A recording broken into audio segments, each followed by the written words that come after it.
Yes, Mr. Hill. Just before we start, Your Honour, two very small pieces of housekeeping.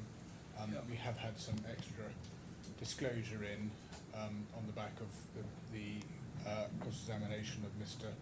Gupta. Yep. It's very short. I don't think I'm going to object to it. I don't want to take up any time on it now, but it's there, and I think it will probably be. I think my learned friend intends to examine Mr. Trehan in chief about it, and I don't think I'm going to object to that either. So I just say that it's there. Has it been put in the bundle in some way? I think I assume it will be, and I'm not going to object to that. Right, thank you. So that's that one, and then there's an expert's report come in from Mr. Ashton, which I only learned about it about 3 minutes ago. I think it's in response to Mr. Lazarevic, and you did indicate that he should have an opportunity to respond to Mr. Lazarevic, so I'm probably not objecting to that either, but I haven't even looked at it yet. So well, we've got a day or two till we get onto that. So that's that, exactly. And then, subject to anything else, I was going to call Ms. Farina now. It looks like there is something else. Nothing else, Your Honour, but just to clarify on those points, as Ms. Hill says, the two documents that have been produced arise out of cross-examination just on Friday. I'm so sorry. I discussed with Ms. Hill the approach this morning, and the proposal is to ask Mr. Trehan briefly about them in examination in chief. If we can get an explanation from him in advance of that in the form of witness statement, then we'll do so. But Mr. Trehan's travelling today, so it'll be the art of the possible at this stage. And likewise, Mr. Ashton's further report is dealing with Mr. Lazarevic's report, and then also the new 26% case that emerged in the Kahlon argument. So we've asked him to deal with that as quick as he can, but obviously we've been dealing with a bit of a moving target, so again, it's the art of the possible. Yes, thank you. Do you have anything, Mr. Burgess? No, Your Honour. Thank you. I'm not, just to be clear, we're certainly not requiring a witness statement from Mr. Trehan if he's travelling. No. We probably wouldn't mind a bit more of an explanation in correspondence from a learned friend solicitors, but that needn't detain them. On that note, can I call Ms. Farina? Yes. To round off our evidence. Yeah.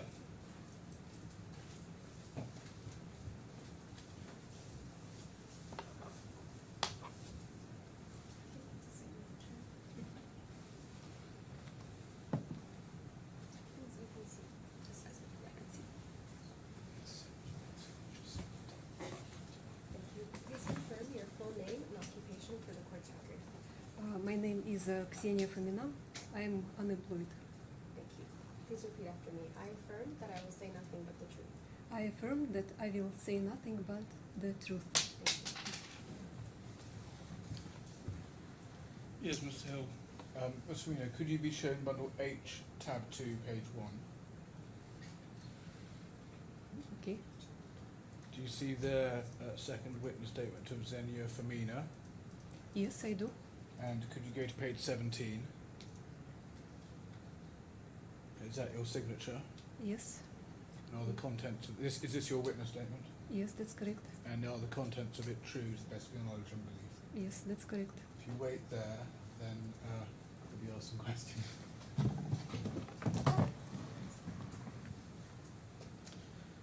Ms. Farina, if I could just say this now rather than interrupt later, can you keep your voice up so you talk more loudly? Absolutely. Thank you. Good morning, Ms. Farina. Good morning. You were Mr. Kahlon's personal assistant at ArcelorMittal, correct? Yes, that's correct. And you then worked for him in that role from about 2016 onwards, correct? That's right. And then you worked as Mr. Kahlon's personal assistant at Liberty Steel from about May 2020 onwards, correct? That's correct. You regarded Mr. Kahlon at the time as a high-flying senior executive, didn't you? That's correct. He Yes. was very experienced, professional, senior executive. He was certainly getting paid a lot more than you, yes? That's right, obviously. And you, it's fair to say you admired Mr. Kahlon, didn't you? Admired, respect, and kept him in very high regards for the job which he has done in ArcelorMittal Temirtau. Yeah, and you were flattered then when he asked you to come across to Liberty Steel with him, weren't you? Yes, I considered this as a very big opportunity for me. And it was your strong relationship with him, as you say in your witness statement, that caused you to go across with him, wasn't it? Yes. And you worked hard to look after Mr. Kahlon while he was at Liberty Steel? Yes, he has a very extensive, busy schedule, and I should look very hard after him. And you say in your witness statement that you had a lot of respect for Mr. Kahlon in 2019, that's correct? That's correct. And you still have a lot of respect for him now, don't you? Still now, definitely I keep him in very high regards. And you're still working for him now? No, Right. And it's fair to say you're very loyal to him. I would say that I was supporting him for quite a long time. I know him for a big period. Would you describe yourself as loyal to him or not? I would describe as loyal, yes. And you resigned from ArcelorMittal in December 2019, correct? That's correct. You joined Liberty DMCC on the 21st of May 2020, correct? Liberty DMCC? Yes, but I got my visa issued later. So initially you worked from Kazakhstan? Yes, I worked for a few months from Kazakhstan during lockdown. That was because of the pandemic, so you couldn't yet move to Dubai. Yes, travel were restricted. I could not travel. Well, you may not remember the details of this, but in May 2020, just after you started, Mr. Kahlon went on a work trip to Ostrava. Do you remember that? Yes, I remember that was I did some coordination of his permits to travel. Yeah, it's a long time ago now, but he left Ostrava to fly to Prague on the 29th of May 2020. Do you remember that? Yes, I guess that time helicopter was taken to travel from Ostrava to Prague. And then that evening he flew from Prague on to Bristol. Do you remember that? Yes, I believe I will share travel documents. It's all right, it's not a memory test. If you don't remember every date, that's fine. Yeah, but after he landed at Bristol, then he made his way from Bristol to Cardiff. And on the way, do you remember that? This I don't remember because that time I couldn't get much information. It's okay. And when he was on his way to Cardiff, the two of you were speaking by WhatsApp. And if we could bring that up, it's J/151/6.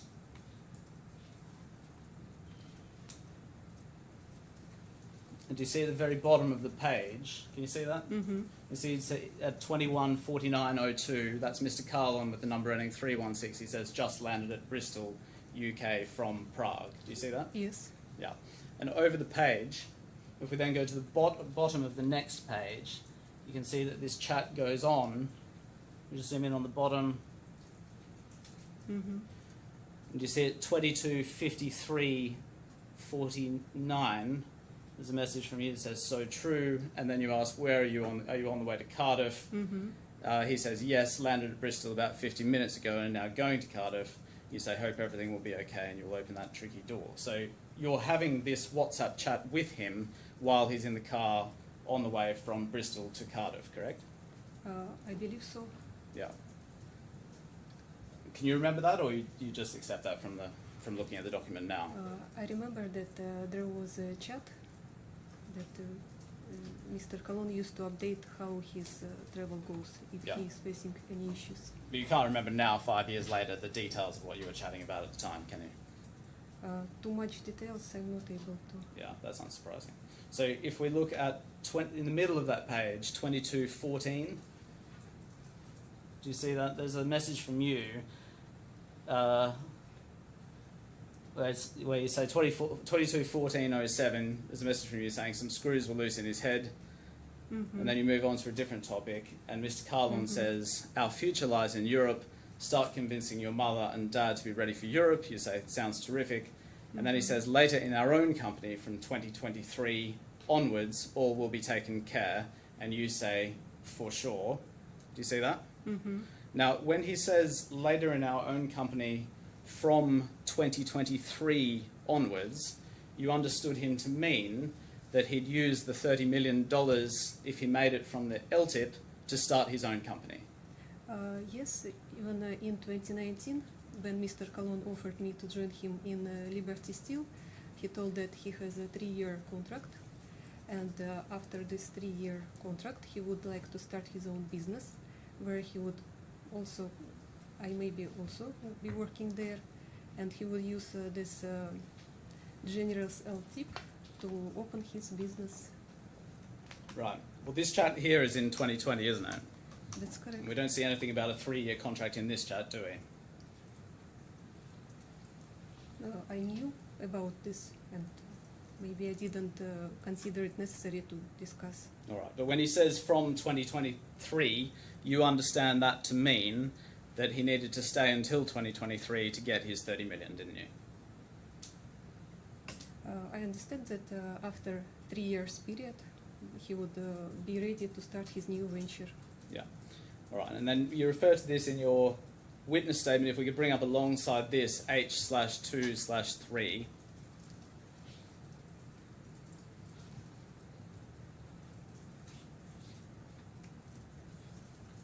You see at paragraph 11, you say, Mr. Kahlon told me of his plans to start a new company after his 3-year tenure, and that he planned to use the monies earned from the very generous employment package offered from Mr. Gupta, including the LTIP, to fund the company. Importantly for me, Mr. Kahlon wanted me to be part of that company. And do you see at the end of that sentence there's a footnote? Do you see that? A superscript 1? Yes. And in the bottom of the page, you can see the document you're referring to is XF2-1, page 7. Do you see that? Yes. And so what you're doing, that document is the WhatsApp message on the left-hand side of the screen. Mm-hmm. And so I'm right, aren't I, that what you're doing in this paragraph is summarising the WhatsApp conversation that we've just seen. Yes. Yeah. And you said before that you couldn't remember the detail of this WhatsApp conversation now. It's right, isn't it, that when you created your witness statement, you also couldn't remember the conversation, but you read the WhatsApp conversation and summarised it in the witness statement. I didn't remember details like which date Mr. Kahlon was on the way to Cardiff or in the Bristol, but in general idea I do remember. Yeah. Because it was discussed about 3 years. All right. And this WhatsApp message itself, as we said before, doesn't itself say anything about 30 million, does it? It didn't. I didn't know about so details. Yeah. Mr. And Kahlon would not tell me.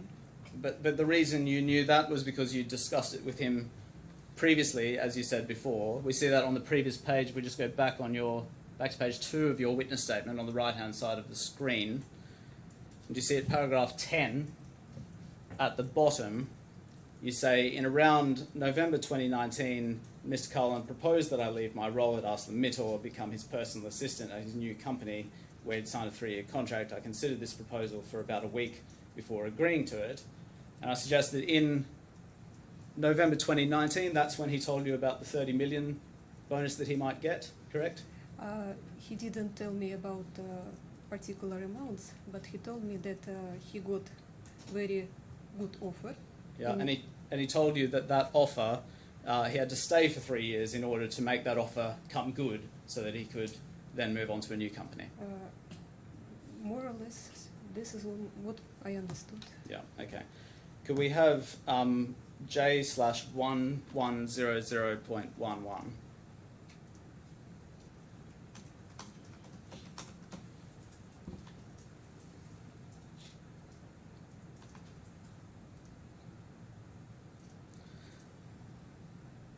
Now, you said a moment ago, I think, when you took your oath that you were unemployed, correct? Correct. And you said that you were not working for Mr. Kahlon anymore, correct? Correct. And we see in this email, do you see at the top of the page, it's an email from you to Mr. Kahlon, do you see that? Mm-hmm. Yes. And do you see that both of you are emailing from an askenter.com email address, do you see that? Yes. And so can you tell us what that domain relates to? This domain relates to the company which was established by Mr. Kahlon, but I used to work for a few years, to be more precise for 2 years, after I was terminated by Liberty Steel Group. Mr. Kahlon was feeling maybe a little bit guilty because I was terminated so brutally, and he offered me employment for time being. And your employment at Liberty was terminated in May 2022, that's right, isn't it? That's correct. And this email is dated December 2024, Mm-hmm. so that's more than 2 years, isn't it? I left Dubai and stopped my employment in around September 2024. But Mr. Kahlon used to approach me if he needs some small tasks. But my visa is cancelled. I'm not getting any remuneration. You're not getting paid for this work. I'm not getting paid. And what sort of work are you doing for him at Ask Enterprises? I'm not doing any work. So what are you doing with this email where you're sending bank statements to him? Probably Mr. Kahlon requested me to forward some email, and I did forward to him. And if you're not getting paid for this work, why do you have a domain, an email address at askenter.com?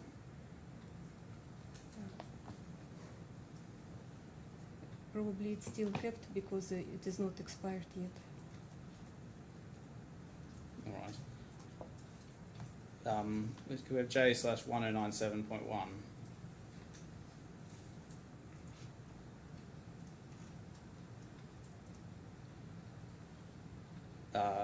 So this is another email from earlier in that year, from April 2024, again from your askenter.com email address, and you're sending, again, some statements from a different company, Armic DMCC. Do you know what you're doing here? Yes, it's statements for Armic DMCC. This is a company which was established by Mr. Kahlon. This company is practically dormant. No activity has been done, but for some purposes I was requested to forward statements. It was in April. In April I was still in Dubai. I left Dubai in September 2024. All right. One of the topics that you address in your evidence is the transfer, as you call it, to the Dubai International Financial Centre. Do you know why that topic is important to this case? I suggest because there are. I'm not sure that I understood. Right. Now, in July 2021, you remember the new office opened in DIFC? Yes, And you say in your witness statement that the DMCC office was very crowded at the time. that's correct. It was indeed very crowded. And so when Mr. Kahlon saw the new office in the DIFC, he was impressed by how big it was. That's correct. We all have been impressed, not only Mr. Kahlon, but that day on 6th of July, Mr. Sanjay Tohani has given us a tour around new office, and there was Mr. Kahlon, Mr. Ashok Santale, and myself. And Mr. Well, it was much nicer premises than the old one over at Almas Tower. Yes, Yeah. I agree. And you then went to the new office and you put up some paper signs to designate where you were going to sit. Yes, later, a few days after, I put paper signs to designate selected cabins. Yeah. And can we have just J/3, please?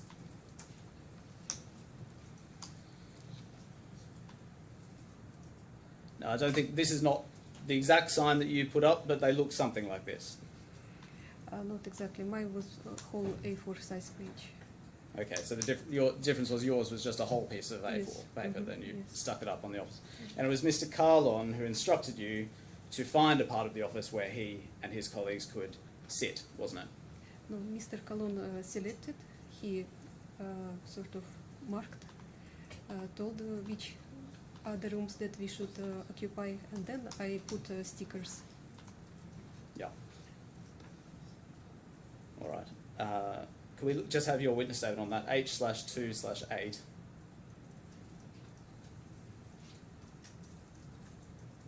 Paragraph 42. Let me zoom in on that. And you say here, Mr. Kahlon's instructions to me on the 8th of July were to ensure that he had a dedicated part of the office. And so he was instructing you to go and find him a dedicated part of the office, wasn't he? No, he selected part of the office, but my task was to kind of to claim these I see. offices so that they would still be with us. So he chose the part of the office himself. Yes, he chose himself. Yeah. And when you went to stick up those signs, you asked Miss Jessica Canero for permission to do so, didn't you? I asked her how to make it more official, how to make these cabins belonging to us, but she replied me that it was work in progress, so I decided not to lose our cabins. Well, when you say you asked her how to make it more official, in fact what you ask is whether it would be possible to put up stickers on the rooms for Mr. Kahlon, didn't you? Yes. Yeah. Yes. Now, you say in your witness statement that you formally started working after the Wi-Fi was set up in the office. Do you remember that? We'll go over the page 40, paragraph 46 perhaps. You see, on the 11th of July we received an email for the Wi-Fi details. The following day I liaised with Mohammed Rizwan to set up the Wi-Fi. It was on this day that Mr. Kahlon and I formally started working for the from the Liberty DIFC office. So do you have a particular memory that your first day was when you set up the Wi-Fi? Or are you here just, again, referring to the documents and refreshing your memory from them? Because without Wi-Fi it was difficult to have any calls, and it was very inconvenient, so having Wi-Fi details marked our start officially, because then we could operate more efficiently.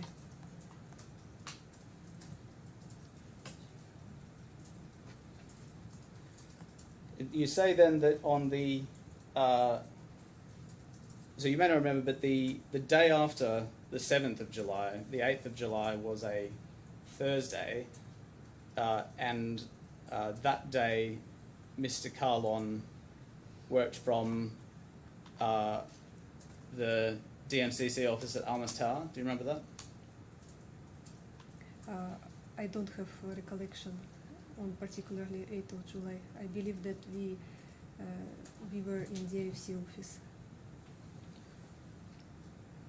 Could I have J/168/83?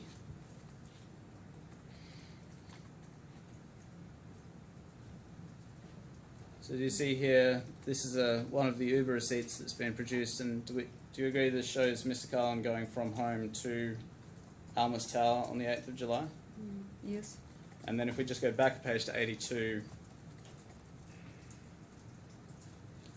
do you agree this shows Mr. Kahlon going back from Almas Tower to home on the evening on the same day, the 8th of July? Yes. And do you agree that the next day, the 9th of July, again, it's not a memory test, you may not remember, but Mr. Kahlon worked from home on the 9th of July? Could be so, but I don't have particular recollection on this. Yeah, so if we just bring up J/570/1, and you see this is a WhatsApp chain between you and Mr. Kahlon. At the top of that page there's a message from him at 9:38:06, and he's saying that day, he's saying, I'll be operating out of the villa. You might remember this. He explains why it is that you might stay at home as well. Pardon me, which message are you referring So it's that one that's highlighted on the screen. Mm-hmm. So do you agree that you and he worked at home on that day? Yes. Okay.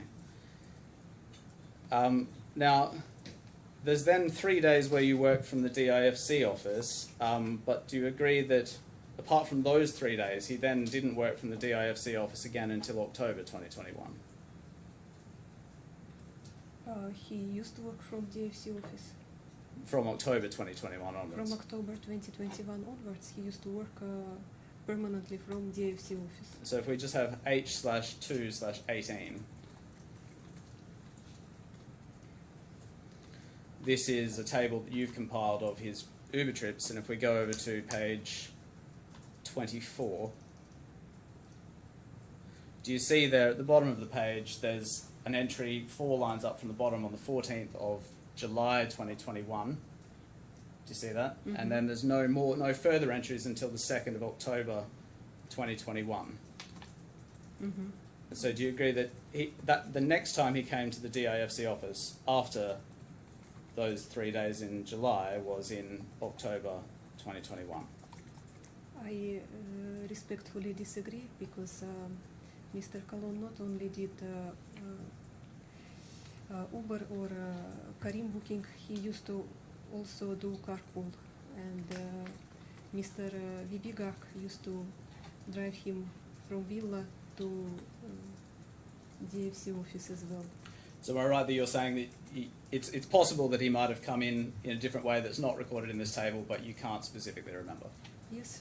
And if we look at then J/276/3,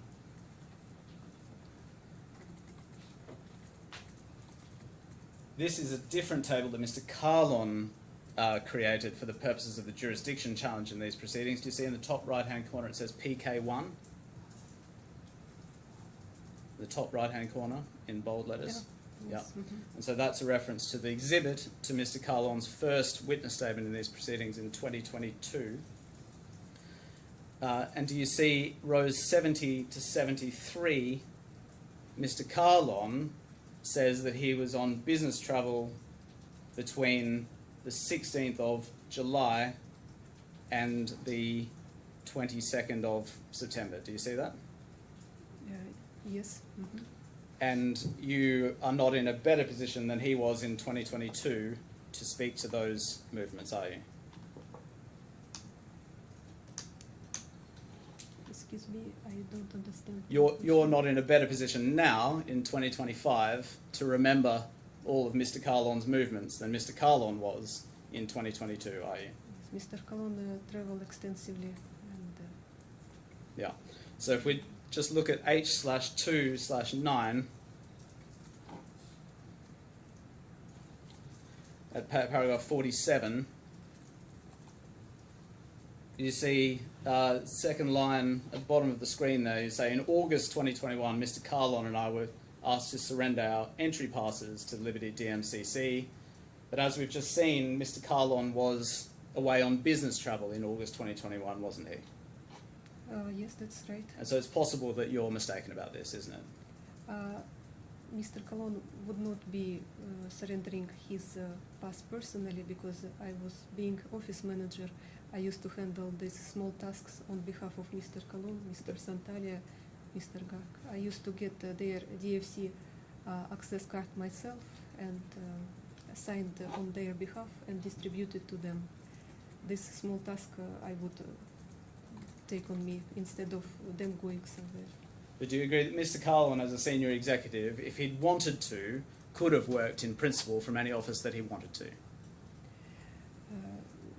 He could, but Almas Tower was not, I would say, good office, and it was not convenient. It was so much crowded, and DFC office was much better equipped and much better arranged. Thank you, Ms. Femina. I'm not sure whether Mr. Burgess might have some questions for you. Any re-examination, Mr. Hill? Could you just give me one moment? Yes.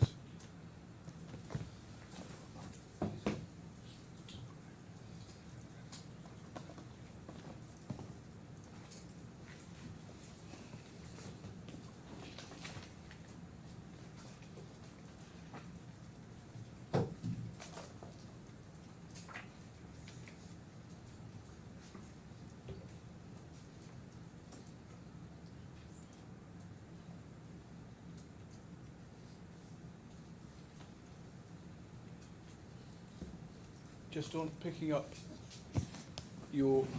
one of the last answers you gave about the Almas Tower office being crowded. What period of time are you referring to there when it was crowded? I'm referring to the period from August until September, October, when we were based on 17th floor of Almas Tower. It was we didn't have even desk allocated to us. I was occupying any desk which I could find, and Mr. Kahlon, if he was not on travels, he used to take Mr. Gupta's desk. And after that, new office has been hired, which is on 13th floor. There we have been having some desk, but again it was too loud and too noisy for us to work. It was from October until July 2021. October 2020, July 2021. So October 2020 to July 2021. That's correct. And then can you tell me how crowded the Almas Tower office was later than that? Say September, October 2021, so 3 or 4 months after the opening of the IFC office. The transition of employees took some time. We were aware that some people were some from time to time were operating from Almas Tower, but it stopped by the end of 2021. And in fact, I was offered by Mr. Amar Vanu, who was procurement manager, to go to Almas Tower and pretend that to make impression that office is live, that somebody is working there. And he offered me and to assistant of Mr. Vibigark. So we went there. There was only office support and maybe one person. Office was completely empty. I don't recollect any signs of activity. We have been told that we should not, I'm sorry to say, use a washroom because there is no water. And we sat there for a few hours to create impression that office is alive. Thank you. Nothing further from me. Well, thank you very much. That's the end of your evidence. You're free to go now. Thank you.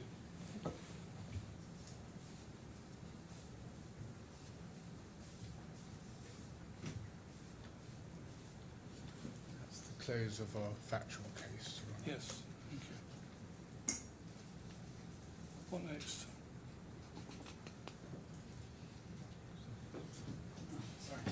Mrs. Trotter, I think it's your turn. We are calling Mr. Agarwal. Yes.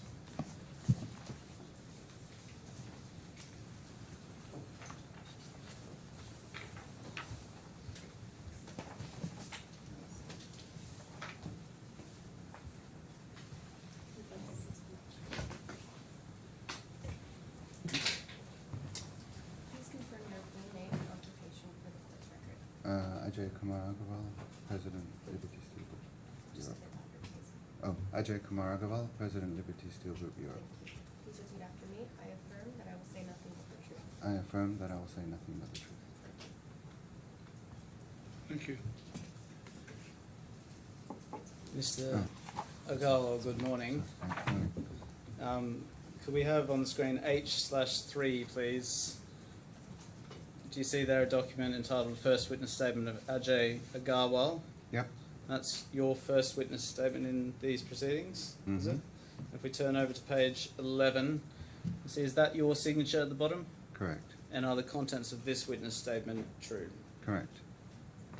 Thank you, Yes. Mr. Agarwal. Mr. Hill may have some questions for you. So as you just confirmed, you're president of the Liberty Steel Group, aren't you? Europe. Liberty Steel Group Europe, yes, sorry. And you work closely with Mr. Gupta, yes? Yes. Fair to say you feel you owe loyalties to Mr. Gupta and to the group, correct? To the group, yes. And to Mr. Gupta? I work for him. We're colleagues. And you aren't just a colleague of Mr. Gupta, you have a close relationship and you're a friend, aren't you? Yes, as well. And you're giving, when you give evidence here, you're hoping that you'll be assisting Mr. Gupta and his companies defend the claim brought by Mr. Kahlon, Yeah, correct? I'm hoping I'll just tell the truth. Well, you started working Mr. Kahlon in around May 2020, didn't you? I think it was around then. Initially as head of Romania for GFG Alliance, and then after November 2020 as Executive Director of Central, Eastern and Southern Europe.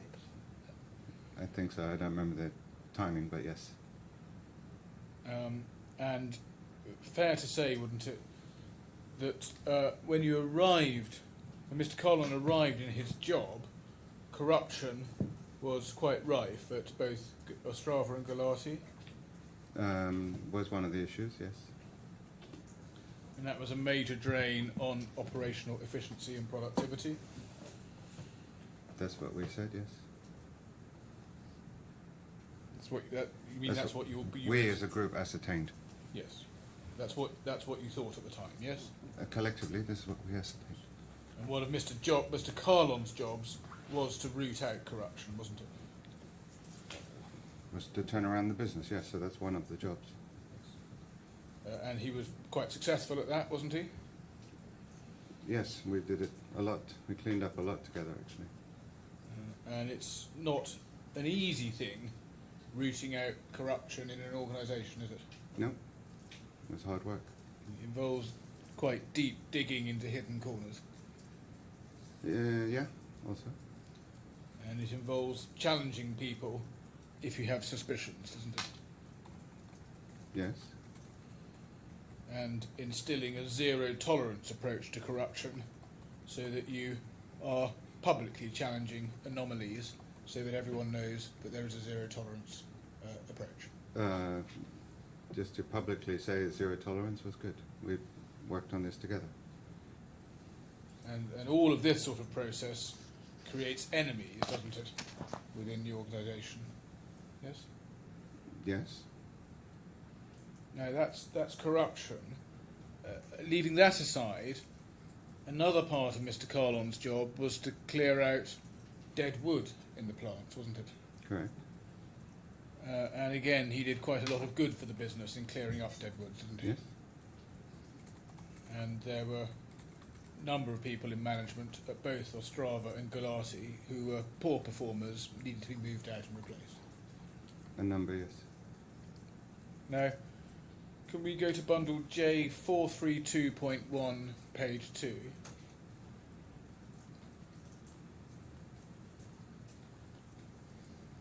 This is your WhatsApp thread with Miss Timms in February 2021. So this is after quite a number of months of working with Mr. Kahlon, isn't it, by February 2021?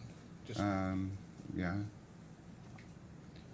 Now, you say at the top of the page, "Hi Denise, I just had a good 2-hour chat with Param about all the issues. To be honest, he has a very good and legitimate reason for every step he has taken.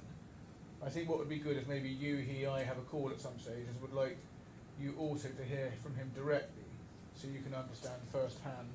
After speaking to him, it's very clear for me." So your view at this time was that Mr. Kahlon did have a legitimate reason for all his actions, yes? For the steps he was taking, yes. And if we look a little bit further down this thread onto the next page,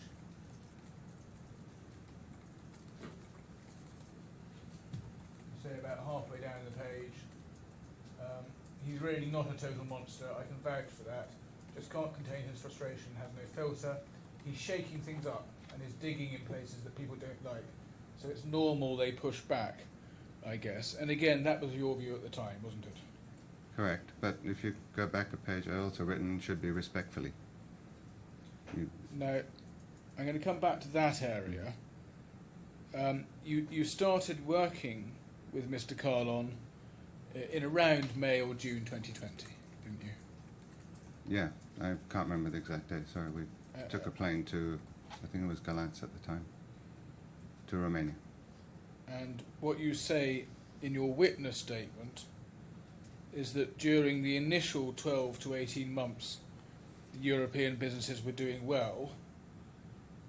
So that would mean they're doing well on your evidence until around early 2021. Mm-hmm. And it'd be fair to say, wouldn't it, that both Galati and Ostrava had... Sorry, when you say that... Sorry, yes, excuse me, thank sorry. you. Yeah. No, don't worry, I'll correct you if I spot it. I'm tired, sorry. Yeah, that's okay. And fair to say that both Galati and Ostrava had cash flow issues from around the summer of 2020 onwards. When we started, yes, it was tight. Sorry, that was... Yeah, It was actually that's my post-COVID, mistake. yeah. It's my mistake. I meant to say summer of 2021. So just refocus. summer of 2021, there were cash flow issues at Galati and Ostrava.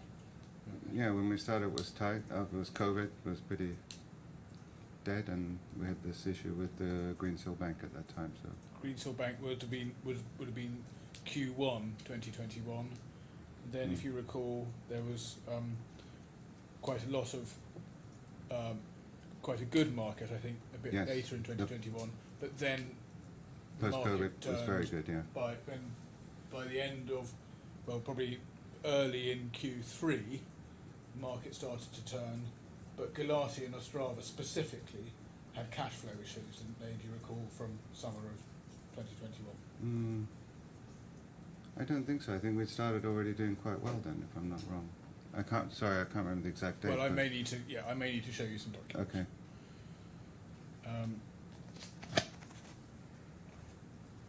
And do you recall, though, that to the extent Galati and Ostrava did have cash flow issues, the problems were made rather worse because cash from Galati and Ostrava was being used in other parts of the GFG alliance? Wasn't the reason for cash flow issues. The cash flow issues were post-COVID. The business was not doing very well at all. Obviously, Sorry, during COVID, not post-COVID. yeah. But to the extent there were cash flow problems, things were not helped if cash from Galati or Ostrava was being upstreamed for use in other parts of the GFG empire. You'd have to show me something specific context. You don't have any recollection of cash flow problems being exacerbated by upstream transactions? Not in 21. But it's right, isn't it, that transactions using cash resources from Ostrava and Galati went on for some time in 2020 and 2021, as well as 2022. Again, you'd have to show me the specific. But you don't have any recollection of that? Not the exact dates and which transactions you're referring to. Let's have a look at some of the transactions. Can we go to bundle J429, page 1? So this is your WhatsApp thread with Mr. Kahlon. You saw it on page. Hi, Param, arrived this morning and you just got my room. Mr. Kahlon says which hotel. You say Andaz with Chico and German coconut. Who are you referring to there?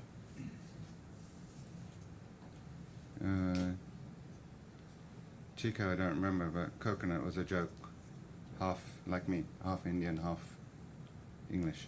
So who? So that gentleman was obviously half German. And to stay on the page, you say you're working with Paul on the stocks funding possibilities. Do you see Sorry, that? where's... No, sorry, we've lost the page. Sorry, could back onto page 1. 1252. Working with Paul on the stock funding possibilities. Mr. Kahlon says operating at home. Just now, daily operations meet of LGS, that's Galati, is going on, and we have their budget second review at 1500. Mr. Kahlon says we need to find a way out of E-gap, and then he says, please ask Paul how to handle 30 kilotons billets sold to Australia via commodities that become a negative PR issue in a few days. And then you say, okay, we have to track the funds and see where they went. It's not clear if they went to Central Treasury or not. And you say, yes, I spoke to Paul and Sanjeev about it last night. He asked to remind today. Sanjeev is coming to the office, it seems. Mr. Kahlon says remind him again of the 30 kilotons. Truth could be these E-gap millions have gone and consumed by Central Treasury, and if this news is out, then reputation will take beating further. Things may go beyond the limits of control if we won't act on time. And you say, yes, this is my worry also. So two transactions that you're both discussing there. The first is E-gap, and the EGAP millions potentially being gone and consumed by Central Treasury. What was that? What transaction is that a reference to? Could you explain to the court? EGAP was the Czech government, I don't know how to describe it, like an Exim Bank, which gave an insurance for COVID loan. And who was that insurance given in favour of? Liberty Ostrava.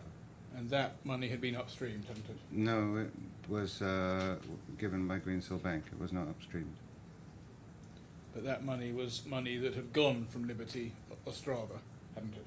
And it was seeking to get back. I don't know that it went from Liberty Ostrava.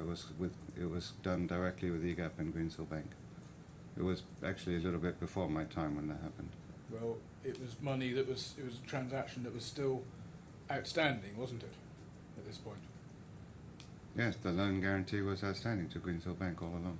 And you say, yes, that is my worry also. So you were worried about it at the time, weren't you? We were worried because they had the payment date coming back up, repayment. And then the 30 kilotons, what was that transaction? 30 kiloton billets sold to Australia? To be honest, I don't fully remember. My recollection was we bought billets from Australia, but I don't know about selling billets to Australia, to be honest. It was another transaction where Ostrava was out of funds, wasn't it? Sorry? It was another transaction where Ostrava was out of funds. No. Well, you say, okay, we have to track the funds and see where they went, not clear if they went to Central Treasury or not.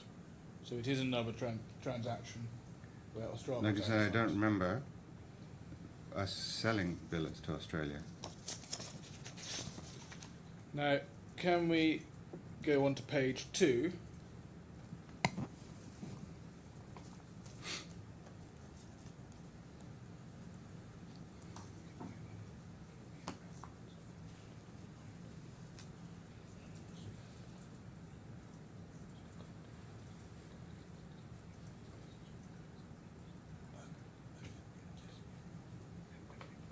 Sorry. Go to page 2 of this WhatsApp thread. We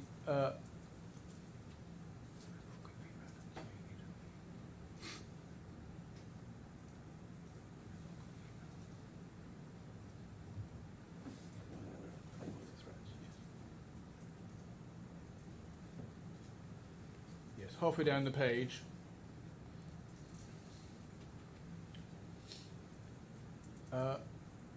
But it starts at the top of the page where there's a reference to EGAP statements to the media. You say, did you see the EGAP statement to the media was not bad at all?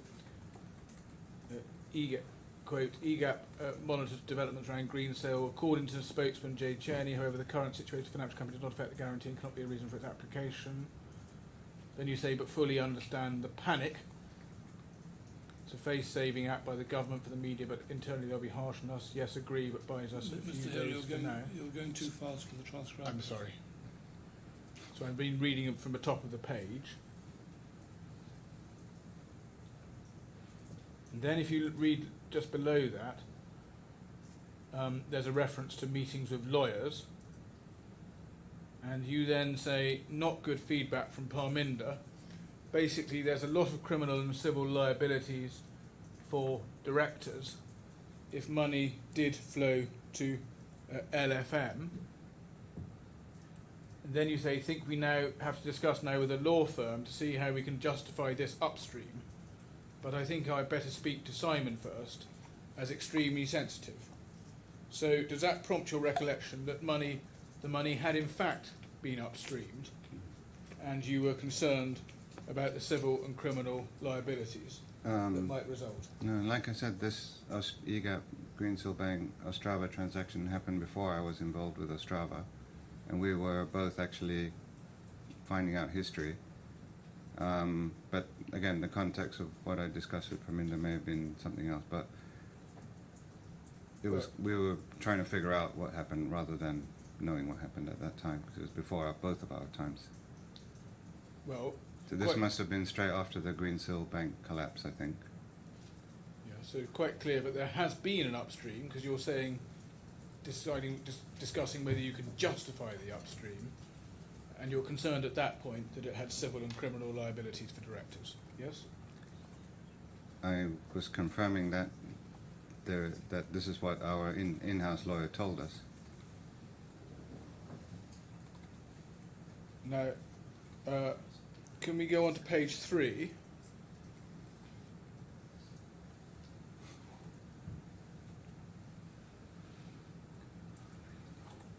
About 2/3 of the way down the page, you say, can we push Romanian government to issue NAP4, this is now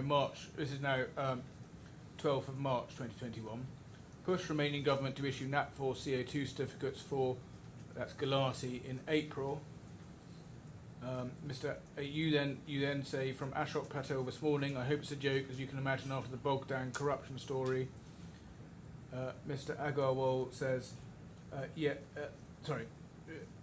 Mr. Kahlon says, let's be cautious.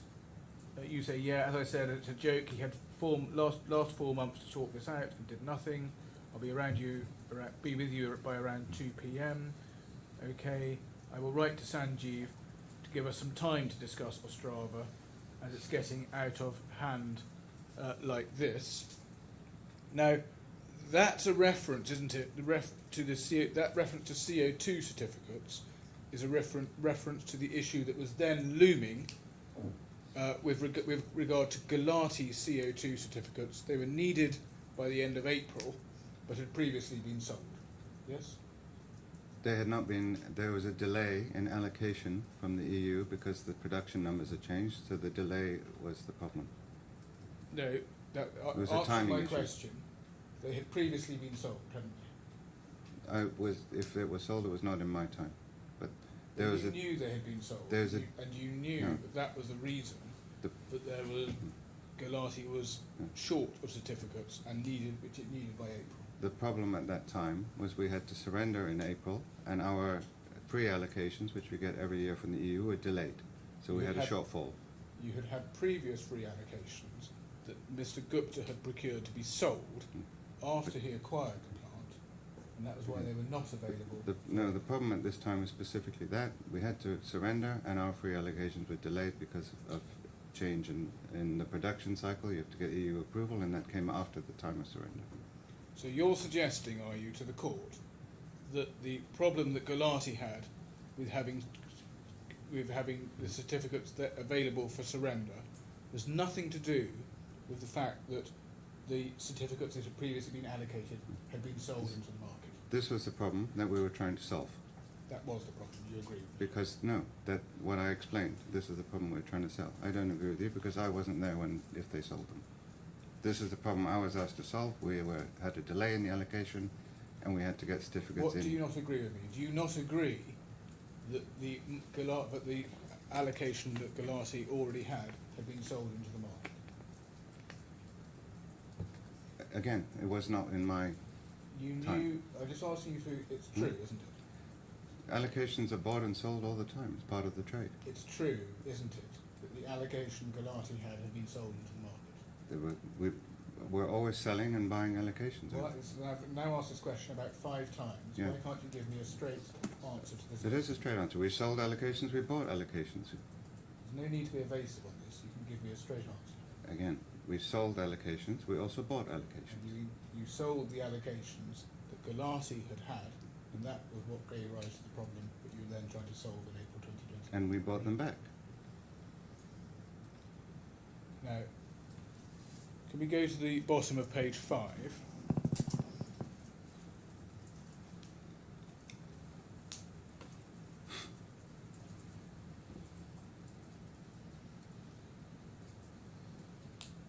If you look at the bottom of the page, we're now on the 21st of March 2021.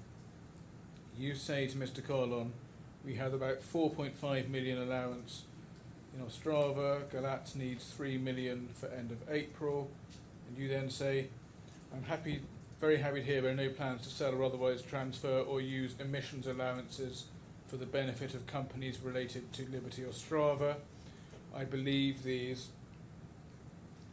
allowances are a reserve on which the company can lean should the situation get even more complex, you then say this is what Minister wrote in his email about CO2. So at this point the Minister was making it very clear, wasn't he, that Ostrava emissions allowances should not be used or transferred to other related companies. Yes? This was the Minister's view, yes. And if we go on to page 6,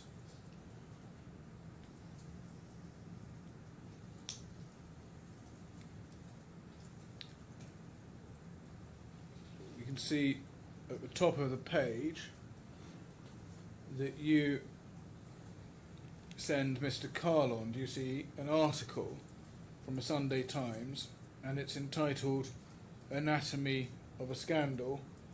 The Steel King's deal spree has left 5,000 UK jobs in jeopardy. We unpick the chicanery and chutzpah that has powered his empire. And then the article then gives a explanation of Mr. Gupta's activities and his business methods. Now, could the operator scroll out, please?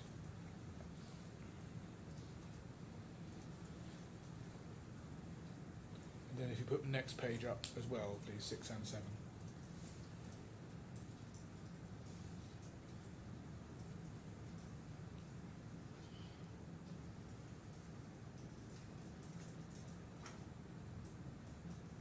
And then if you go on to just put up page 8.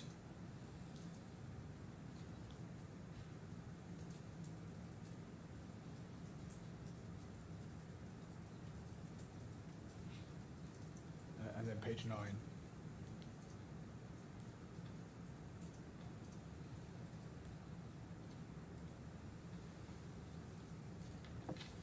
So you forward that.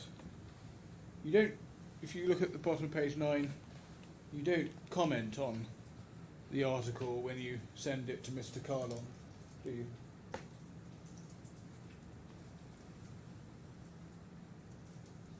You Seems just not. send it. Sorry? You just send it to Mr. Kahlon without comment, don't you? Yeah, possibly we talked about it, but yeah. But you obviously don't find anything particularly inaccurate or startling in that article that required you to make any sort of comment on it to Mr. Kahlon. I think I just shared it. It was no, I didn't think of it like that. I just shared it. If there had been something that was completely surprising and out of the ordinary and completely mischaracterised Mr. Gupta's business, you would have not just shared it in that way, you would have said, look, Mr. Kahlon, look at this extraordinary article that's saying things which completely don't represent Right. this business. No, you're putting words. I just sent the article. I don't know why I didn't even remember the article. There was plenty of articles. Can we go on to page 9, near the bottom? Sorry, yes. You then say, check guy is getting very difficult now. Sorry, where? Which? So I'm on at page 9 at the bottom. Okay, where the yellow is. Yes, Yeah, it is sorry, exactly. thank you. Check guy is getting difficult now. Getting very difficult now. Mhm. Suyash is panicking as he seems to think they're threatening legal action against him as CFO. So there was a concern, wasn't there, that transactions from Ostrava to get CO2 certificates into Galati so they could surrender them, so they could have certificates to surrender, was a transaction that would give rise to legal action against people responsible at the Ostrava end. That's what some people on the ground felt. Then on to page 10.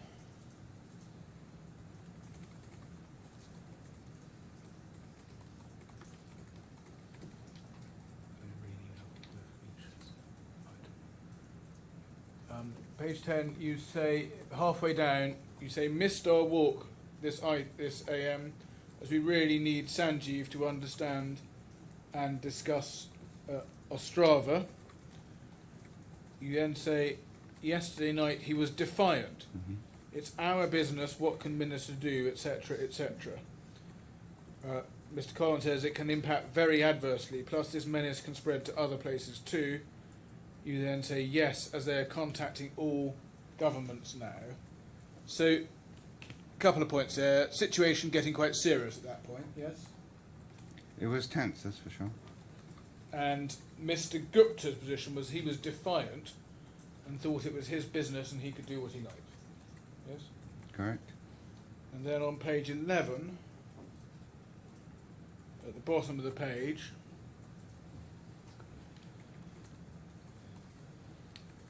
you say, I'm not convinced on these numbers. 69 million for Galat and 133 for Ostrava, maybe in accounting terms, but not actual cash in the bank. Mr. Kahlon says, wait for March 31st to see the real cash, 5 days more. And you say, okay, I'm more worried that Sanjeev will think it's cash in the bank and start sending all these professional bills. You know what I mean. He will only remember the cash, nothing else.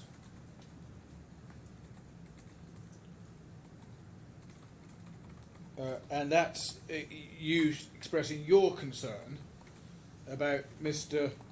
Gupta wanting to upstream any cash that Galati and Ostrava generated. Not any cash, but there was bills to be paid at the time. But bills to be paid, when you say all these professional bills, those aren't the bills of Galati and Ostrava, are they? Those are bills for other parts. There could be, I don't remember, to be honest. But quite likely to be bills from other parts of the empire. Again, there could be, I don't know. I don't remember. Can we go on to page 13 in the middle? Sorry, is that the left or the right screen? No, just if you, the operator can only show page 13. Thank you. Now we're on 6th of April 2021 now. And you say, Roland has spoken to both minister and unions this week, and he feels it's going to be aggressive. Mr. Kahlon, I see. Certainly they are going to rip apart. Yes, so we just sit and face it, you say. Then you say, have calmed Vaclav and Suyash down a bit today, but I'm sure tomorrow they will stress again. So I think, as we saw earlier, situation certainly getting tense, isn't it? That's a yes. Yes, sorry, excuse me. And then page 15.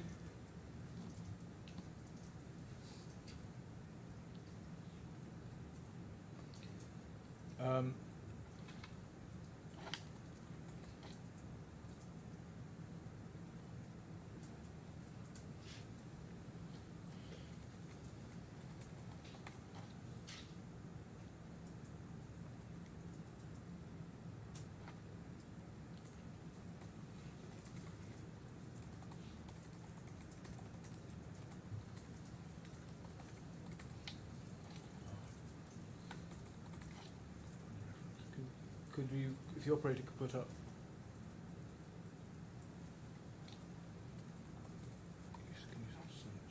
I'm sorry, Mr.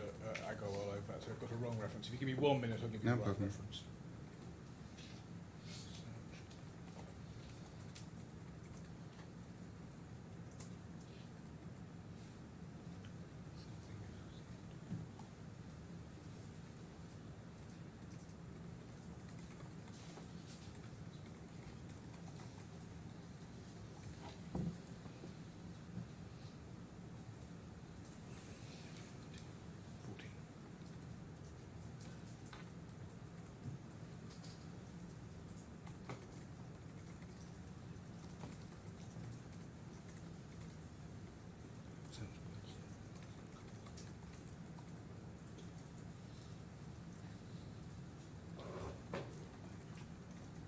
Page 14, sorry, thank you.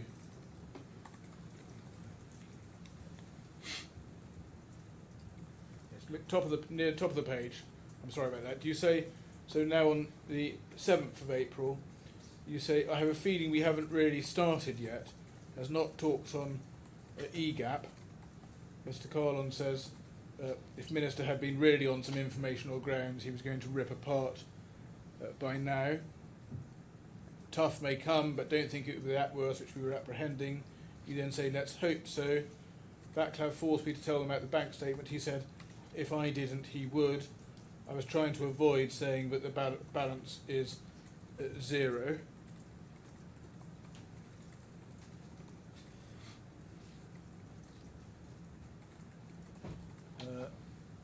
He got excited that by not saying it we were breaking the law. Yep, just finished with unions, quite a miserable bunch.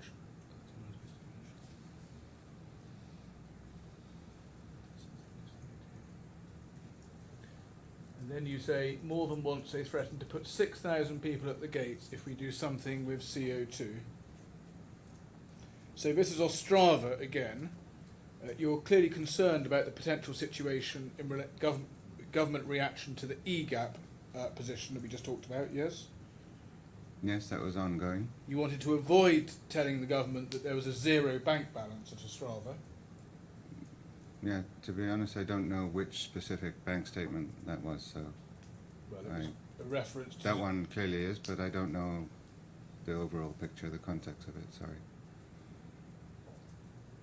That was a reference, wasn't it, to Ostrava not being in a suitable cash position to be entering into a transaction where it alienates its CO2 allowances. Yes? Again, I don't know which specific bank statement that was. We had a few banks there, so... And you're facing the threat of union action at that point if you do something with Ostrava's CO2 allowances, correct? They threatened, yes. And if you go on to page 23,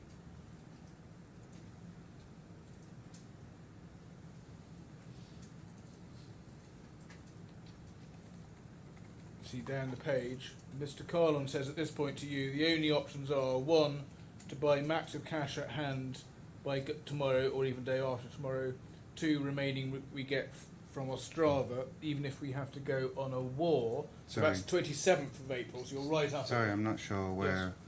I'm we sorry, are. it's Excuse me. 3/4 way down the page. So 27th of April. So you're right up near the deadline at this point, aren't you, on 7th of Mhm. April? Yes? You need to say, I'm sorry, you need to say yes rather than... Yes, sorry, excuse me. And Mr. Kahlon says, only options are to buy max of cash at hand by tomorrow or even day after tomorrow. 2, remaining we get cash from Ostrava, even if we have to go on a war. Now, so the second option was, as Mr. Kahlon put it graphically, to go on a war, essentially opposing the wishes of the government and the unions. Yes. Yes. And the option that you, with Mr. Gupta, did ultimately take was the second option, wasn't it? How do you mean? Sorry. You did take the second option of those 2 options, rather than trying to get the certificates from elsewhere.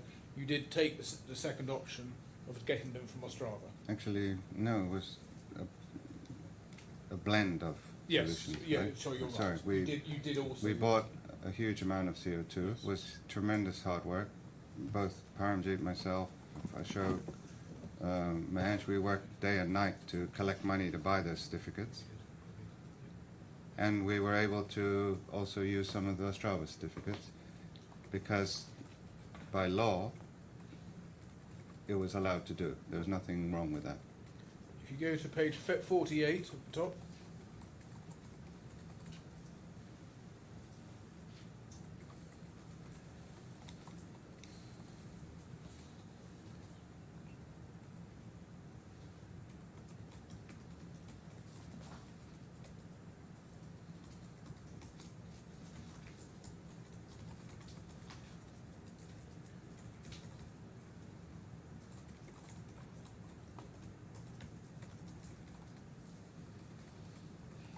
So can you get 47 and 48?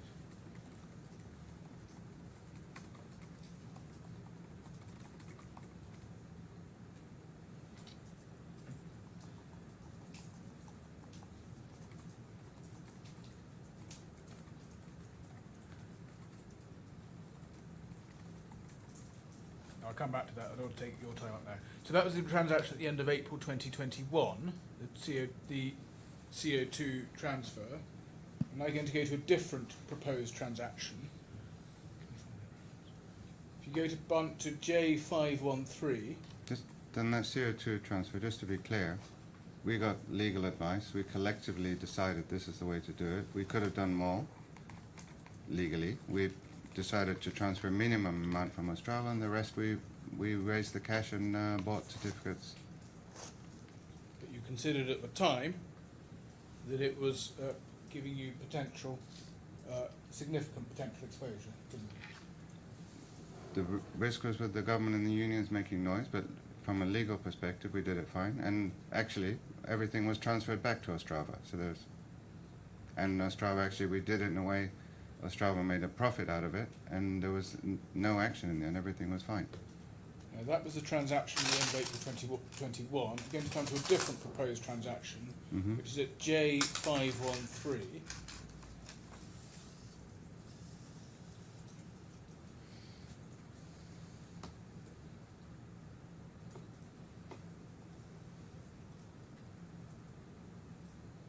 This is a three-way WhatsApp group set up, I think by Mr. Gupta, and there's conversations between you, Mr. Gupta, and Mr. Kahlon on the same day. Do you see that?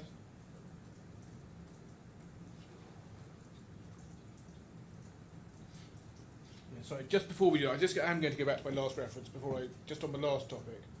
Page J 42928.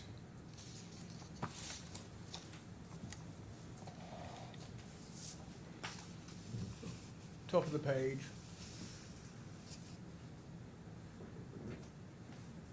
So this is the 30th of April. When you say, I think next step is a criminal complaint, leave alone.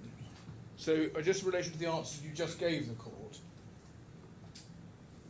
you were actually concerned at the time that the next step would be a criminal complaint in relation to the loan, weren't you? I'm not sure whether this refers to the CO2 or the EGAP story, but Well, if you want to put it in context, you can look at page 27. the CO2 was a sell and buyback. We did it in a way, it wasn't a loan in the end, it was a sell and buyback. Can you look at page 27 and 28 together, so to put you in context?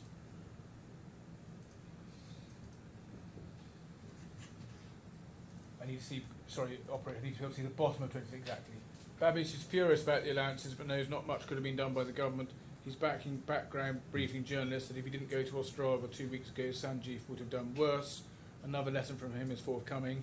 I think next step is criminal complaint, leave alone. So it plainly is a reference to the CO2 transaction. Thank you. Sorry, I didn't know the context Yes, before. don't worry, but it is a reference to the CO2 transaction, yes? But this was what I thought, but it never came. Thank you. Right, now let's go back to let's go on to J513. So this is this three-way thread. And I want to pick it up on the 23rd of May at 10:37. Mr. Gupta says, apart from usual pressures on overhead and advisors, we need to worry about Cheskova, of course, but also this week need to try and solve 2 million notes on BRCI and 5 million notes on GBM. Both are time bombs, and somehow we need to clear this week. So essential target for this week is €50 million. So another big cash demand on Ostrava and Galati, this time for paying off some outstanding notes which are said to be time bombs. Yes?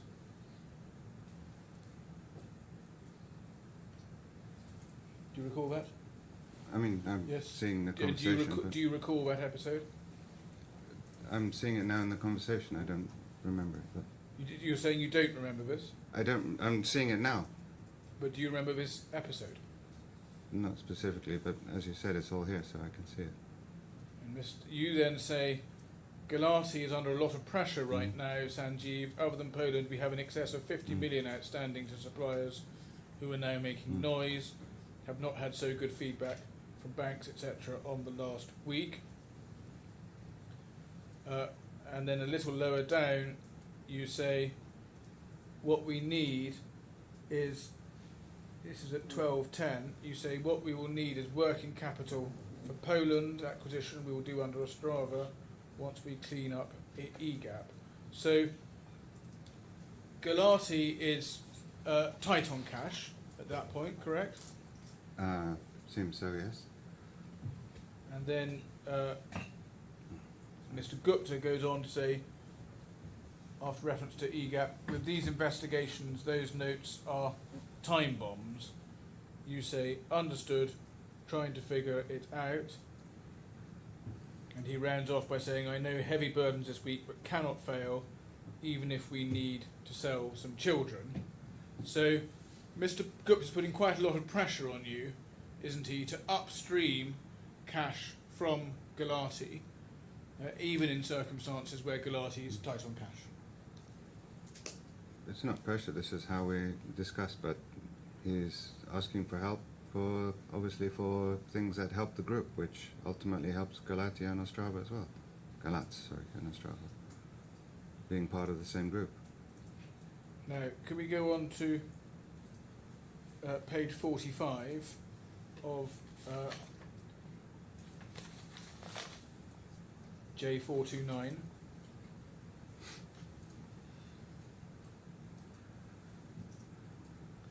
We have an entry from 3rd of July at 16:19, where you say, Sanjeev called me, Sorry, I haven't found it. two-thirds of the way down. So we're now at 3rd of July. You say, Sanjeev called me, new challenge. He said he's seeing you later today to discuss. Needs 30 million for Duffel on Monday. Mr. Collins says, tired. Glencore wants to do Dunkirk, but will only share Duffel. You say, one is cash issue, as in how to get it so fast, given checks of it's closed Monday, Tuesday. Other is how.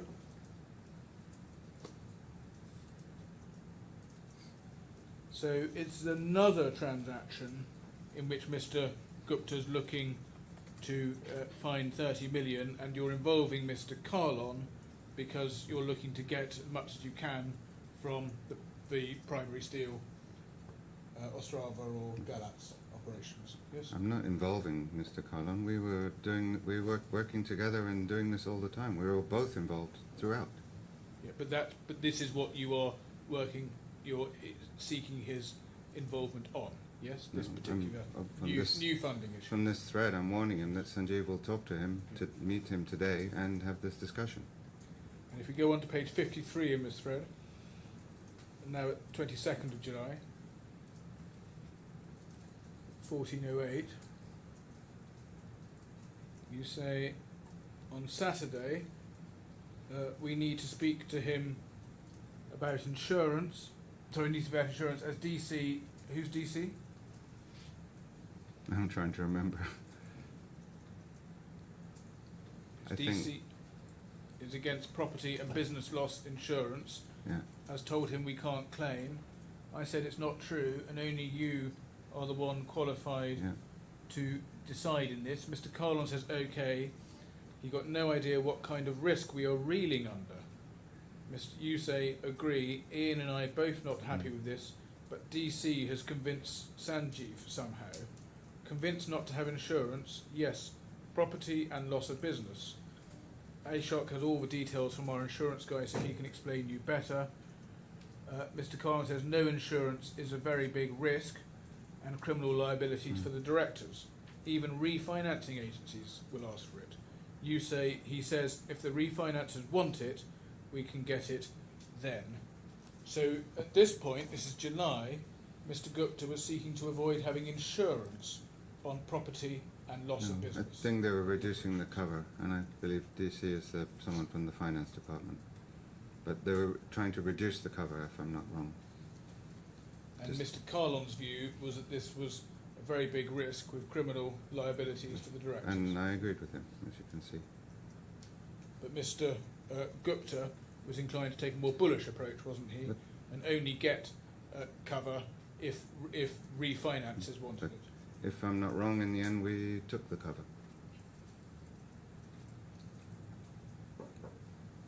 Now, it's fair to say, isn't it, that Mr. Kahlon became uncomfortable over time with transactions involving upstreaming cash away from Ostrava, such as these certificate transactions.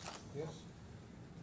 I'm not sure what do you mean. Well, he expressed to you discomfort about transactions such as the certificate transactions when they came back on the menu later in the year.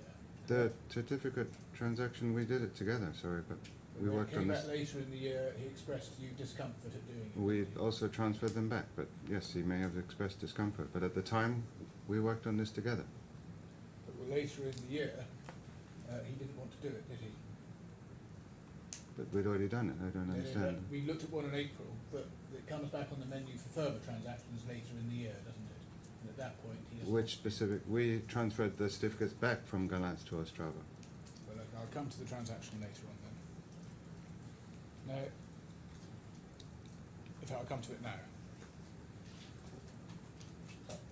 Looking at this, just looking at the position in now, going to go right forward to December 2021.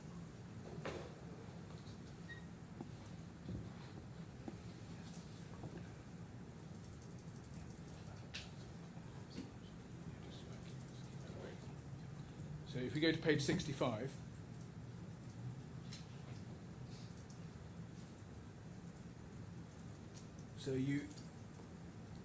you may recall we looked at one in April.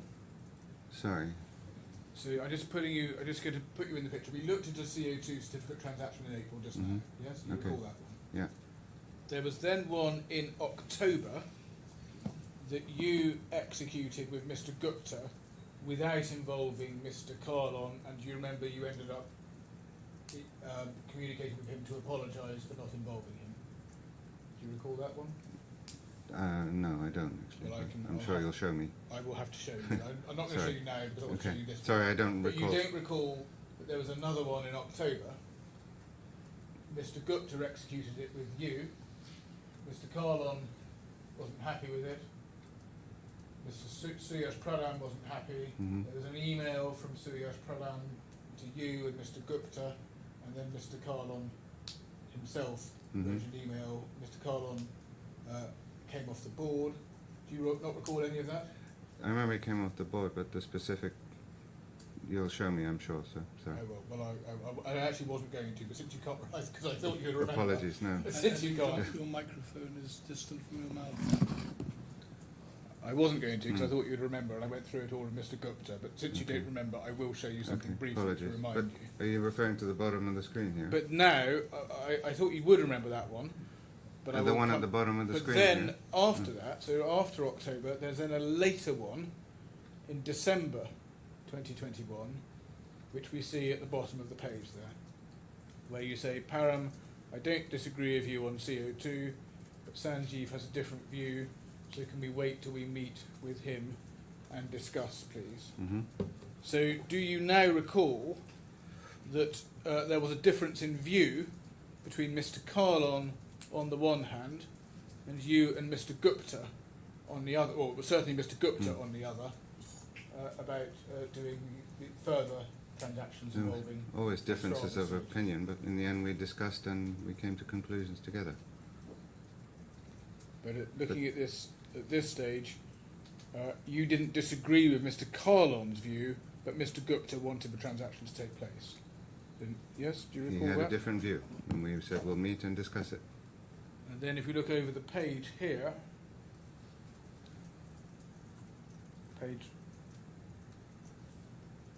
see it 20 or over the next page. 2004.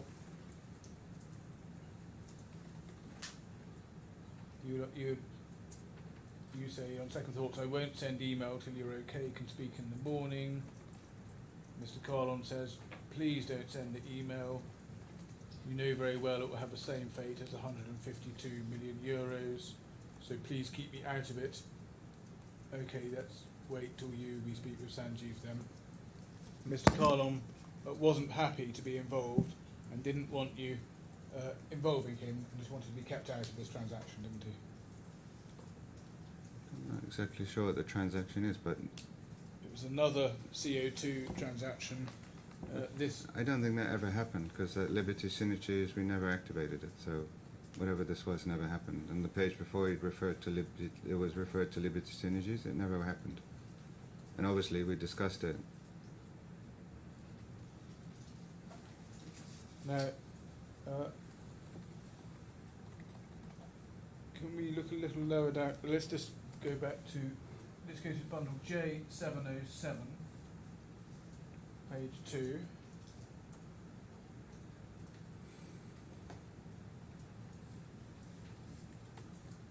You said you didn't recall the earlier transaction. Do you see 3/4 of the way down the page, you have a email from Mr. Pradhan to a number of people, including you, and that's where he says Deloitte is following up on repayment status of his loan that's already due. Says they are raising risk on going concern of Liberty Ostrava as significant amounts are overdue with group. And he refers to LFM 84 million, chargeback 41 million, LE trade billet supply to Australia 16 million. Just pausing there, does that prompt your memory about the billet supply to Australia we looked at earlier?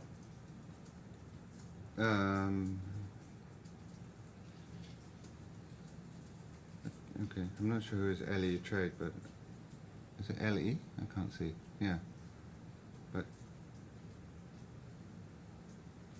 And then next item, you don't recall. You still don't recall that item? I only remember billets coming from Australia because we had a huge amount of quality problems. But this way, I'm not Don't sure. recall that one. And then lack of clarity on EGAP loan, 76 million. Mhm.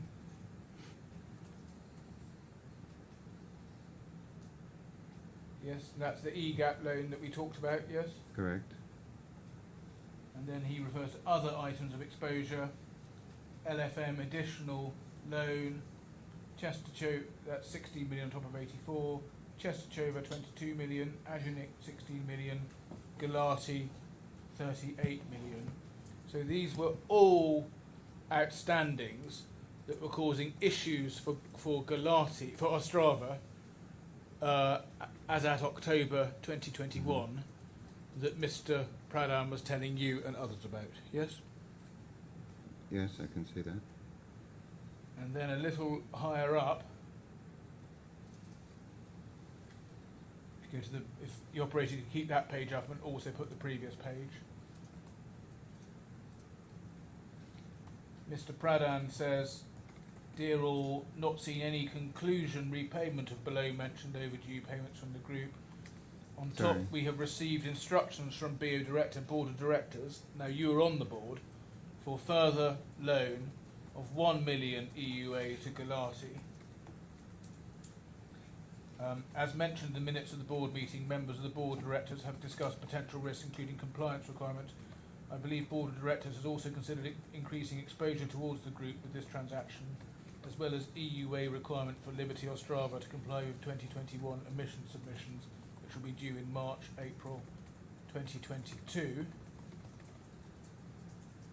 And does that prompt your recollection that there was a further advance to Liberty Galats from Ostrava in October 2021? And was repaid later. So it does prompt your recollection Yes, that there was but this this was further also transaction. returned. And does it prompt your recollection that Mr. Kahlon was not involved, had not been involved in that transaction, correct? Quite sure he was aware, because we discussed it, as you've seen in all the WhatsApp messages, but and meetings. But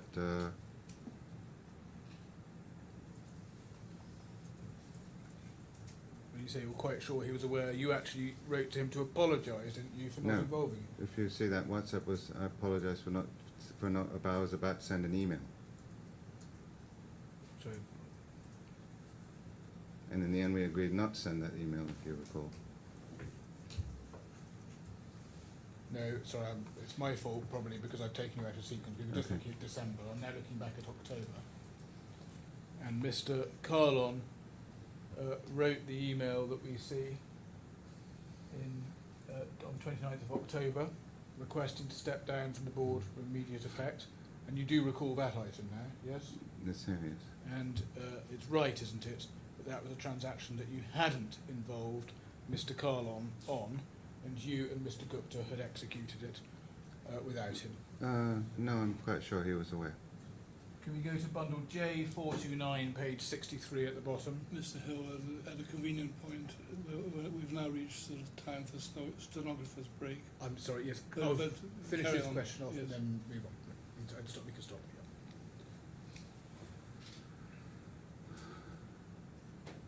Yeah. Page J429, page 63 at the bottom. So this was straight after this October. We just saw the email, but now it's 29th of October.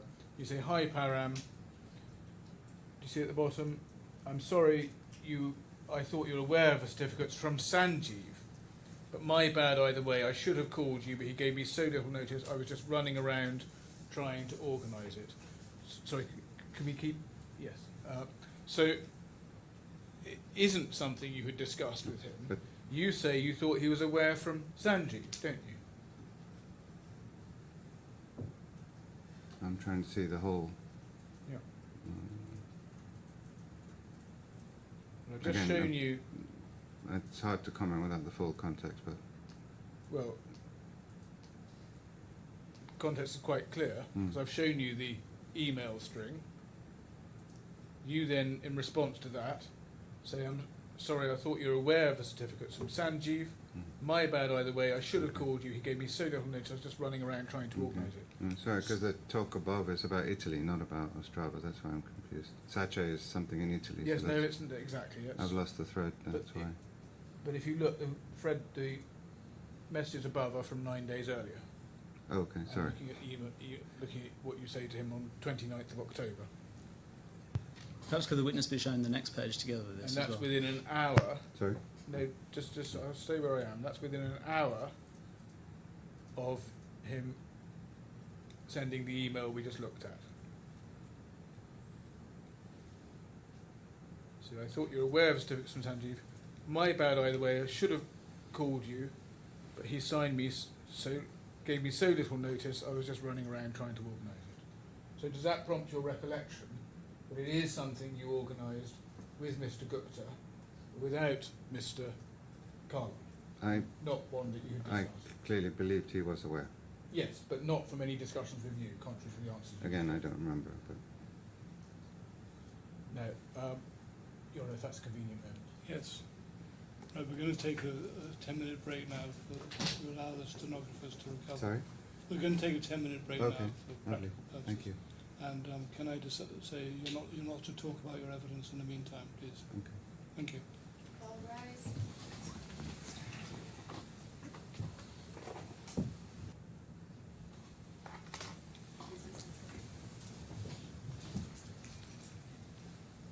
Yes, Mr. Hill. Yes. Could we go to J42960?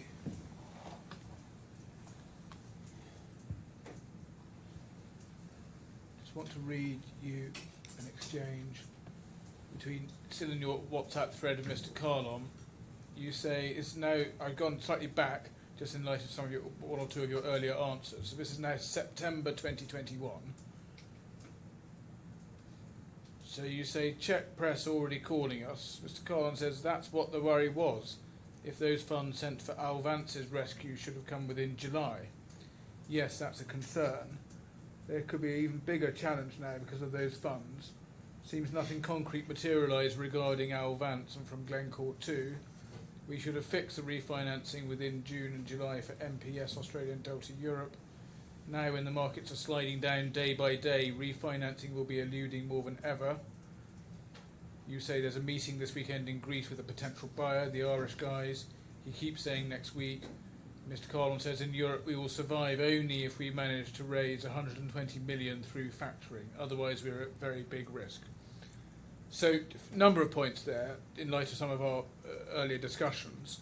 First, do you see the last point that Mr. Kahlon says in Europe we will survive only if you manage to raise 120 million through factoring, otherwise we are at a very big risk. And does that now remind you that you were facing cash flow issues by Q3 2021 at these plants, Galatz and Ostrava? Like I said earlier, there was cash flow issues, good and bad, all the time. It was the flow of the business. And does this remind you that there had been transactions of cash away from Galatz and Ostrava that had exacerbated these cash flow issues? They had contributed to it for sure, and we did raise that 120, by the way. And the transaction regarding Al Vance, this was funding that was raised from Ostrava and routed via Galatz to use for the aluminium, rescuing the aluminium business, because Mr. Gupta was facing pressure from a secured creditor there, correct? I don't know, the pressure in Alvance had nothing to do with it, but yes, we lent them money and we were supposed to get it back within a very short period of time. You were supposed to get it back within 10 days, weren't you? Mm-hmm. And it didn't come back within 10 days, did it? No, did not. In fact, by September, October, it still hadn't come back, had it? No. And you gave an answer earlier that it was in the group's interests to be advancing this money, but it wasn't something that Ostrava could easily do, could it, with the terms of its financing? What we were with discussing. Greensill and Credit Suisse. No, what we were discussing earlier was a different context, right? Right. Okay. But are you suggesting that it was in the interest of Ostrava and Galatz to be doing this transaction? To work with Greensill and Credit Suisse. No. Yes. The Al Vance transaction. When we discussed it at the time, this is what the loan. It was a short-term loan, and yes, it was. We were making money for Ostrava. But it's money that didn't come back, isn't it? Correct. But when the decision was made, it was with the facts we had.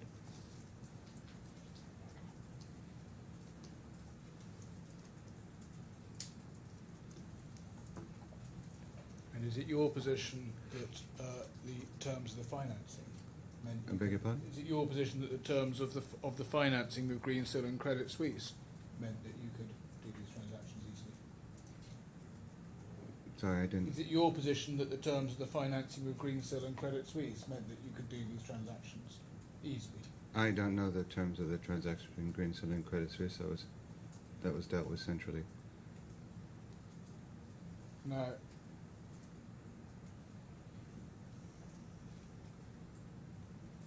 can we go to page 71? So 66 first.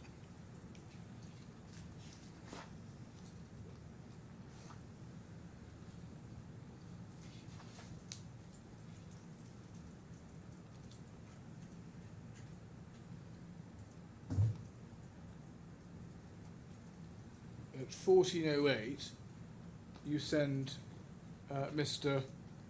Kahlon what you say, a letter for Siyash. Let me know if you have any thoughts. Now we're now at the end of 2021, and do you recall that this was part of the process of exiting Suyash Pradhan? Yes, correct. And that's something Mr. Gupta wanted to happen, wasn't it? That Mr. Pradhan should be exited. We all wanted it to happen. It was something Mr. Gupta gave instructions for, isn't it? Again, we discussed it. We all wanted it to happen. And we go to page 71.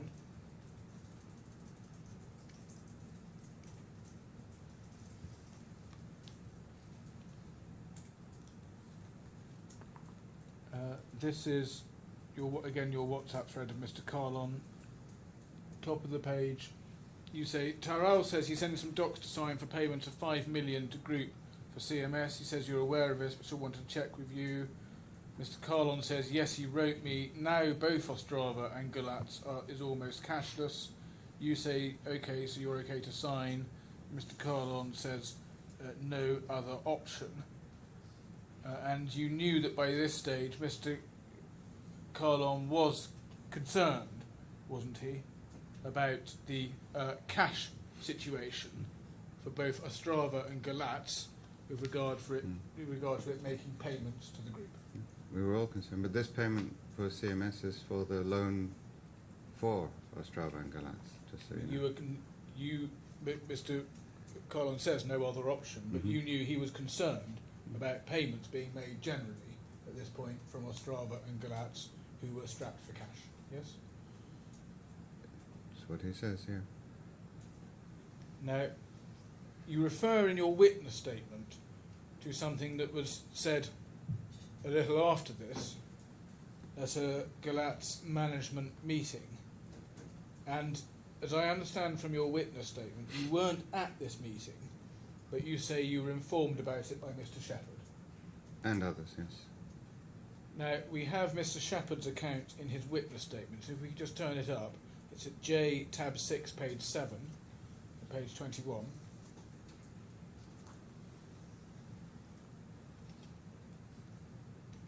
Sorry, para 21. To H tab 6, page 7, para 21.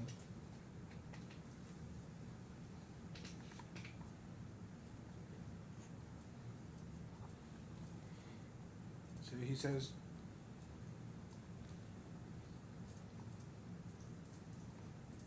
he personally attended the call. He says Mr. Kahlon told them that what they were doing was not lawful, and that he would be the first, if challenged by authorities, to tell them what the Galatz leadership team were doing. So, and then he says, my understanding is that they were supposed to do was make funds available through lawful processes to other parts of European businesses. He implied that AJ would carry out Mr. Gupta's instructions and that he told them to do this and they should not be doing it. So the proposed transaction was to make more cash available to entities other than Galatz, yes? I'm not aware of the proposed transaction this is referring to. Which specific one, but Well, it's you give evidence about it as well in your witness statement, so you can tell me about the proposed transaction. no, my evidence was talking about the, as it says here, the implications about the board doing stuff unlawfully, which was not correct. But you don't know what the transaction is? The Was. specific transaction, not. I mean, So you can't recall a specific transaction? not this one that you're referring to, because I just see there's no But reference this is to a any reference amount, to the nothing here. same meeting that you deal with in your witness statement. Excuse me? This is a reference to the same meeting. Correct, and I wasn't on the meeting. Right. So, but you don't know what transaction it's referring to. Not specifically, no. It was a general discussion, I believe. So you're not able to say for yourself that whether give information about whether the transaction was lawful or If you unlawful or why it was lawful. If you show me everything, yes, I'll be able to tell you. But I don't have it on on this specific call. I don't know which transaction they were discussing. So just so I now understand your evidence, you didn't know what transaction it was about, no? And you don't know on what basis it would be a lawful transaction. There was nothing unlawful. No.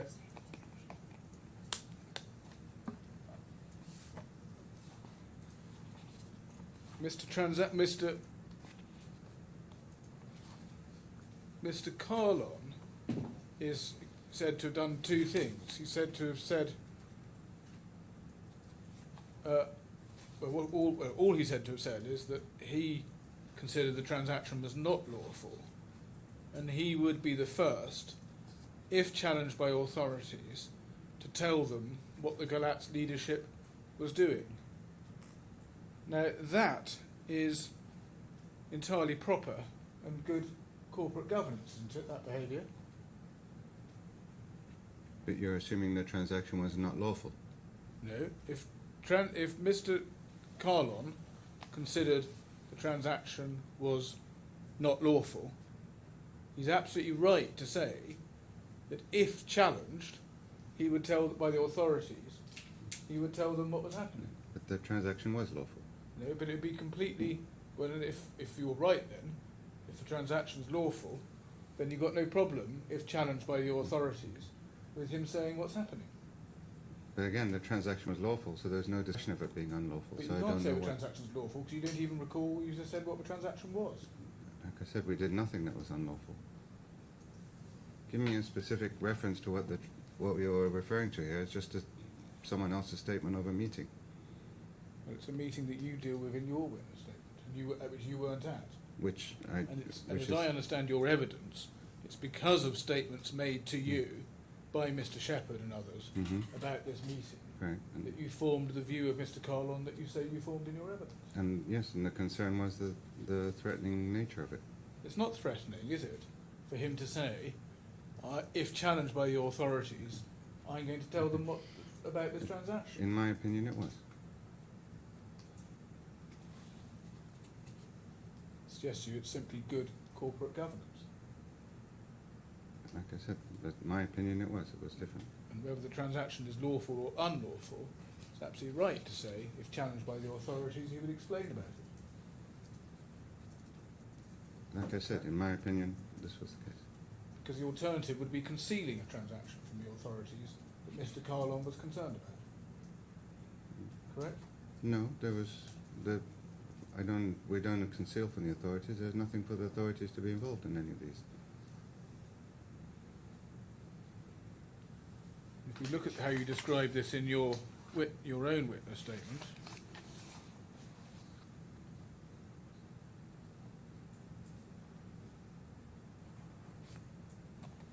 you say,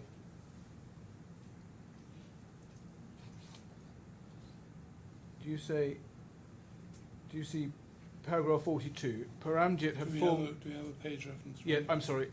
H, tab 3, page 9.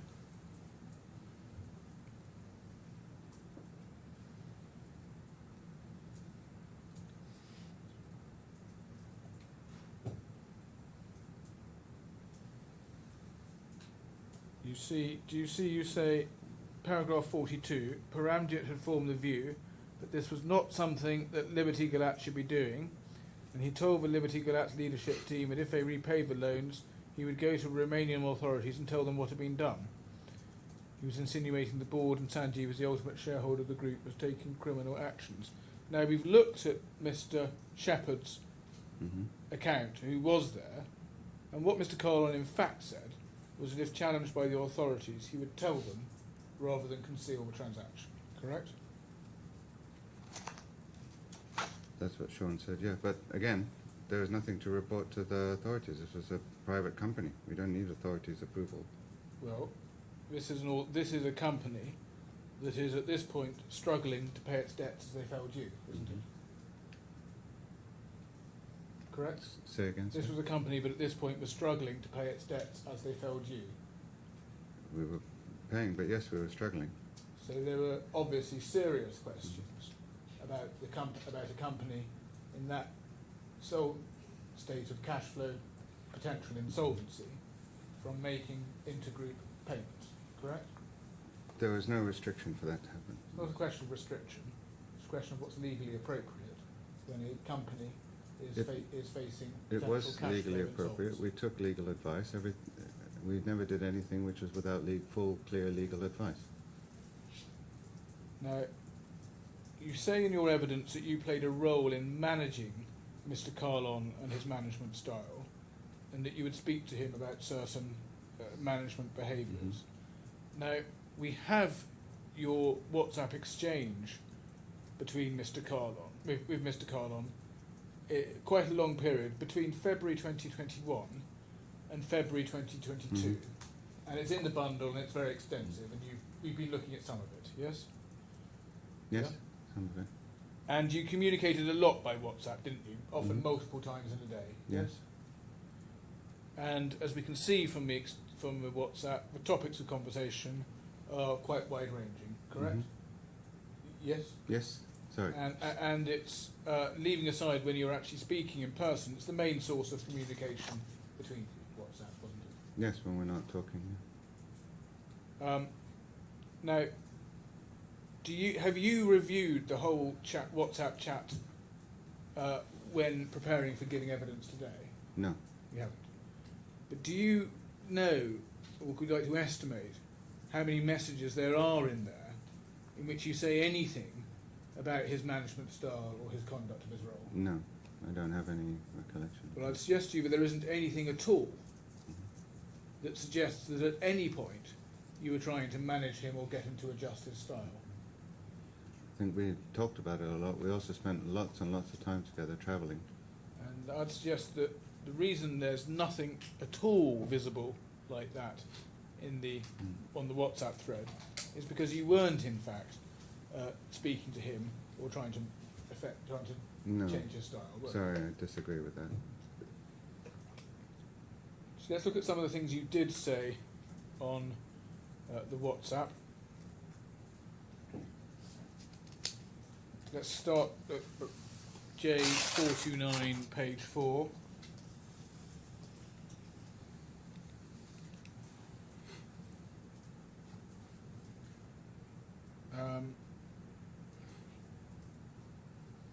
So you say there, picking up 3/4 way down the page, starting at 17th of March at 2012-19, you say Mihaela is fighting hard, it seems. Also here, Husa will resign next. Mr. Kahlon says, let's see, let the trash be cleared. You say yes. And this is part of you agreeing with Mr. Kahlon in having underperformance, getting out of the business, isn't it? Yes? And then can we go to J429, page 17?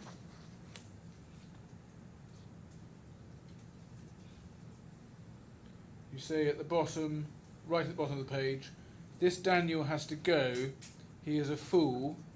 Next page.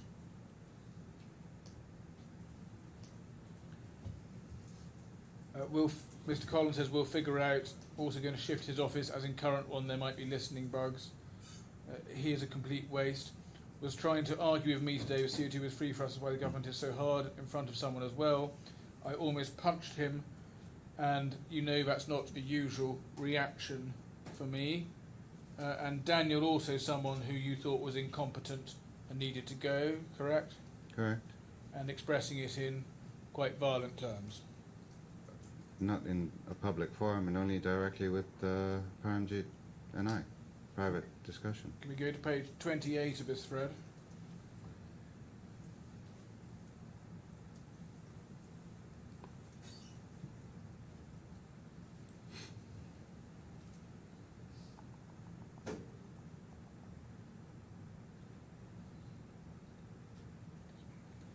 Middle of the page, 11:13, you say, this week we have to settle Bogdan, and then after that, Boris, can you see with Sanjeev if Bogdan has anything on us that could be harmful? If he doesn't, we can say F off.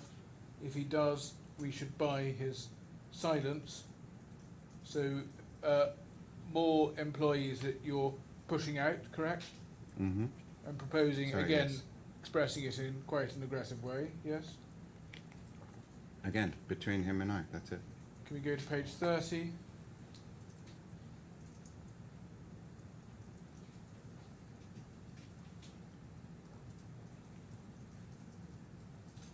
You say there, Mr. Kahlon says there's a go-ahead from SKG, that's Mr. Gupta, on Bogdan and Boris as no strings attached. He says let's take them down sooner than Karina. And you say, okay, perfect. Boris will give an option to retire and be advisor for 1 year. He can make trouble still in government, so better keep him close and quiet. Bogdan can F off indeed.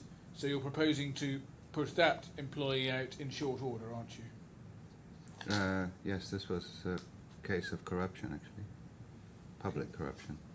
Can we go to the bottom of page 30? 1804. You say we must get rid of Daniel, Miroslav, and Yaroslav by June 30th. Sorry, Mr. Kahlon says we must get rid of Daniel, Miroslav, and Yaroslav by June 30th. Sanjeev is okay with it, and you say okay, clear. And then you say we need to get some of our people there. So like Sambit Alexander to have control and day-to-day focus, stronger CFO. Also, you cannot babysit Suyash forever. Daniel and Miroslav for sure have to go. They have direct contact with ministers. Yaroslav we can remove. just needs to be put back in his box from HR and a new Prague-based legal head on top of him. So what you're proposing to do is get rid of some of the local management at Ostrava and replace them with your own people. Yes? Not my own people. We're Really? trying to remove people who were creating issues for the group and not working in the interests of the company, and put people that were already hired in. I think all those people were hired by the company, not by me. I didn't hire I'm not anyone. suggesting you're personally hiring. Oh, sorry. But okay, you are, yeah. but you are suggesting that you're essentially it's a program of replacement Correct. of people, Which, isn't it? which is normal. So exactly, I'm not saying it's not normal, but it's part of the job that Mr. Kahlon's doing, and you're in fact helping We're him. clearly which doing is it together, yes. Replacing Hmm. underperforming people and bringing new people in. Yes, Correct. and in quite a number of instances, replacing the underperforming people with new people who weren't local. Don't think that was a specific plan. It's just how it worked. But that quite often happened. Yeah, to an extent in Ostrava, not so much in Romania. We replace with Romanians mostly. Now, can we go to bundle J, tab 430, page 40?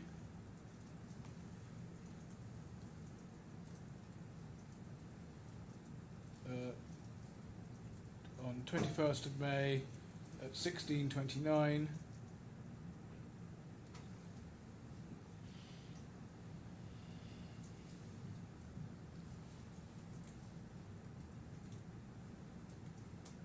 Sorry, it's at 12:09. Sorry, 12:09.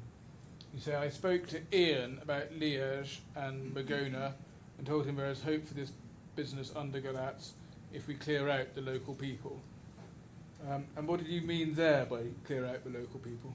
There was, as we discussed, there was two, so I think it was specifically CEOs who were there that were not really doing their best job for the business, for the company. And at this time, this must have been around the time when Paramjit also took over management of these two companies. And you're referring to Bogdan? No, Bogdan is not in Liège or Magona. Bogdan was in Galatz. Sorry. But you're referring to clearing these people out and then replacing them, correct?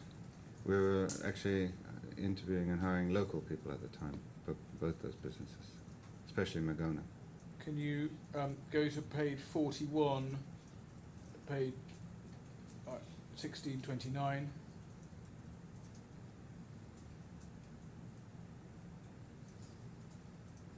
Say 2/3 of the way down. Spoke to AP. That's ASHOC, isn't it? Wylands had paid legal fees on behalf of Czechoslovakia, which we can invoice back. And he also said there's 3.9 million loan from LFM, which we can also repay after acquisition.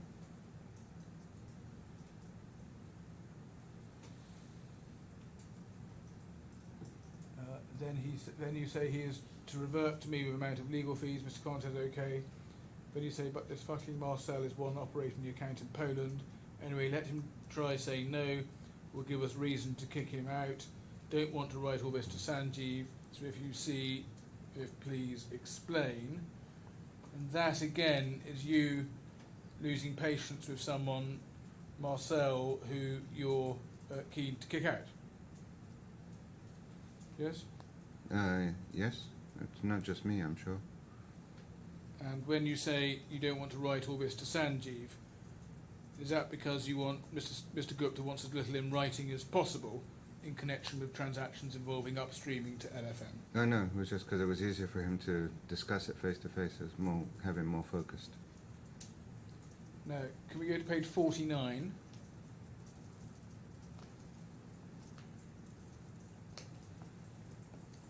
We have a message at the bottom of the page. And we're now at 11th of July at 15:27.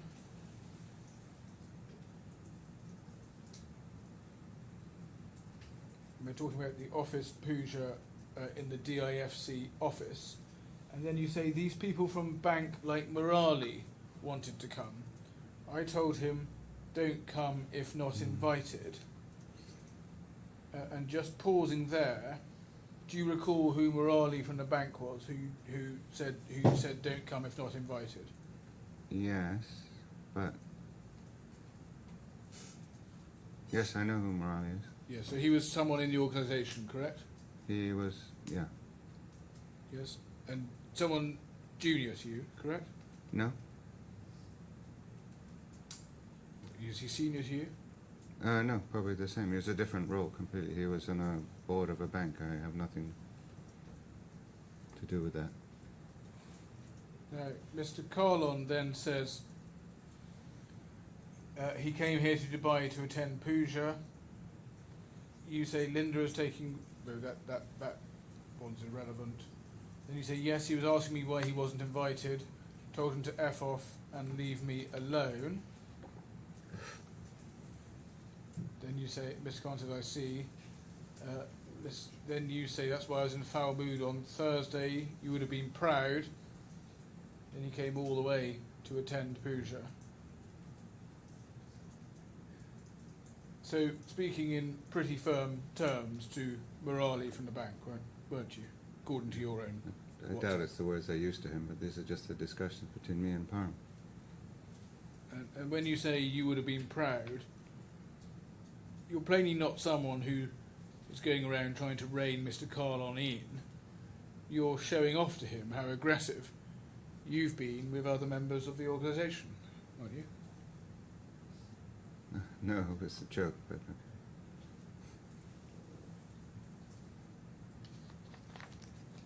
And then if you go down, you elaborate on your complaint, if you go down to page 50 to 1533. Sorry? Just give me 1 moment. Yeah, 1533, just a bit below that.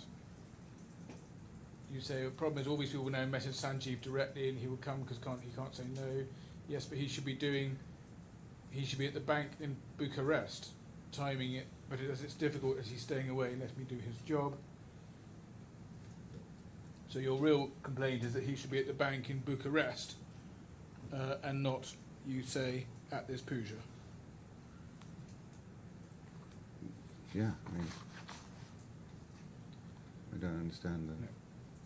Well, I'm just looking at how you interact with Mr. Kahlon and how you discuss your interactions with other members of the organisation. Now, can we look at, in your witness statement, sorry, you deal in your witness statement with Mr. Barve, Mahesh Barve, if I pronounce that right. Yeah, Bavray. Yeah, and how Mr. Kahlon dealt with him. Can we just look at some documents on that? Now,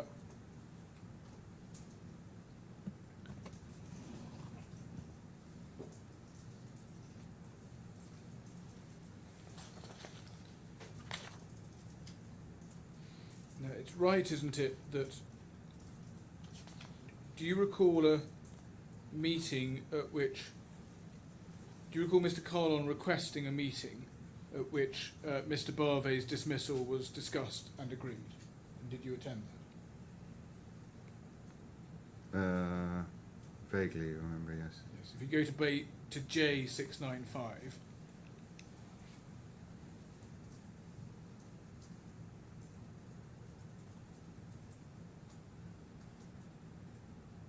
if you look at the bottom of the page, you see Mr. Kahlon arranges on the 22nd of October a meeting involving Mr. Barve, and he invites you and V.B. Garg and Mr. Sonthalia and Mr. Shepherd. Mm-hmm.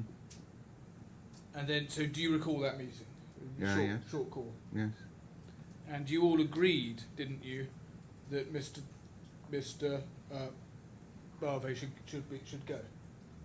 Correct. We agreed it was untenable for him to stay in the business together with Paramjit. We tried then to move him, I think, first to Poland and then to the UK. But it was a bit more than that, wasn't it? In that you also agreed, didn't you, that he was underperforming? From the details I was given, it looked like he was underperforming, yes. Now, you also deal with an employee named Giles Manning, in your witness statement. It's right, isn't it, that Mr. Manning had been the person in procurement responsible for the acquisition of a supply of coke, which turned out to have very substantial contamination. There was issues, yes.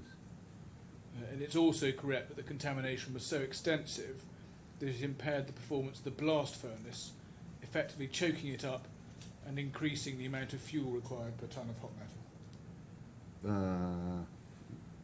I don't recall that, but I'm sure you're correct.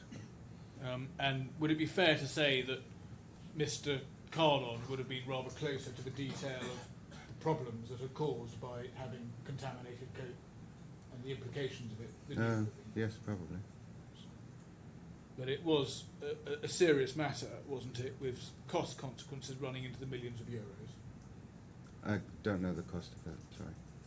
But it was the sort of thing that Mr. Kahlon needed to take very seriously and get to the bottom of, wasn't it? Mm-hmm. Yes, sorry, excuse me, my bad. And as I understand your witness statement, you had previously said that you all needed to be careful with the supplier in question, correct? Yes, it was a private discussion between me and Paramjit. Mr. Kahlon was understandably keen to take a tough approach, wasn't he, and ask quite piercing questions to get to the bottom of how such an enormous error could have happened, especially with a questionable supplier. Yes? Yes? I just didn't agree it should be done in public forums, that's all. Now, you also refer to Mr. Buda, who was exited, and he was another person where there were identified issues, weren't there, in the performance of his procurement role. Yes. And Mr. Kahlon wasn't alone in considering that there were issues which justified moving him on. Yes. Now, I'm just going to invite you to look at paragraph 27 of your witness statement and read it.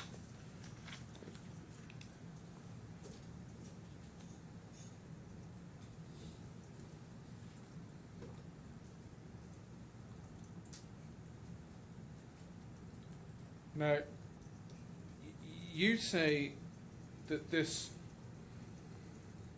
remark was made in around February 2022 at a dinner, yes?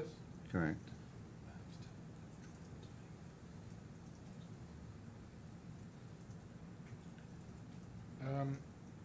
Now, Mr. Gupta, in evidence that we can see, has said he didn't hear the remark. Are you aware of that? No. You're not sure if Mr. Trehan was there or not, correct? No. And your evidence is that the person that this remark you say happened was about was not there either, but you told him about it afterwards. Correct. So it looks like if this conversation happened, the only person who heard it is you. From what you're saying, seems so. And it was you who told the person who you say came up in this conversation, and you asked it to be taken to Miss Timms, didn't you? No, he wanted to do that. I didn't ask him to do anything. Is it right that you asked him to take it to Miss Timms because it might be a pretext that Miss Timms might want to use in the context of exit discussions I don't with Mr. believe Kahlon? I asked him to take it anyway, I just told him about it. Now, when the person did take it to Miss Timms, they said it was a remark that had been made at a dinner over the Christmas period. And a dinner over the Christmas period is a pretty big difference from an occasion in February 2022 that you say in your witness statement. Do you see that? And it rather suggests, doesn't it, that this information, which only comes from you, has two very different versions. Only with the date, but this was a long time ago, so the date, we could have made a mistake between the two of us. But is this not something that you made up and gave as a pretext. No, it's something most certainly not correct. Could we go to J430, page 61? J430, page 61.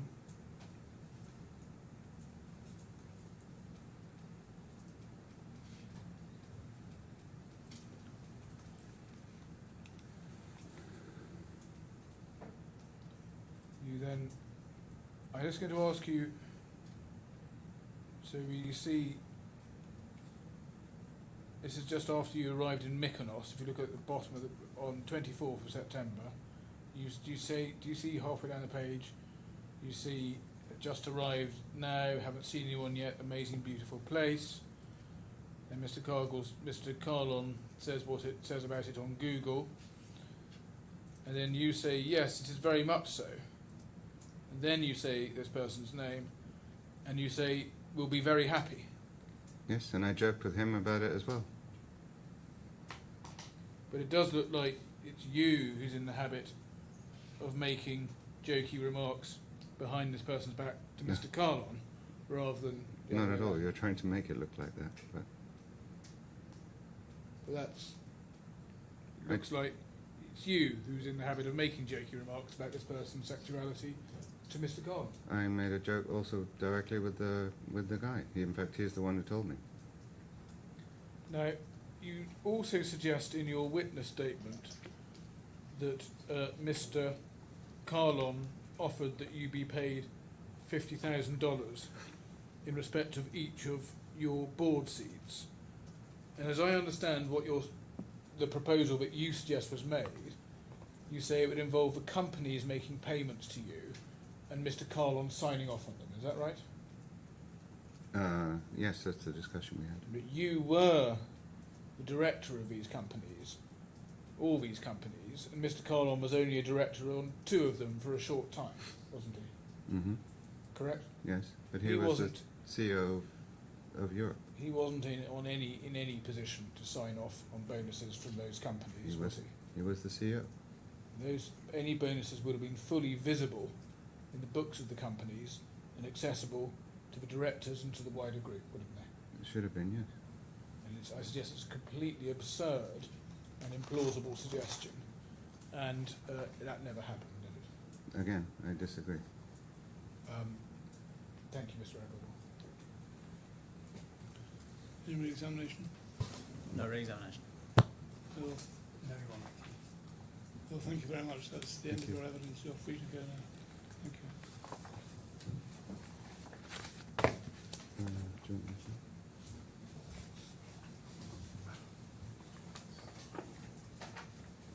Thank you very much.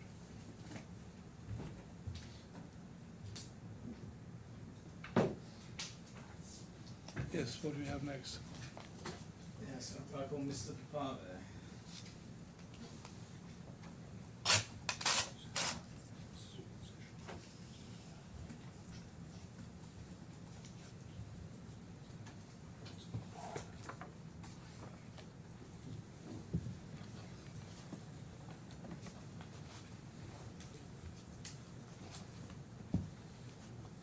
Please confirm your full name and occupation for the court's record.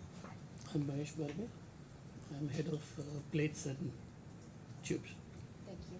Please repeat after me. I swear by Almighty God to say nothing but the truth.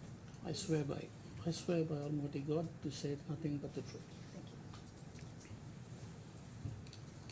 Good afternoon, Mr. Barber. Blackman. Could we have H/4, please? Do you see on the screen a document titled First Witness Statement of Mahesh Barbe? Do you see that? Not yet. No. It's on my screen. You don't have it on yours? No, it's just the first one. Oh, the first page? Yeah. Yes. And if we go over to page 9, see, is that your signature? Yes. And are the contents of this statement true? Yes. Thank you, Mr. Barber. Mr. Hill may have some questions for you.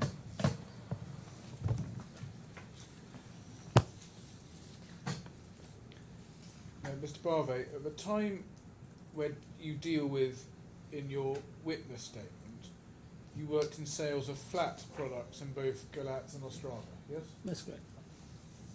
You're now working for Liberty Steel again, yes? That's correct. And fair to say that you're not very well disposed, Mr. Kahlon. Sorry, come You're again? not well disposed to Mr. Kahlon, are you? Apparently. I missed. Apparently, yes. Well, you're not. Yes. That's a yes, isn't it? Yes. You consider he was responsible for making your working life more difficult in Eastern Europe, for asking you to move to Poland, for not paying all your bonus, and for you ultimately losing your job. Yes. Correct.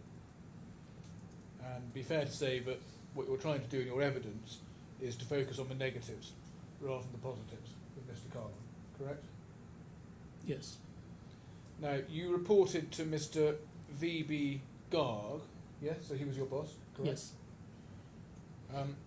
Now, Mr. Agarwal has said in his evidence that you were friends with Mehmet Koru, the president of a Turkish business and the head of sales in Turkey, is that right? Yes. And according to Mr. Agarwal, Mr. Koru would speak on your behalf to Mr. Gupta. Were you aware of that? No. Did Mr. Koru introduce you to Mr. Gupta? Sorry? Did Mr. Koru introduce you to Mr. Gupta in the first That's place? right. That's right. Yes, he did. And was it Mr. Gupta who subsequently appointed you to the job at Liberty Steel? That's correct. Now, coming on to Mr. Mr. Kahlon had a demanding and high performance culture, didn't he? I did mention in the statement. And his role was to turn around Galatz and Ostrava, which were underperforming businesses, yes? That's right. And part of his role did include moving on people he regarded as underperforming and replacing them with people he regarded as better performers. You accept that? I won't comment on that. Well, you do appreciate that's part of his job. Yes, I did. And you give an example, or examples of people who moved on from your organisation at paragraph 10 and 11 of your witness statement, including Mr. Genest. But you do appreciate that it was Mr. Kahlon's job to move them on or let them leave if he regarded them as underperforming. Yes? Yes. And did you appreciate that with regard to Mr. Genest, for example, moving him on was done with the knowledge of Mr. Gupta? I wasn't involved in his moving on. Now, you deal at paragraphs 12 to 16 of your witness statement with your interaction with relationship with Mr. Kahlon in early 2021. So that's what you cover at paragraphs 12 to 16. And I just want to ask you about that.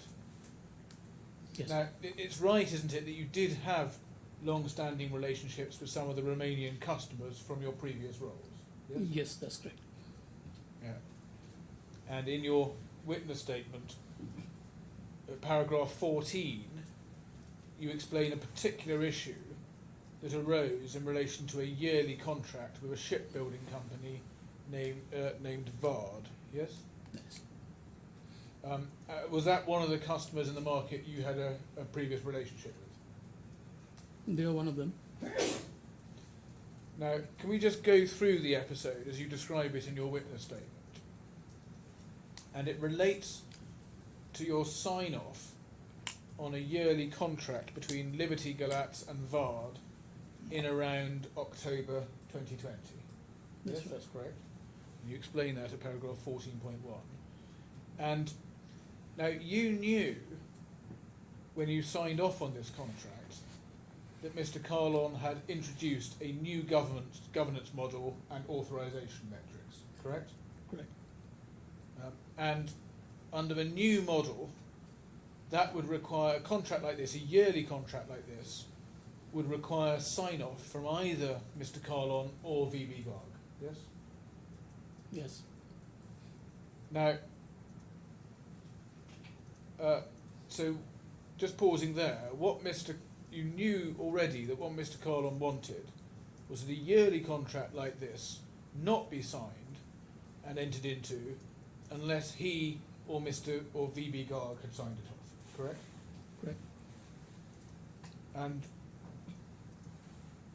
you didn't, and although you refer in your witness statement to this being a new piece of new governance, you hadn't asked, Mr. Kahlon didn't want any particular delay or postponement, did he, in implementing this new governance? This is the new system he wanted up and running, yes?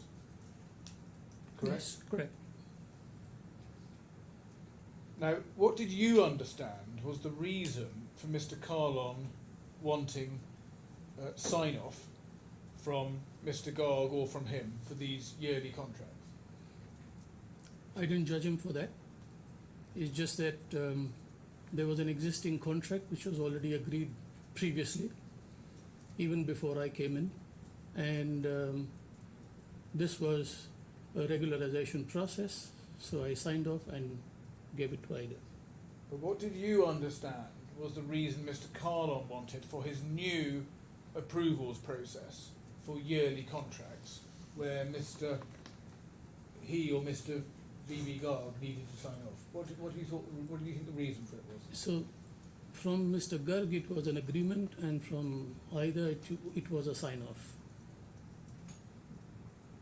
And why did you think that was necessary? What did you understand Mr. Kahlon was trying to do by putting in this new system? I think it's a process that he wanted. But for what reason? Did you have any thoughts on what the reasons might be? Every CEO has a way of working. You don't think it might be because the terms of these yearly contracts are particularly important, and if the price and the other terms are not got right, that could have the potential for significantly affecting the profitability on the contracts? That's his view. But it's a pretty rational view, yes? That's his view, correct. But that must have been what you understood at the time, or did you not really give any thought? Do you just think this is just some other process? Not really. It's something that the CEO decides. It's his view. But a yearly contract could have particularly significant economic consequences if it isn't got right, is it? Can be. And that's why it would require a particular level of scrutiny at a senior level, yes? But it was done, but the process was new. The implementation was new, the process was new. It was not that there were no previous examples of yearly contracts or any significant loss, but it was something that the CEO wanted. And scrutiny would be required, wouldn't it? In particular because of potential incompetence or even malpractice by the local team putting these contracts together, so that you have someone at a very senior level in V.B. Garg or Mr. Kahlon checking and approving. Yes? That's correct. And that's all part of Mr. Kahlon's job, working with Mr. V.B. Garg, scrutinising the activities of the local team, including the CEO of the local team. I could disagree because Mr. Vivigar was previously also involved, and the CEO was new. I had come in new, but in the yearly contracts, Mr. Garg was previously involved as well as his position in as director of Liberty for sales. Now, you chose, didn't you, not to go along with Mr. Kahlon's new approvals method, but instead to use the pre-existing model that only required signature from you and from the local CFO, yes? Incorrect. Well, that's what you say. Let's look at what you say in your witness statement.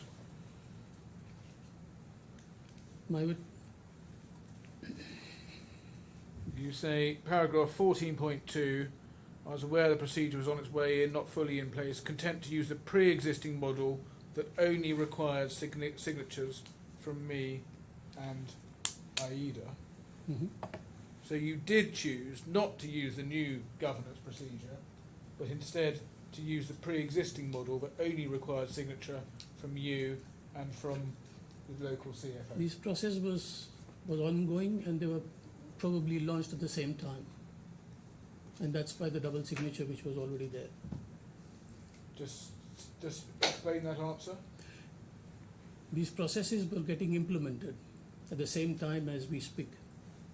So there were certain contracts which are ongoing, which was under signature, and there are certain contracts which could have been agreed upon.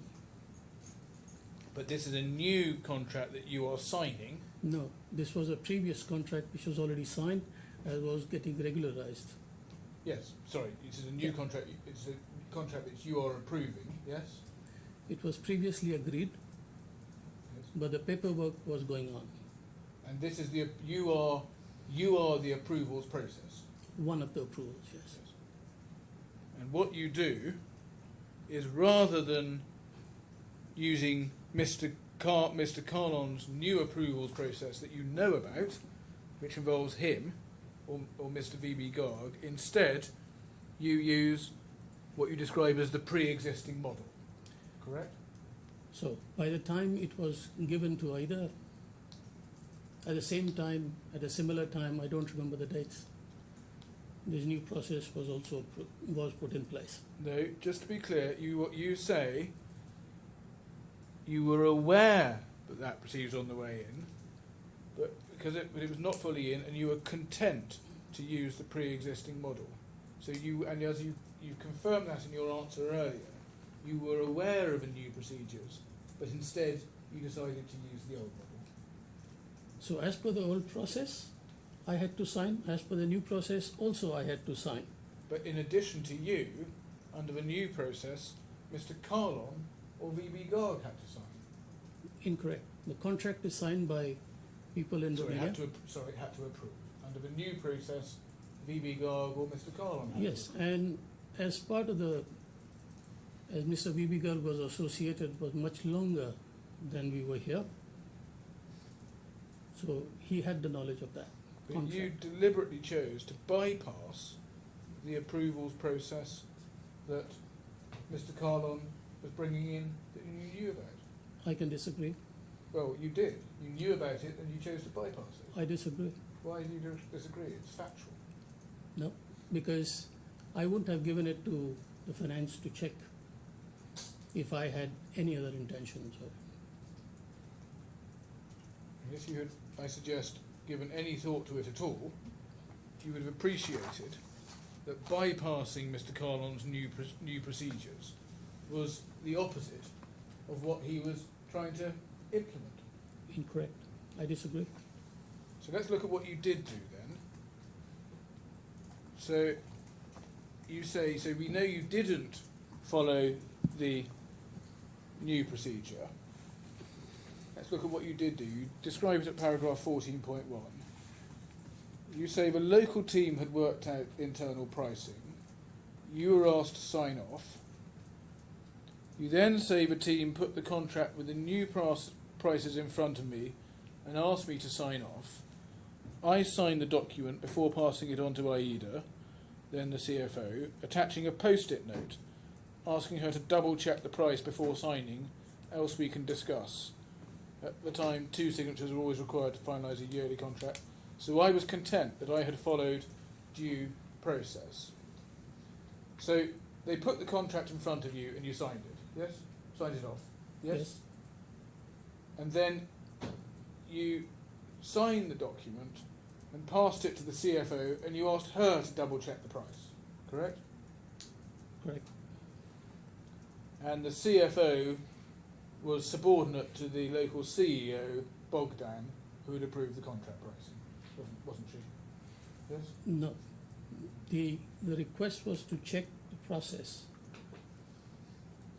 So it looks like, looking at your evidence, you undertook no scrutiny at all of the contract being put in front of you. You just signed and put a post-it note on and asked someone else to do the check. Yes, I joined the organization, and since it was pre-agreed between the local CEO and Mr. VB Garg's involvement, so I gave it to the finance to cross-check if it was okay. So you're not just failing to abide by Mr. Kahlon's new governance. It's Program. not clear. It was not clear whether it was in place or not. Well, it wasn't just that you were failing or not complying with the new programme. You weren't even, in substance, complying with the old programme, were you? Because your roll is just a rubber stamp. That's incorrect because I was following a process which was led by Mr. V.V. Garg. So unless it comes clearly from them, Well, you say it's led by Mr. Guo. What's happening? You describe it. You get a in principle sign off from Bogdan. They put the contract in front of you. You are one of only two people, and you're the more senior of the two people who are scrutinising it under the old regime, aren't you? You and Aida, you're the senior one. Yes. Yes. yes, And you don't actually do any scrutiny at all. You just sign it and ask her to do any scrutiny that might be required. partially incorrect because I had come into the organization very recently at that point of time. And that's why I gave it to Aida to cross-check. But if you'd come in very recently, all the more reason to not just sign off on it, but, for example, to use the new approvals method, which would mean that it got signed off by Mr. Kahlon or V.V. Garg. Yes? That, as I mentioned, that process was under implementation. The details were not known, and that's why the need to check with finance. So when you say I was content I had followed due process at the bottom of 14.1, That's right. you hadn't followed due process at all. You had just done a box-ticking rubber stamp exercise. And the scrutiny role that you were supposed to apply, even under the old process, you didn't apply at all. So the existing process was the local CEO would approve, and the new process was not in place, or not clearly in place. Leave aside the new process, the existing process, you must have thought that there was a purpose to getting sign-off from you. That's what an approvals process is, isn't it? Approval process done by commercial are largely on market price and reference to market price and the mechanism used for market pricing. It defeats the purpose if the person who is the checker is just rubber stamps, doesn't do any checking. Incorrect. I agree. Disagree. Now, I'll come on in a moment to Mr. Kahlon's interaction with you about this, but just so I understand how the situation developed, it's all ended up leading to an internal audit, didn't it? Sorry for the It's all ended up leading to an internal audit, didn't it? correct. And Mr. Sonthalia and Mr. Agarwal were involved in that audit, correct? Probably, yes. And it led to a substantial economic exposure to Galat, didn't it? Because the price had been fixed for a whole year at a low price in a rising market, leaving the customer able to choose to order at whatever times and volumes it wanted as the year progressed, correct? Incorrect. Broad summary, yes? Sorry? That's accurate as a broad summary. Incorrect. Well, you accept it led to substantial economic exposure on this contract, correct? I disagree with the view. Well, it led to cancelled shipments of this customer, didn't it? Correct? Correct. And it was seen within the organisation as a major problem that needed to be addressed and which carried economic cost, correct? Correct. Now, at 14.3 of your witness statement, you deal with Mr. Kahlon's reaction to this, and you say at one of his weekly Tuesday meetings in February 2021, Paramjit followed the opinion I'd purposely signed off on the contract without considering the price or getting his approval. Now, you say it was in February 2021. Is it possible it was in January? I wouldn't remember the timeline. Maybe, maybe not. Maybe, could be. And then you describe his opinion that he formed, that you had purposely signed off on the contract without considering the price or getting his approval. Well, he's right about that, isn't he? In that you had purposefully signed off on the contract without considering the price, correct? Disagree. Well, you've seen your evidence about your process for that. And you had purposely signed off on the contract without getting his approval, given that you knew that that was the process that he wanted in place. Disagree. The process was not in place.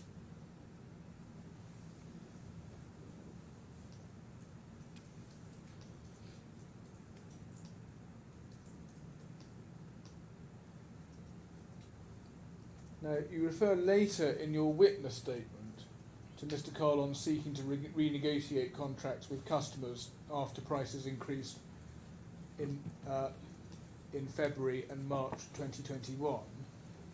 Is it fair to say that Mr. Kahlon was seeking to renegotiate contracts such as this one that he was concerned had been entered into with poor pricing and without an adequate approval process? If you could repeat the question, Yes. please. So you refer generally to him seeking to renegotiate contracts after prices increased in February and March 2021. Is it fair to say what he was doing was seeking to renegotiate contracts such as this one that had been entered into with poor pricing and without an adequate approvals process?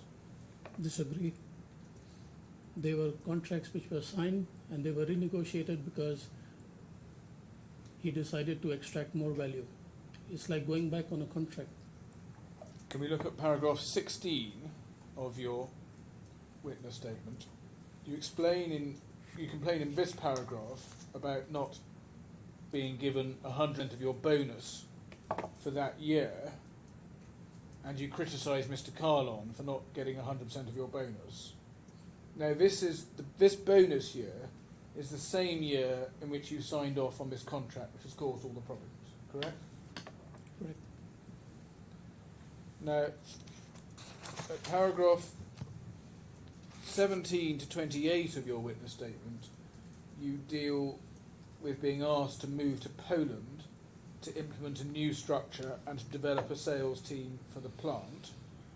And once you were in Poland, your main focus was Poland sales and Ostrava sales, wasn't it? Correct. And Galat sales was handled by other people. Correct. And you complain about your move to Poland being something that was sidelining you.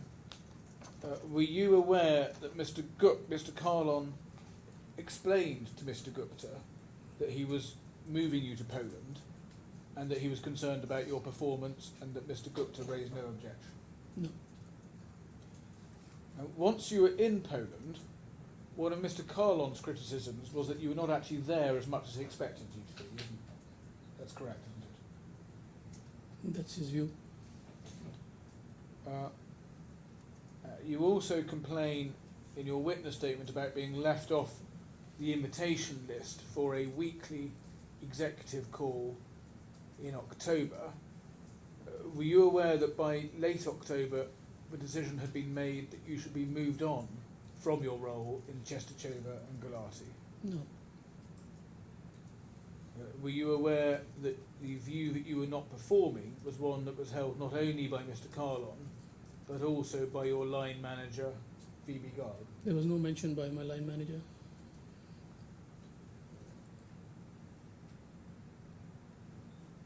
And if we look at paragraph 29 of your witness statement,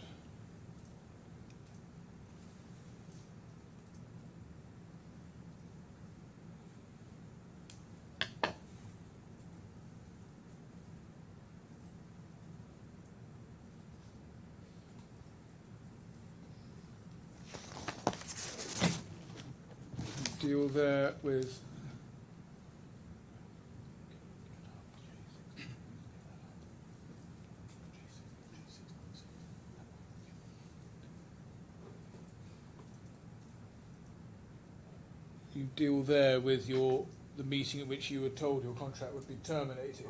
Were you aware that that decision had been taken following a meeting involving all of Mr. Garg, Phoebe Garg, and Mr. Kahlon, and Mr. Sonthalia, and Mr. Agarwal? This is what HR informed me. Correct. And it wasn't only Mr. Kahlon's view that you were underperforming, but it was a shared view, and a shared view that you should be terminated. I wouldn't know that.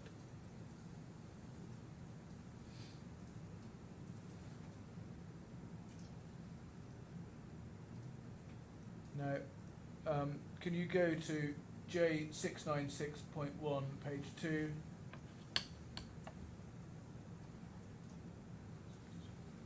And if you could zoom in the middle of the page, you see there's an entry at 05:25 on the 25th of October. Do you see it says on Mahesh, this is Mr. Gupta's thread of Miss Timms, It says on Mahesh, that's you, VB, that's Mr. Garg, came to see me also. His view is that Mahesh not performed in Glatz, and not again, and now not again in Ostrava, but perhaps he is demotivated and we move him to UK as last chance. That works. Then I understand he's overpaid, so he would need to align to LS UK pay grade. So were you not aware of how widely held the view was that you were not performing? No, I was not aware. Now, can we look at your witness statement, come back to paragraph, sorry.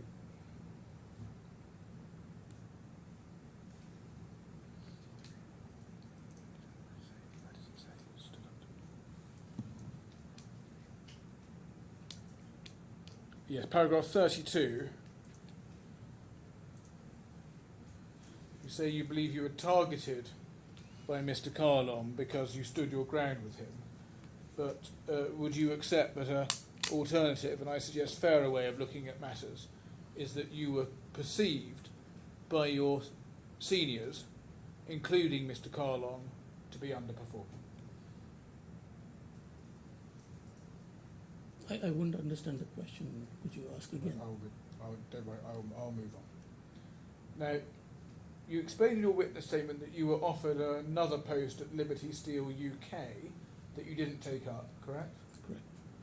And that role would have involved a reduction in salary, correct? Correct. And that's one of the reasons you didn't take up the role, yes? And moving to UK?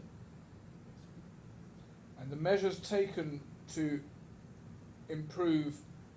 Now, just so I understand where you fit in the organisation at the time, measures taken to improve variable costs, get efficiencies in production, so those parts of Mr. Kahlon's job, those were not really part of your area, were they? You were on sales, correct? Correct. So in terms of assessing the efficacy of Mr. Kahlon's measures on variable costs and production efficiencies, you're not really the person to assess that. No.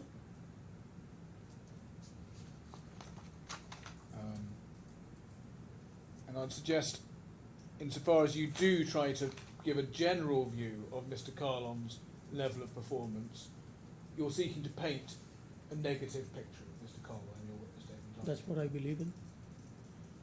Thank you, Mr. Barley. Re-examination? No re-examination. No, Your Honour. Thank you very much. That's the end of your evidence. Thank you. You're free to go now. And that conveniently takes us to 1 minute to 1. Thereabouts. We'll resume at 2 o'clock. All rise.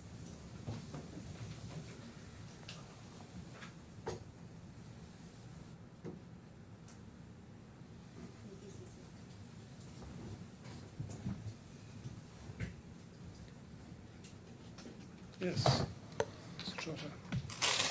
Your Honour, I call Ms. Timms, who we have on the video link. Yes. Thank you. Thank you. Please confirm your full name and occupation for the court's record. Denise Janet Timms, and I'm a CHRO for GFG Alliance.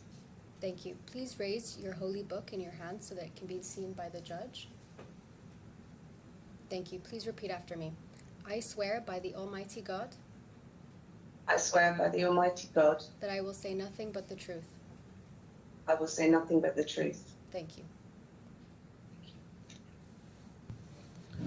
Ms. Timms, do you have in front of you a screen, an EPE screen showing your fourth witness statement? I do, yes. If we just go over to page 21, please.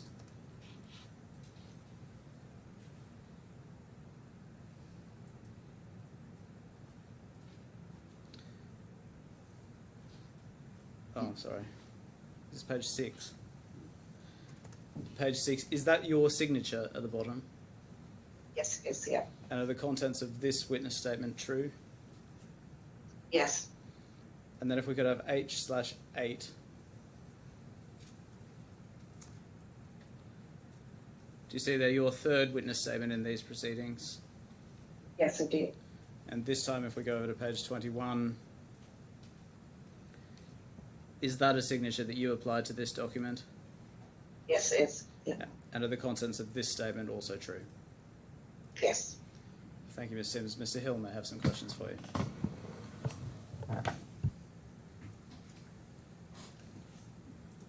Ms. Timms, as you said, you're the Chief Human Resources Officer for GFG Alliance, aren't you? Yes. Can we stop for a second?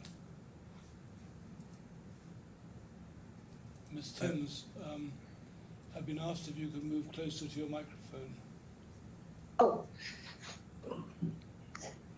This is Is that better? This is being recorded and typed out, so the stenographers need to be able to hear everything you say. okay. Is this any better, or I can?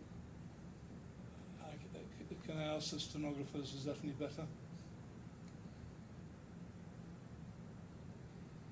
Slightly. You're still quite quiet, so can you make an effort to keep your voice up? I will do. Yes. Thank you. I think council are going to have to monitor this. I can't keep Yes, of checking. course. Could I ask the operator to go to J16.11.1, page 1?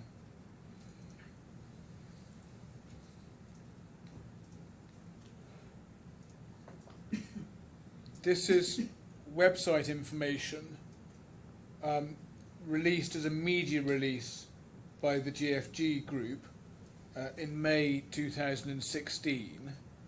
Do you see what that is? You may recall it, you may not.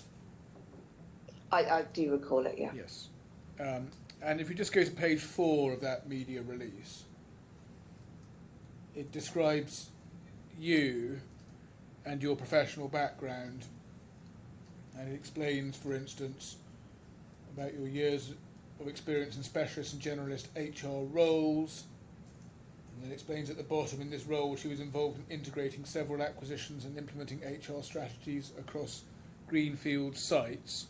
And this is information that would have been available on the web as from May 2016, wouldn't it? I believe so. Yes, thank you.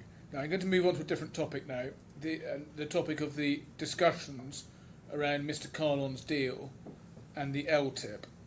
And it's right, isn't it, that the LTIP arrangement with Mr. Kahlon was one of the first entered into by the GFG group, correct? I think it was one of the first. Yes. And it's also right that the arrangements for LTIPs within the organisation vary from case to case, don't they? Yes, they do. Including as to vesting arrangements and various other matters, yes? Well, there's some basic constructs that are similar, such as vesting over a 3-year period or a 5-year period, but yeah.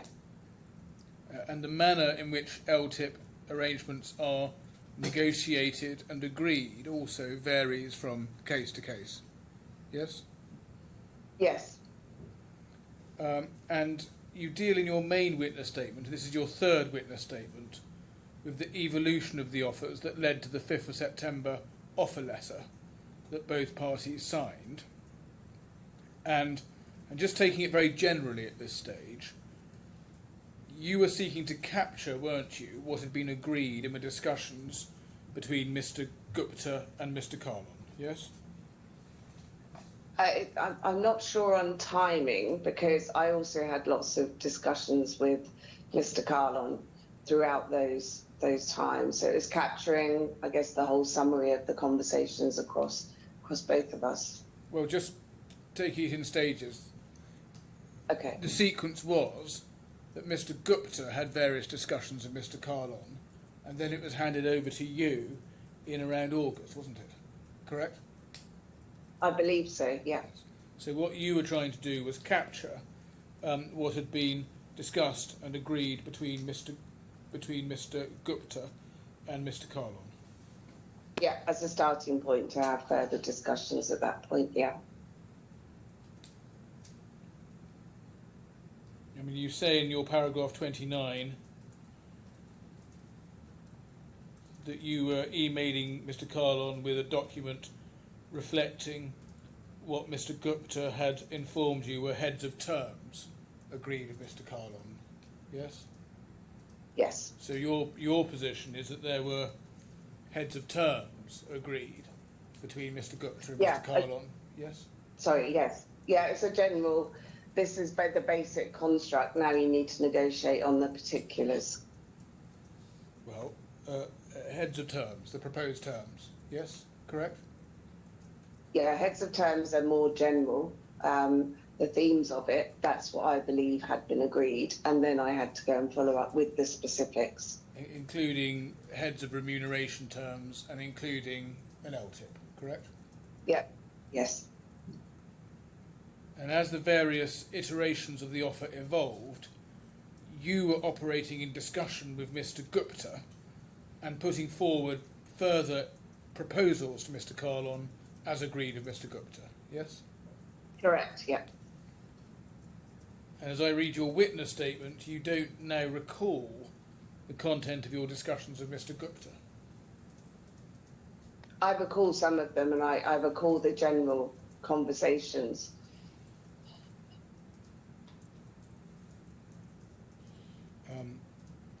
But it sounds like we may be doing the best we all can in circumstances where you don't have recollection of the detail of your discussions. Would that be fair? I don't think so, because I think I do recall certain specific meetings on the salient points.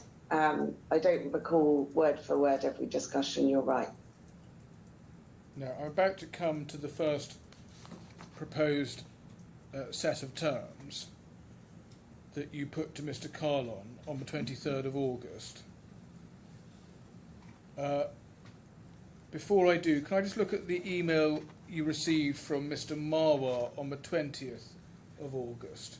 And this is at J1013.1.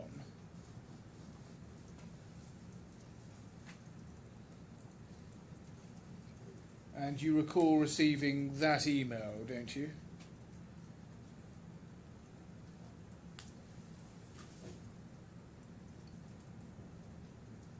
I believe so, yes. And you knew if the operator could put page 1 and 2 on the screen,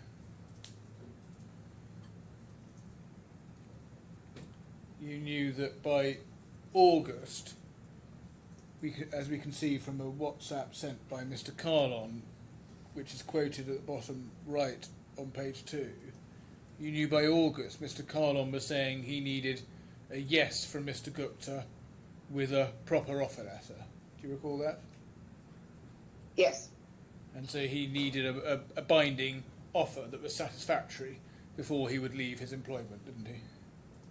Yes, he did. And that's what I had to negotiate, yeah. And he wanted agreement on matters that he listed there, including wealth creation per annum, yes? Yes, he did, yeah.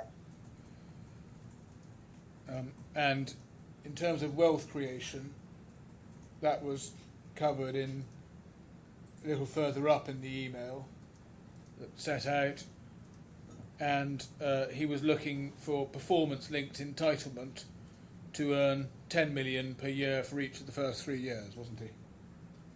Yes, correct. That was his request. Sorry, where do I see that? Yes, it's under wealth creation, medium to long term, at the bottom of page 1. Oh, right, yeah. And so he wanted a term of employment of at least that length in order that he could be assured of the opportunity to earn that money as long as he performed. Yes?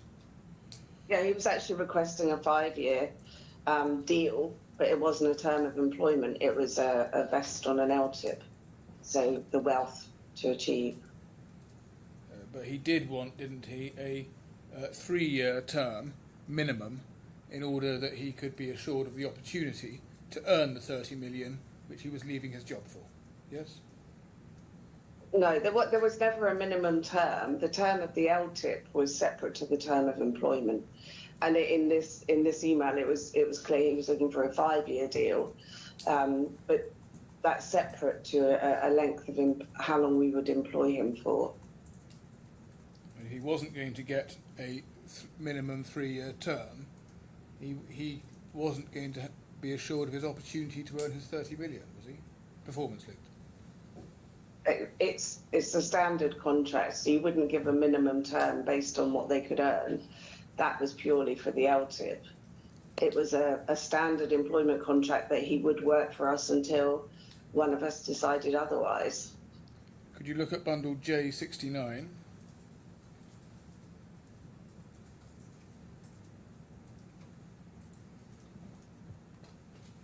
This is your letter of 23rd of August to Mr. Kahlon. So this is the first of your letters to Mr. Kahlon. And it's common ground, isn't it, that Mr. Kahlon pushed back on this proposal and you made further offers, yes? Yes. I just want to look at one or two elements of this version. Starting with the first bullet, you say quantum to achieve 20 million over 3 years. So you were proposing, weren't you, an opportunity to earn 20 million over a 3-year period, yes? Yes. And that did require you giving him a minimum 3-year employment term, otherwise that could be just taken away, couldn't it? Well, no, this was the compensation package agreed. It doesn't mean that he couldn't leave and we couldn't exit within those 3 years based on issues out of either of our control. This was purely the compensation element. The term, he wanted to know what he would earn per year, and so over the 3 years he could earn up to this amount. It's the same as saying, you know, an annual salary is X. That doesn't set the term of employment at a minimum of 1 year. I think that's what I'm trying to clarify.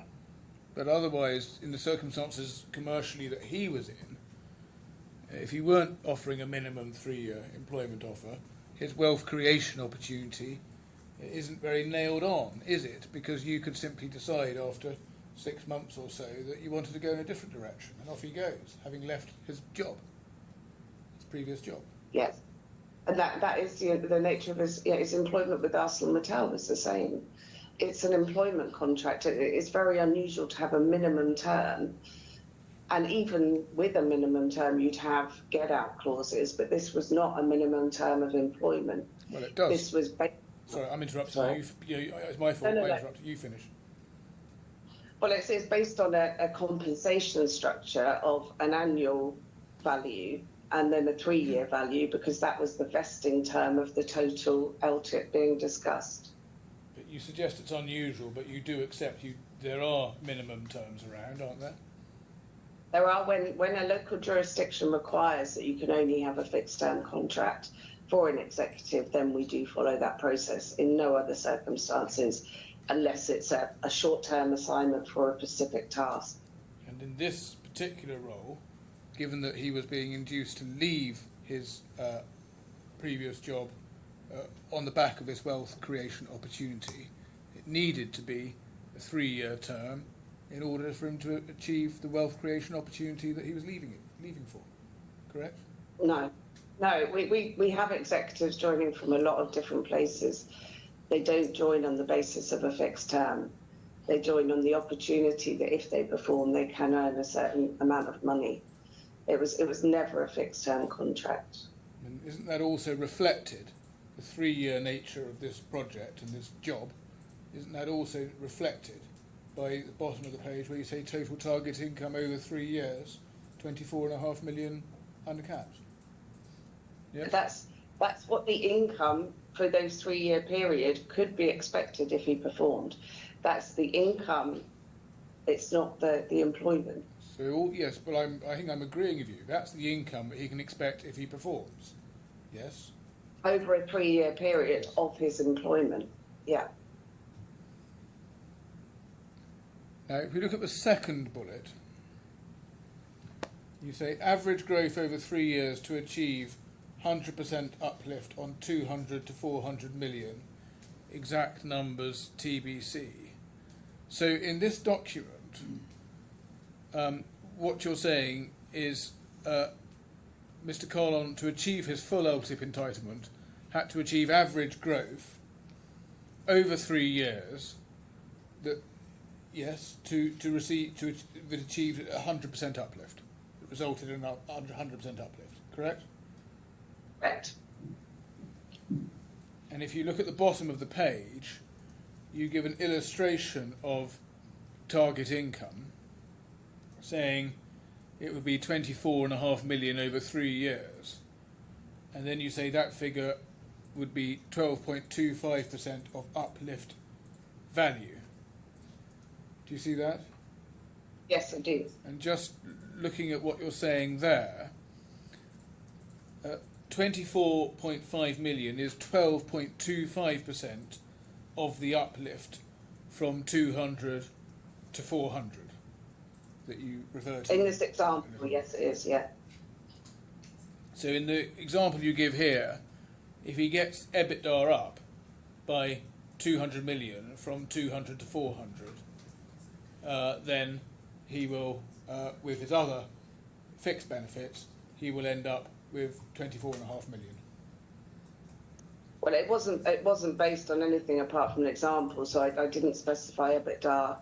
I knew they hadn't discussed in detail at this point what it would be based on, and it certainly wasn't these numbers. It was an example of how it might work.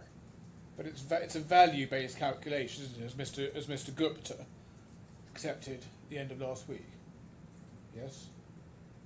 Yeah, whatever the value is of growth based on whatever the metrics are and the starting point of that growth. Yeah. You're not suggesting, are you, that it would be revenue, for instance, or costs? I'm not suggesting anything. Yeah.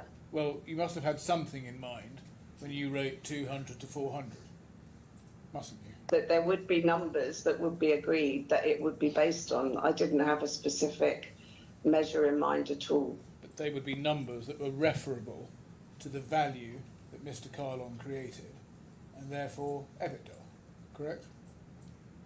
I genuinely didn't base these numbers on anything apart from an example. Well, do you think that might be because you just fed back what Mr. Gupta was saying to you about 200 to 400? It could be part of the conversation. For example, 200 to 400 would be 100% uplift.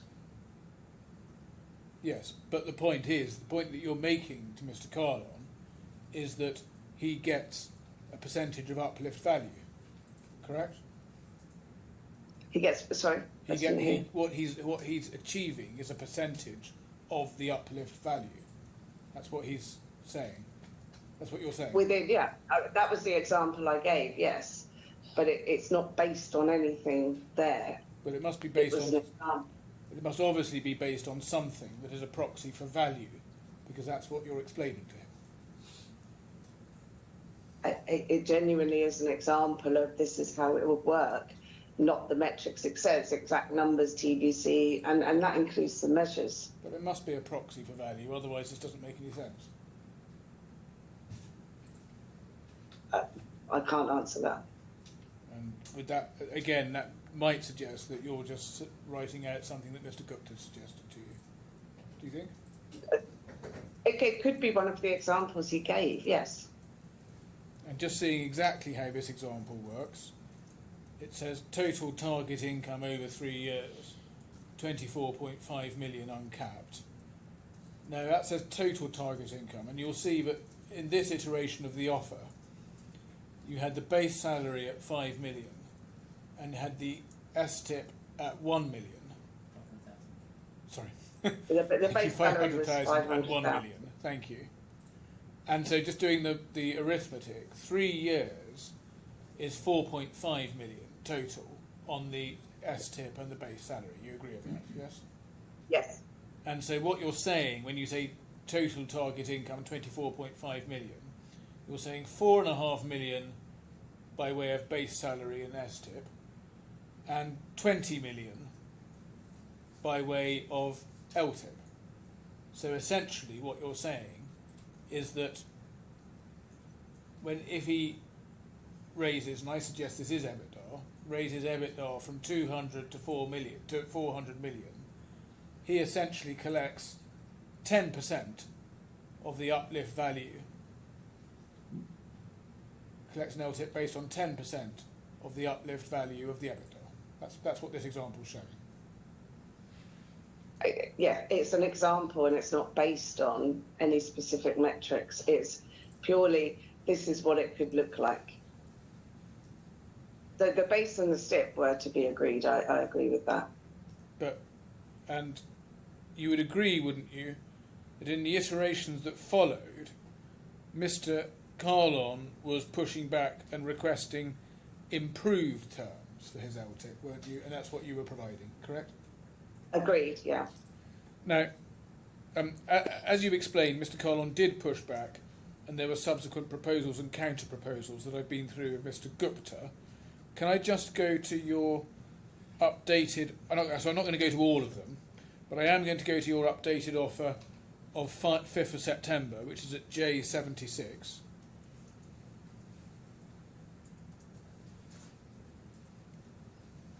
It's just reading the opening words. Hi, Paramjit. I've spoken to Sanjeev. We've come to a final offer. So this is an offer that would itself have proceeded from a further discussion with Mr. Gupta, wouldn't it? Yes. Yes. And then you'll see the LTIP described, 10 million per annum, total paid after 3 years for 100% growth, minimum growth 50% to achieve 50% reward. And so what you've got there is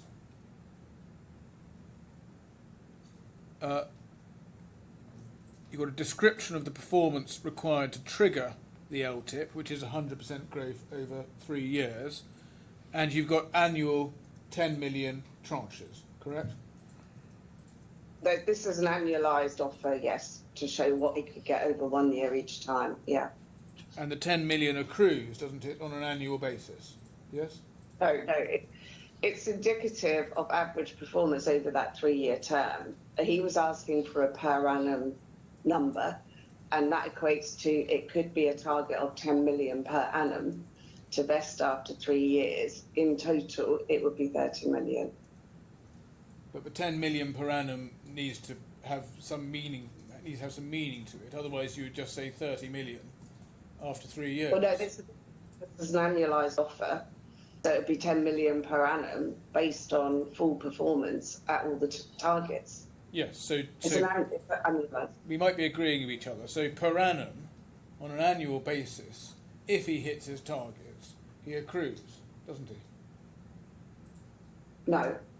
It's basically, if at the end of the 3 years he's hit all his targets, then it would equate to 10 million per annum that he would get paid. It's not something that accrues at any particular time. It needs to be the average of the full year period. But if he's looking at what his target earnings will be, if he did earn that at the end of the 3 year term, it would be 10 million per annum. Well, that doesn't really make any sense, because he's asking for, as we looked at from the Marwa email, he was asking for an annual LTIP. You are telling him here that it's 10 million per annum, but the answer you just gave doesn't seem to give any meaning or weight at all to the concept of 10 million per annum. An LTIP, by definition, is not a 1 year programme. So an LTIP would be understood by any executive I talk to that it would be a per annum value that would be a potential target for the end of the vesting period of a long-term incentive plan. So that the STIP target is an annual plan. The LTIP is part of a longer-term plan, but there's an indicative value of what the potential target earning would be. It depends, doesn't it, on the terms of the LTIP, and whether it's an LTIP in which sums accrue or sums do not accrue. Correct? An LTIP, by definition, would not necessarily accrue on an annual basis. It has to be a long-term programme. Well, Mr. Kahlon, as we saw, was specifically asking for something annualised, and that's what you offered him. No, he was asking for an LTIP with an indicative value. The LTIP would not be an annual payout. That would be an STIP, a short term. The LTIP would be a longer term deal, and vesting at 3 years has been very clear throughout our discussions, and I think that's reflected here. Well, let's look at the LTIP provision. This version doesn't have words like metrics, TBA, or anything like that, does it? No. And as we discussed, it wasn't intended to be a worse offer than the earlier versions we were looking at. It was intended to be, if anything, a better offer, if anything. Yes? Yeah, it was the base and the STIP were amended, and the LTIP was uplifted, I believe, from 20 to 30 million. And the 100% growth was part of the discussions of how those metrics would be defined. It would have to be growth in some form. As we saw in the earlier version, you were effectively offering Mr. Kahlon 20 million on an uplift in value from 200 to 400, so effectively 10% of the value. So if this was like for like, when you're offering 10 million per annum and 30 million total for 100% growth, you saw it operating in no worse a way from Mr. Kahlon's perspective. Absolutely, yeah. So putting that another way, if he were to achieve 100% growth, leading to, say, 300 million in additional EBITDA, he would unquestionably have earned his full LTIP, wouldn't he? But it depends on what the baseline was and how the metrics were calculated. But this doesn't say I metrics. can't give an example on that because But this one doesn't say metrics, TBA, this one, does it? This one... no, it says 100% growth. So there is nothing to base the growth on. That's referring to growth based on what had not been defined. Well, unless there had been existing discussions, which I suggest there had been, between Mr. Gupta and Mr. Kahlon, making it quite clear that this was based on EBITDA.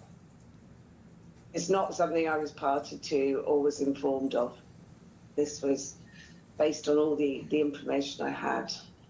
Now, do you recall there were then some further discussions after this version before you send out your final version the following day?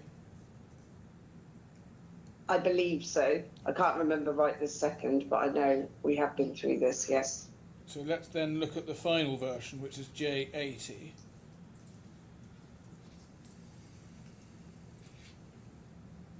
This was expressed as a binding offer, wasn't it?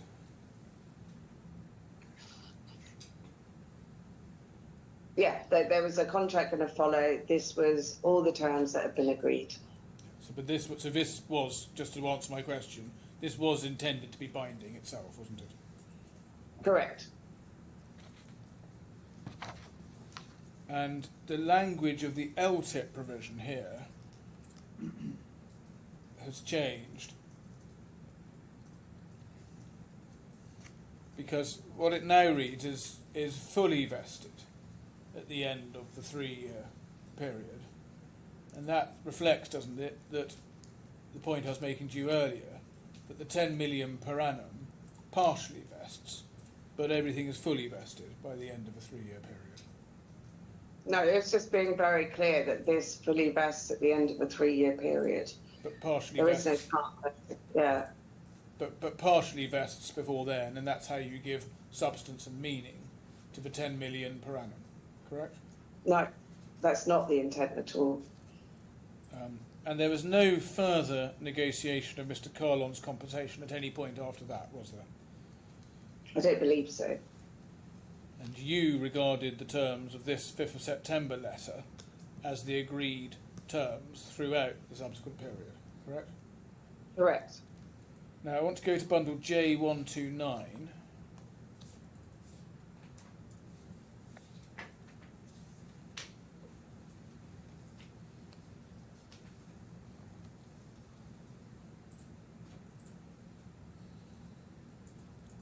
This is an email from you to Mr. Gupta in May 2020, and you deal with Mr. Marwar and his commission, and you say, given the terms below, I know he'll calculate with 2 months of package from base annual guarantee and sign-on. He does not know you structured this way, but will know that we would not get Paramjit cheap. And again, you were seeing these terms as agreed and binding, weren't you? Yes. Yes. Can we go to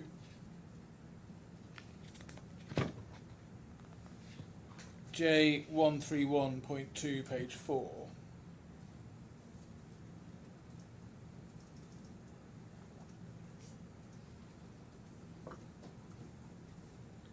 This is one of your WhatsApp threads with Mr. Gupta. Okay. He asks you, do you see at 15th of May 2020 at 11:28, he asks you to remind him what the package agreed is, and what you sent him is the agreed package immediately below, which includes LTIP and bonus, correct? I'm sorry, one second. Yes.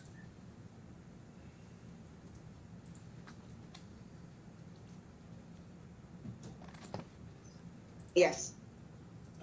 And Mr. Kahlon been with you for some months by that point, yes? Yes, he had, unofficially, yes. And no suggestion that there was any part of this that wasn't a binding agreement, correct? No, it still states metrics TBA, so it was all, yeah. Well, just so I understand it, you do accept that the September, we've just been through this, the September letter was itself a binding agreement, wasn't it? Correct, without the metrics being defined, yes. And you did see, as we can see here, that the LTIP and annual bonus terms were themselves part of that binding agreement, didn't you? Correct, yeah. And if you had thought the LTIP obligation needed some further documentation or negotiation before it could be effective, it would have been your job to raise it and to get something in place, wouldn't it? No.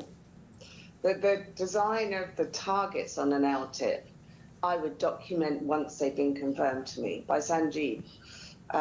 That's why in this is very clear that the metrics TBA, because I did not have those at this point in time.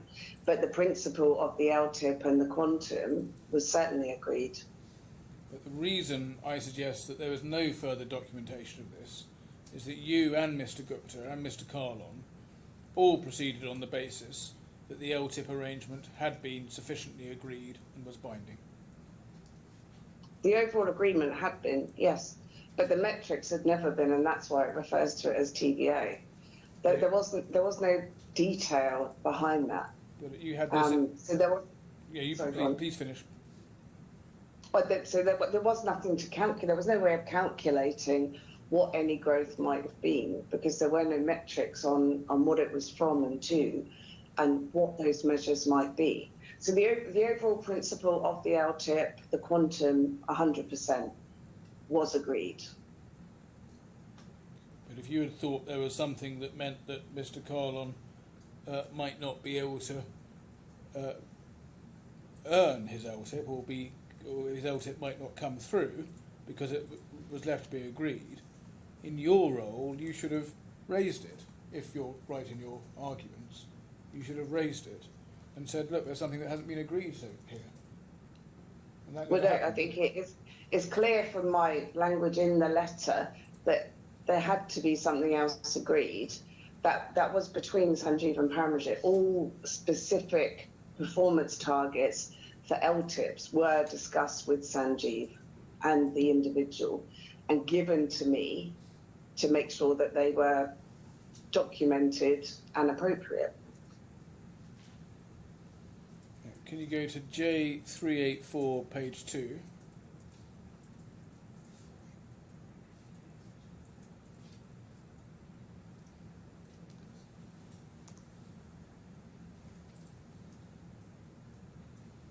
So this is your email to Mr. Gupta, and this is, you may be familiar with this email. Have you looked at it in preparation for giving evidence today? No, I imagine it was part of the bundle. Not quite sure. Well, it's in relation to an infra build. It's in relation to a possible appointment of a CEO of InfraBuild. I'm just asking that question again. Yeah. Have you looked at this exchange where you say at the I top have of the page? Yeah, in the past I have, yeah. Yes. Remember, Paramjit, you signed up to pay him 30 million at the end of 3 years. Yes, the quantum had been agreed. The CEO of Australia was asking for a higher LTIP than Sanjeev wanted to proceed with. I wanted to draw his attention to the quantum that had already been agreed with Paramjit if he performed. I'm sorry, I'm being rather slow. Where is this? It's the top of the page, Your Honour. On page 2. Oh, right. Thank you.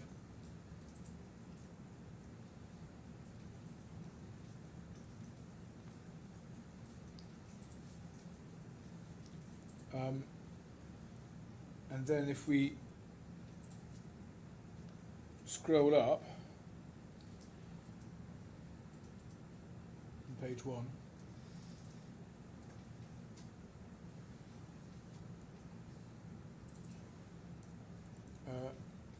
you see there, Paramjit, page 1, you say to Mr. Gupta, Paramjit's terms below, not sure if we agree the metrics yet. So Mr. Gupta says, will be EBITDA, I guess. But Mr. Gupta there is confirming, I suggest, his agreement he's already had with Mr. Kahlon, that it will be EBITDA. Yes? It's not something he ever confirmed to me, and I think he's just guessing at what it could be based on the offer we were putting together for Mr. Bansal in Australia. Well, if you look at the email below from Mr. Gupta to you, he says Paramjit, I thought, was a share of value. Do you see that? Yes. And if you look at the line, so that's his recollection of where he had got to with Mr. Kahlon. And if you look at the line below that, look at the line below that, I think we need this, now he's talking about the Australian CEO, we need to go back to his option 1, i.e. based on an increase in value, i.e. in EBITDA.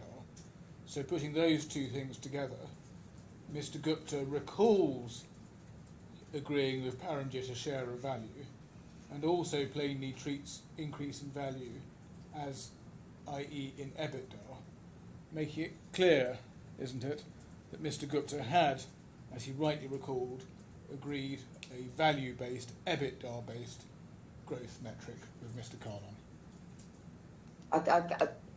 My reading is, i.e. is as an example, and will be EBITDA, I guess, is not confirmation that I would take. And I think when we actually look at the terms that were agreed with the Australian CEO, it was a lot more defined than that on the final LTIP.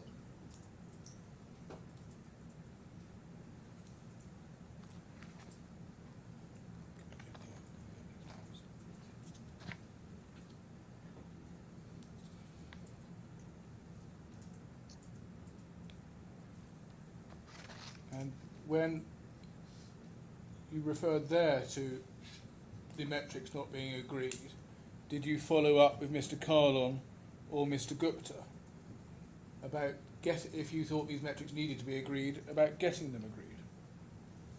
No, I didn't.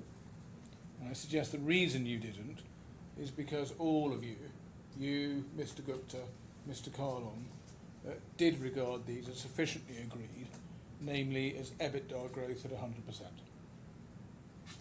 Well, no, I think that's why I asked. I'm not sure if you've agreed any metrics yet.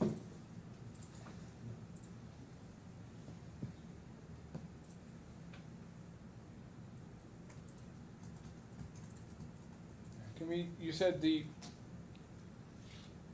terms were a lot more closely defined for this other Australian CEO. Should we just look at those? They're at J473.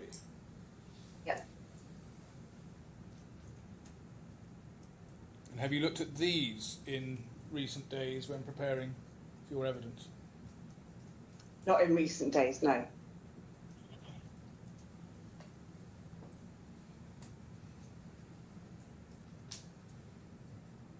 You'll see there that it's based on 100% growth in EBIT. It's got an asterisk after it. I'm not quite sure if that refers to terms to be defined or... EBIT means profit before income tax expense, add back net finance costs, which is just a definition of EBIT. Yeah, but Is I'm that not what sure you're why there's an referring to? asterisk. EBIT asterisk, so it must have a footnote. Yes, it does. somewhere. Sorry, if you look at it on page 2, EBIT means profit before income Oh, tax. okay. Oh, I see. add back Okay. net finance Yeah. costs. And in Australia, it's a very different. There is EBIT, numbers, and it's an audited accounts. It's a public company. It's not a private company. So there was a clear definition of what that was. I don't know what the EBIT or the EBITDA would have been, and there was certainly no final agreement on Paramjit's LTIP. No, so when, just in your earlier answer, when you said you hadn't looked at this document when preparing to give evidence. Well, not this time round. I know I went through it originally, but yeah, not recently. Is that evidence you've just given accurate, Ms. Thames? I believe so, yeah.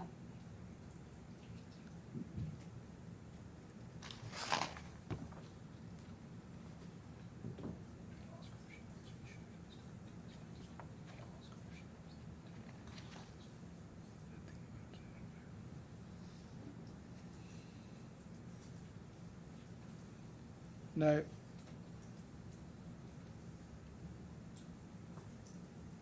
can you go to J696.1, page 14?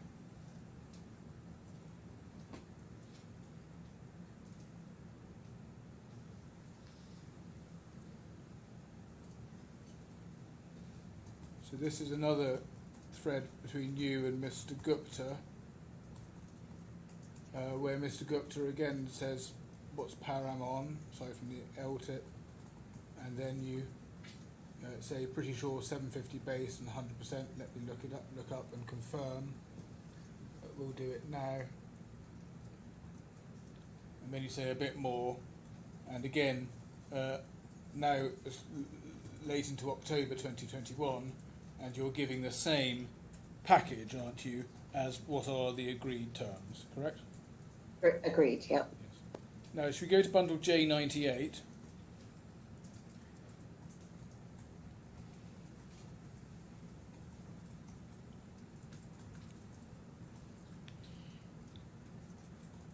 This is a report of a meeting with Mr. Gupta that was reported to you, yes?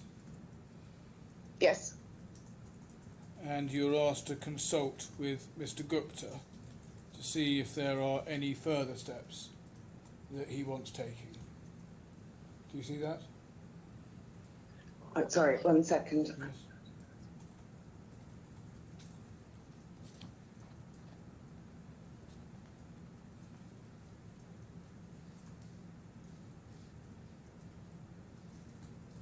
Yes. And you did in fact consult with Mr. Gupta, correct?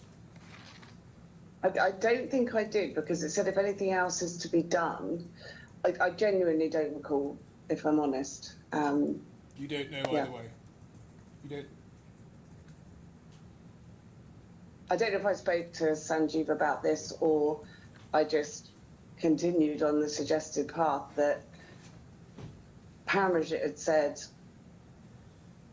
during his meeting with Sanjeev in London. They may feel bad about his joining GFG, so I don't know who suggested it in this email. Well, if you don't recall, then I'm not going to ask you further about it. We've heard from Mr. Gupta about that. I'm going to move I forward recall instead. the whole context, but I don't recall this I'm going to move forward particular. instead Yeah. to some events in May 2020 and take them in their chronological sequence. Can we go to bundle J137?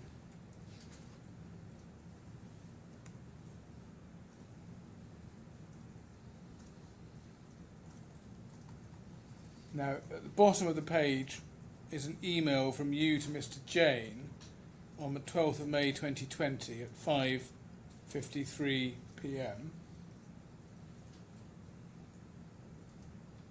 So you're getting sign-on bonus. Do you Yeah, I can see yes, that. so 12th May, 5:53 p.m. You're getting sign-on bonus and first month's payroll set up, aren't you? Yes. And you say, please see attached his terms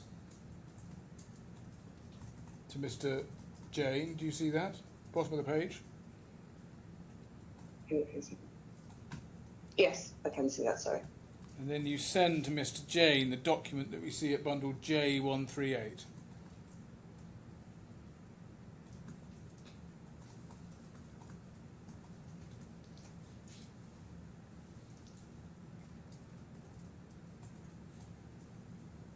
Correct.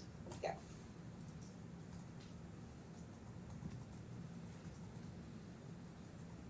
And this is an unsigned document, isn't it?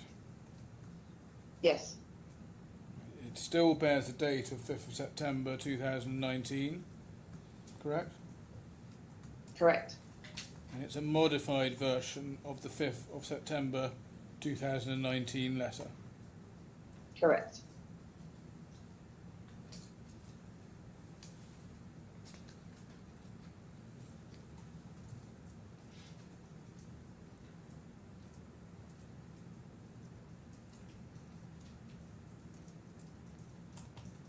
And this version hasn't been generated on 5th of September, has it? It's only been created by you at around this date, which is 12th of May. Yeah, I've removed certain things on this date and saved it. Correct. And you've removed the LTIP and the annual bonus terms, yes? Correct. And there hadn't, by that point, been any renegotiation, Mr. Kahlon, had there? No. If you go back to bundle page J137, middle of the page, we see Mr. Jane's response. He tells you he needs a signed employment contract, correct? Correct. And you then write to Mr. Gupta about all this, and we can see your email to Mr. Gupta at the top of the page. Yep. Now, Mr. Gupta's a busy and important man, and you obviously see it as a significant point to tell Mr. Gupta what you're doing with regard to removing terms from the agreement, yes? I think I was trying to keep him up to date with where we are, and the context behind the removing those terms is that they were confidential between Sanjeev, Paramjit and I, because we had never had this quantum before. Alok was not part of HR, but he was responsible for all Dubai contracts. So standard practice was anything significant compensation-wise, I did not share with him. It sat with Sanjeev and I, along with the individual. But just to answering my question, you thought it as a significant point to tell Mr. Gupta what you're doing with regard to removing terms from this document? No, I believe at the time I was keeping him up to date on where I was with progressing all the various elements of Paramjit's joining. And when you say modified the agreement you're talking about was the earlier 5th of September letter, yes? Correct, yeah. And you're telling Mr. Gupta that you're going to get a Dubai contract together based on the attached, so excluding the bonus and LTIP part of the agreement. Yes, as would be normal, yeah. And there would have been discussions between you and Mr. Gupta about the points in this email, correct? Incorrect. I did it on any senior appointment that I did not want to see Alok and his team to see the quantums that may be involved, because this was different for the group. Alok had been with the group for a long time, and it wasn't a matter of trust, it was a matter of confidentiality. So I did this on my own back, as I would with any of the senior hires. There would have been discussions, not least to address the question. Did you ask them a question about funding and Wylands? Yes, so on that section, I wanted to know where we were going to fund him from, because this was a significant payment that they would have to be cashed into Dubai to actually make the big sign-on payment. So, coming back to my question, there would have been discussions between you and Mr. Gupta about this email and what you raised in it, wouldn't there? On the specific funding question, it probably would have been a WhatsApp at some point. I would have chased him, because I doubt he would have gone through this. Well, we've got your WhatsApp, so we think we've got most of your WhatsApps. Are you suggesting there'd be another WhatsApp that we don't have? No, I assume it was all part of the funding question. But you And he would have confirmed. you also speak to Mr. Gupta on the phone, don't you? I do, yeah, quite regularly.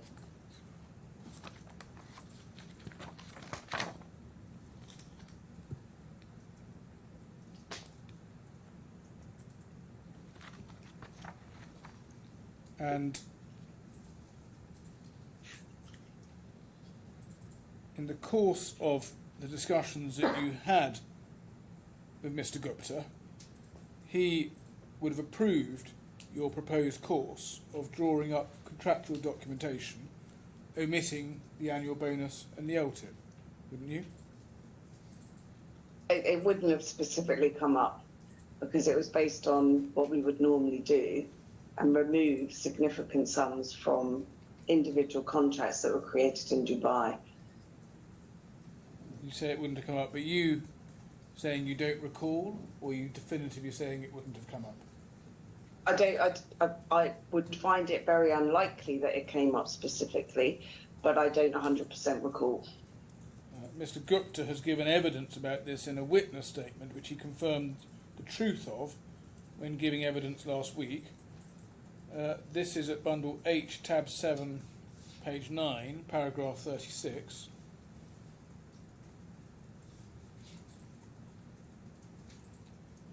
And he says, I cannot recall this email or any discussion surrounding it. However, it is consistent with my general recollection from that time that the revised offer letter was to serve as the basis for Mr. Kahlon's formal long-form contract, and that Mr. Timms removed the terms because it was inappropriate to create a formal contract recording two terms, the LTIP and the bonus, that were still yet to be fully agreed. As there was still ambiguity about those terms, it was not right for them to be included in a formal legal document. So just taking this in stages, his recollection is that the revised version of a document you had sent was to serve as the basis for Mr. Kahlon's formal long-form contract, yes? No, I think he's saying he can't recall it, and it's consistent with his general recollection that that would have been done. No, his general recollection was that the revised offer letter, so the revised version you sent, was to serve as the basis for Mr. Kahlon's formal long-form contract. So that's his recollection, yes? Sorry, let me just reread. I cannot recall. My general recollection from that time that the revised offer letter was to serve as the basis for Mr. Kahlon's formal long-form contract. Yep. So that's his recollection. And his recollection is that you removed the terms because it was inappropriate to create a formal contract recording those terms that were yet to be fully agreed, as he puts it. And as he puts it, since there was still ambiguity about the terms, it wasn't right that they get recorded in a formal legal document. So that's his recollection of what happened at the time. I think his recollection is probably not the reason I did it, but I can't speak for him. The reason I removed those terms was the general process that we didn't be explicit about those when we asked Alok to do the agreements. But the fact that he has this recollection shows that it was something that was discussed between you and him at the time, and he approved you removing these terms. Yes? He doesn't have that recollection. I think he said he cannot remember this email or any conversations. He refers, Ms. Timms, to his general recollection, and then he describes the recollection. So he does have a recollection. I can't answer that.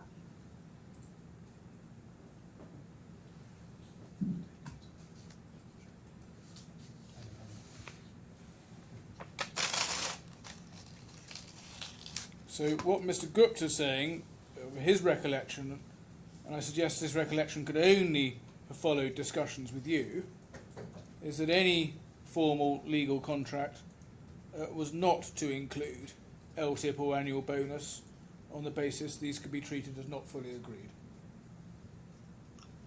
I can't answer what his evidence was. I genuinely don't remember having a specific conversation, and it was something that I followed as a process.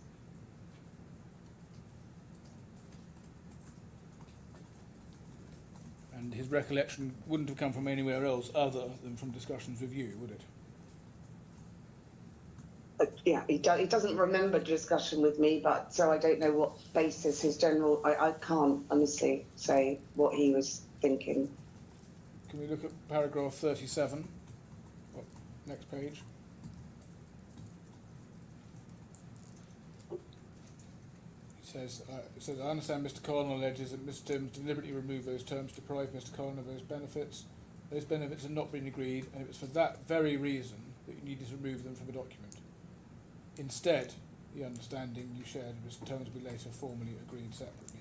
So again, he's confirming his recollection that it was for that reason that you needed to remove the terms from a document. Yes? Well, I think the last sentence actually speaks more to why I removed them. If he's got a different understanding, I can't change that. But benefits for senior executives are highly sensitive, and for that reason, I don't include them in local contracts. But what it comes down to is that he approved you removing these clauses from any contractual document so that Mr. Kahlon would not be able to rely on them in any formal contract as being already agreed. Yes? No. That's his point when he says they're ambiguous and not right for them to be included in a formal legal document. I think I've explained why I did it. What was the standard terms? I can't answer for Mr. Gupta. Now, can we look at paragraph 45 of your witness statement?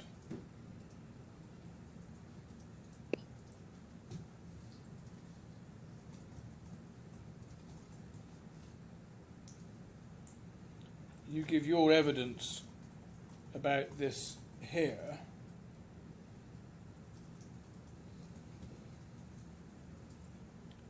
And in the middle of the paragraph, you say, it is always the case that the terms of any LTIP are agreed separately between the individual and Sanjeev, and those terms are kept confidential. And then you say, and, as far as I was aware, the terms of any LTIP had not been agreed between Sanjeev and Paramjit. So you are yourself in your witness statement also referring to this position that the terms of any LTIP had not been agreed between Sanjeev and Paramjit. And why do you make that point there in that paragraph? I don't know. I think I've been clear on why I removed them, but it was true. As far as I was aware, nothing had been agreed. But in the context of this, I've given a wider explanation of why I didn't include it. But you say, and, as far as I was aware, the terms of the LTIP had not been agreed. So you must be, when you wrote this witness statement, you must have regarded that as relevant to the topic you're covering. So why did you make the statement? It was relevant to the overall context of the discussion. I've been very specific as to why. I never put the confidential stuff into these local contracts. And it's not a specific discussion each time I do it. Well, you must be, that's not really an answer to my question. You must have put that in your witness statement because you considered it relevant. And the topic you are covering is why you removed the LTIP and the bonus proposals from the 1st and 5th of September letter. So you must have regarded that as relevant. I think it's an aside, and as far as I was aware, it's not the main reasons I didn't include these terms. I think it's general context. Well, the point, it's not. It looks like the point you're seeking to make, although I accept not very clearly, is that the non-agreement to the LTIP, the fact that the LTIP terms hadn't, on your case, been agreed, was a relevant factor in your exclusion of those terms from the agreement. Well, I think I guess I was making clear that even if I had included them, I didn't have the terms to include. But I think the fact that even if they were perfectly aligned, they still would have been confidential and not in this agreement. Now, can we go back to the sequence of events at bundle J155?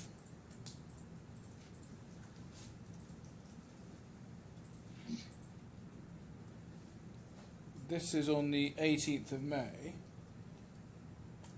and you tell Mr. Jane that funding will come from Wylands, and that's a point from a 12th of May letter, which by then you've covered off in your discussions with Mr. Gupta, presumably, correct? I think I would have chased him on this because it would need to be clarified on where the funds would come from. Then go to J169.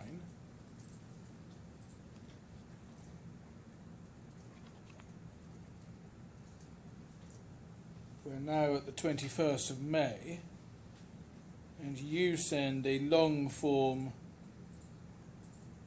contract to Mr. Kahlon for signature.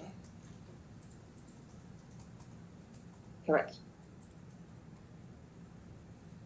Now, this email, which is in Mr. Kahlon's disclosed version, suggests it was sent at 6:38 p.m. That is Dubai time. When we look at the email in your version of the chain, we can see you actually sent it at 15:37, 3:37 in the afternoon UK time. And if you just want to see that, that's at bundle J182, page 1. That's right. There's a 3-hour difference, Yes. I guess.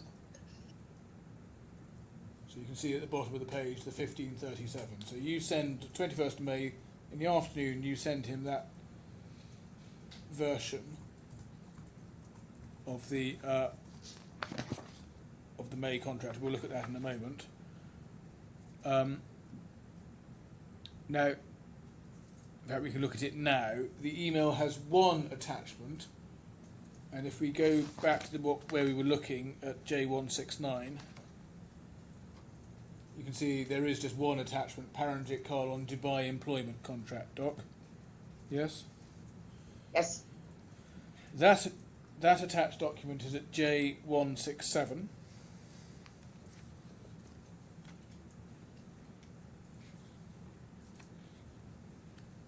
And you recognise that, don't you, as the draft May contract that was never in fact signed? Correct. And you agree, don't you, that annual bonus and LTIP have been removed from the remuneration terms in that agreement? Yes? I can't see it, but yes. So just pausing there, whatever the reason was that you discussed and agreed with Mr. Gupta that you wanted to remove the LTIP and annual bonus, that was carried through into this draft document, yes? Correct. This is the contract I was referring to that I was asking Alok to create. Now, this is a small point, but you say in your witness statement at paragraph 46 that you sent this draft contract along with the 2nd, 5th of September letter. Do you see that? But we can see, can't we, that's not correct because there's only one attachment to this email. Yeah, I obviously forgot to attach the second one. Now, so that was 3:37 in the afternoon. What we next have, if we go to J172.1, page 1,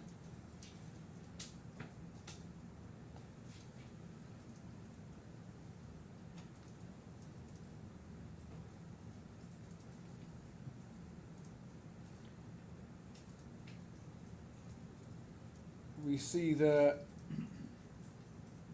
a invite for a call, and that is for 4 to 5 UTC, which would be between 5 and 6 p.m. UK time, because at that point you're on British summer time.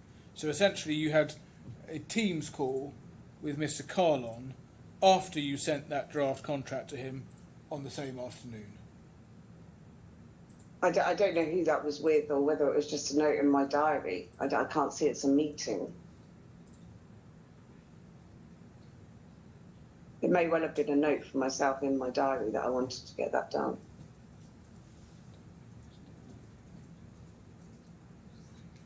I think that's a Teams invite.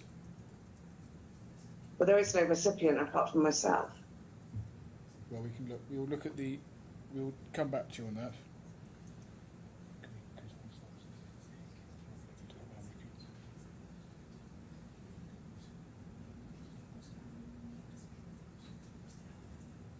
Now, do you recall that you did have a call with Mr. Kahlon after he received the draft contract, at which he expressed dissatisfaction that the draft May contract did not record his full employment terms?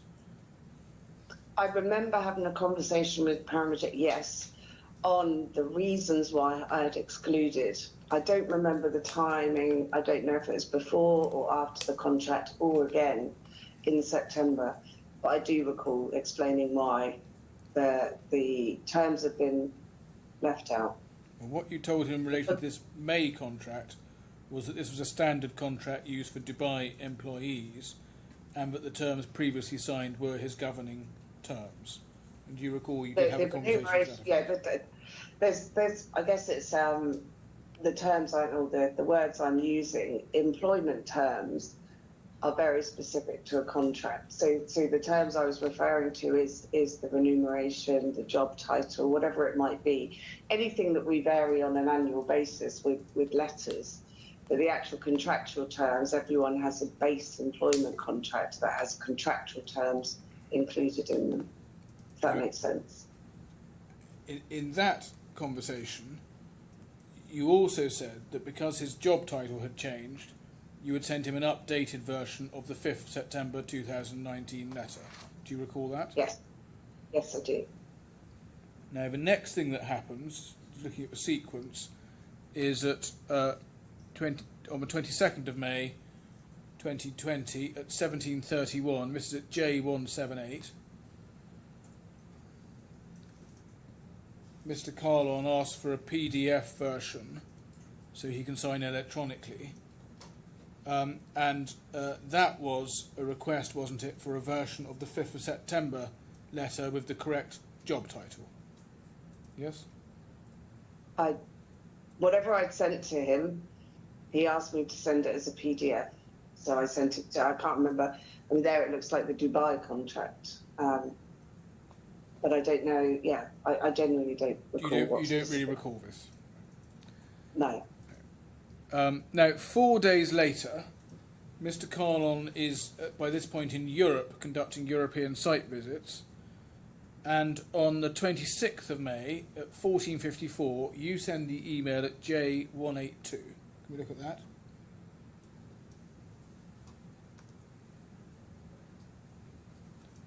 And you say, PDF version attached.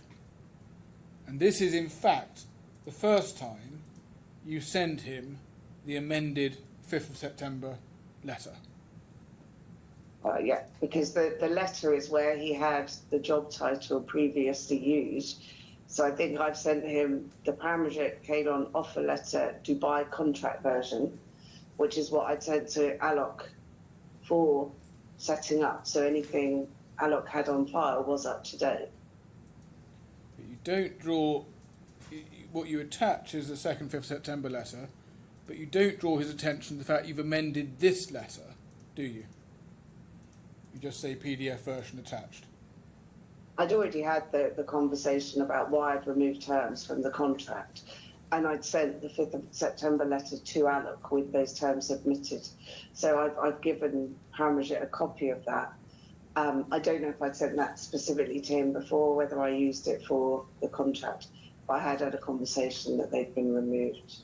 And then Mr. Kahlon, a bit later that evening, so when you say they did a contract, you didn't have that conversation at all with regard to the 5th of September letter, did you? You had a conversation with him about... I can't remember whether it was specific to this letter or it was specific to the contract, but I did have the conversation as to why we were excluding terms from the local contract. Now, a bit later that evening, on the 26th of May, Mr. Kahlon asks you, I suggest again, to update the job title, and we can see that at J183.2.2. So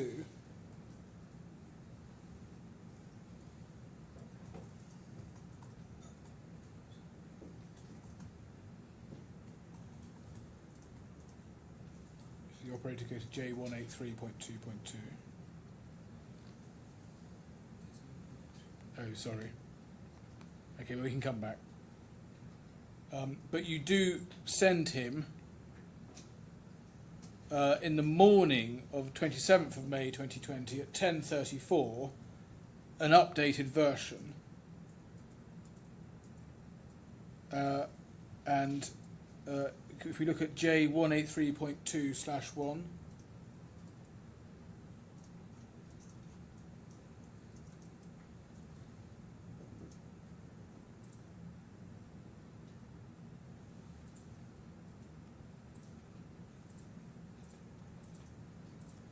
so at 10:34 you send something. If we just go on to the next page.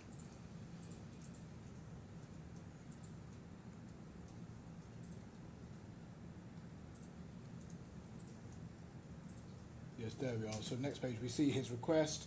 You then see at the top of the page, here you go, which you send at 10:34.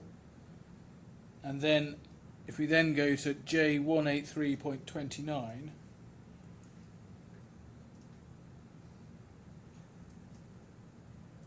we see that Mr. Kahlon promptly sends you back a signed version quite quickly at 9:08 UK time. So just pausing there, at no stage in that process do you explain to Mr. Kahlon that the second 5th of September letter was not just updating his job title but had removed his employment terms? I think we'd already had a conversation about why in any local documentation I wouldn't include the LTIP and the STIP.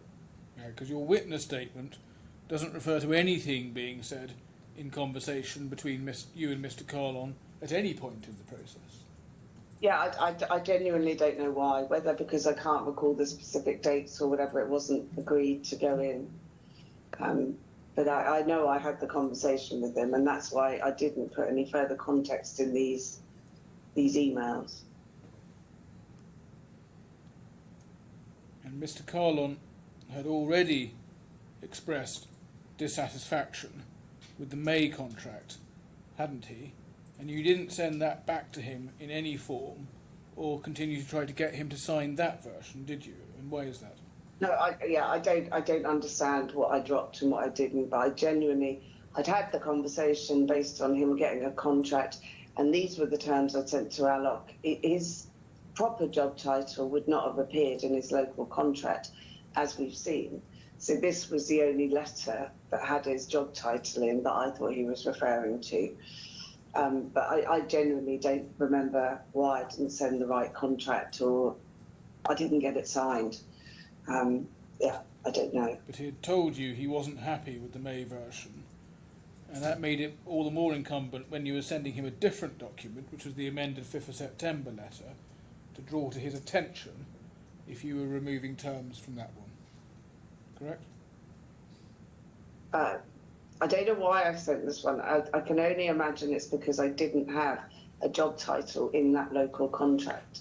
So I thought he was referring to where the job title was, which was only in this letter. Why I didn't get the contract signed at that point, I don't know, because I had the conversation with him, which will be apparent from the fact he signed this letter as well, where the terms weren't laid out in here either. Well, he signed that letter because he was a busy man and didn't spot that that these terms had been taken out of that letter. If he got confused between the two, I mean, there was a full employment contract with all those detailed terms, and this was a simple letter. I don't think he would have opened it and thought this is the same document. And Mr. Gupta's reasoning for removing the LTIP and the annual bonus carried through into this document as well, which you asked Mr. Kahlon to sign, didn't it? As I say, I can't say why Sanjeev would have thought this was done. I did it on the basis that it would be a confidential clause for the LTIP, and any larger quantums would be kept out of the local version, and this is the Dubai contract version of that letter that I would share with Alok. Yes. Lord, would that be a convenient moment? Yes. Ms. Timms, we're going to take a 10-minute break, and then if you can Thank you, Your Honour. make sure you don't talk about the case to anyone. Thank you. Thank you.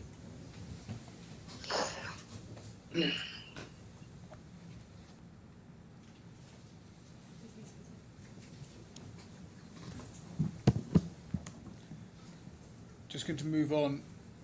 Sorry, you there, Mr. Yes. I'm just going to move on to a little later in the summer of 2020. Can we go to bundle J267?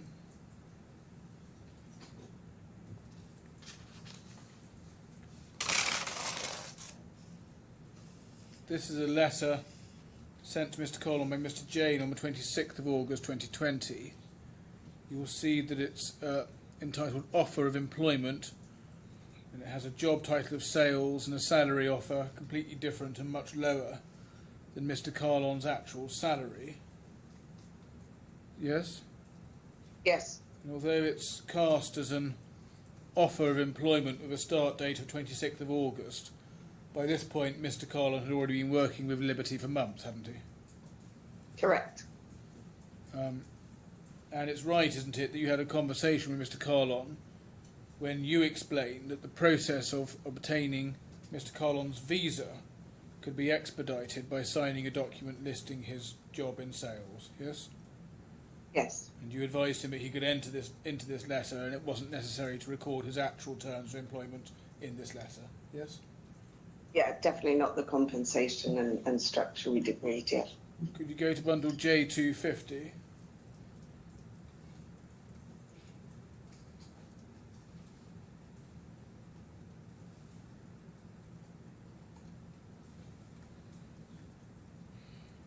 This is the document that you describe in your witness statement as the DMCC contract. If you go to clause 1,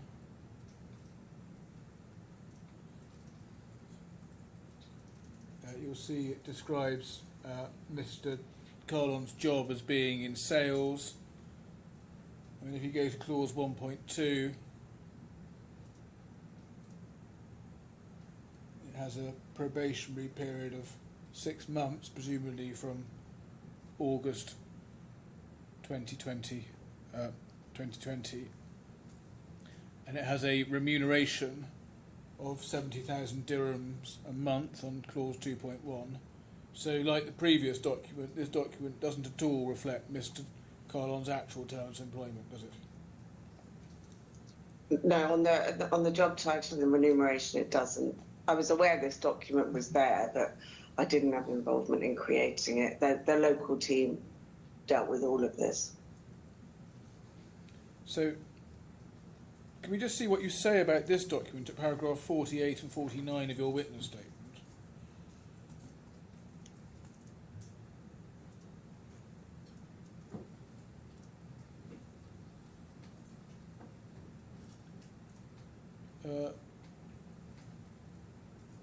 You say he was issued with and signed an employment contract. Then you say, as I've mentioned, it was always intended, as is made clear in the 1st of September letter, that a formal employment contract would follow. Standard practice of Liberty DMC is to issue an employment contract in the form prescribed by DMCC authority. Liberty DMCC was not in a position to issue an employment contract in the form prescribed by DMCC authority until Paramjit relocated to the UAE and his UAE residence visa was applied for in August 2020. I understand that Paramjit contends the DMCC contract was issued as part of the process of obtaining a UAE residence visa for him. That is correct, but it was not its sole purpose. It was the formal employment contract referred to in the 5th of September letter. So just unpacking that, your evidence, as I understand it, is that this was the formal contract. I believe so, yes.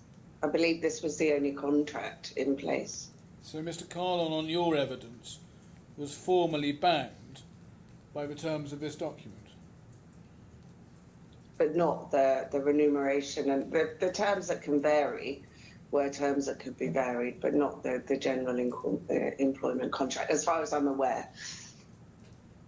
But on that footing, it could be said, as indeed was said in this litigation, that he was bound by this contract and it superseded the 5th of September letter. Well, that wasn't the intention, if that's what he's taken from this, and that certainly wasn't the practice we ran. the terms in the 5th of September letter still stood as far as remuneration and title were concerned. Their local team have processes. I've never been involved in their local processes, but I did know when I sent letters to them, I had to remove large quantums. But you say it was the formal employment contract referred to in the 1st 5th September letter. Your evidence Yeah, seems it's to the only be, formal contract I'm aware of. your evidence seems to be that this contract had formal binding effect. All of the contractual terms do. The terms that are generally varied annually on increases or job title changes did not stand, and that was reflected in the document that only referred to those terms. So on your evidence, did he have a job in sales and a probationary period? Now, as I've explained, the job title and the remuneration were not they didn't supersede the September letter. There were no other terms in that September letter as far as the formal contract goes. And it's right, isn't it, that whatever your reasoning was for the exclusion of the LTIP and the annual bonus from a draft May contract, after discussing matters with Mr. Gupta, that reasoning carried through into this contract too, yes? Yes, so I excluded them for confidentiality reasons, and that's all I shared with the Dubai team to base this contract on. They then updated it to reflect the terms that they felt were best reflected in this contract, but it did not replace the overall contract that I had. And I didn't have a full contract. I had the heads of terms or an offer letter or a letter of intent, but things that I believed were binding that we stuck to. And that reasoning included the fact that Mr. Gupta didn't want terms included in any formal contract so that they couldn't be relied on, correct? No, it was confidentiality why I didn't put these. I don't remember a specific conversation with Sanjeev about why I would remove terms. It was just custom and practice that the local Dubai team did not have access to the large quantums the senior execs had. Could we go to bundle J268.1, page 2?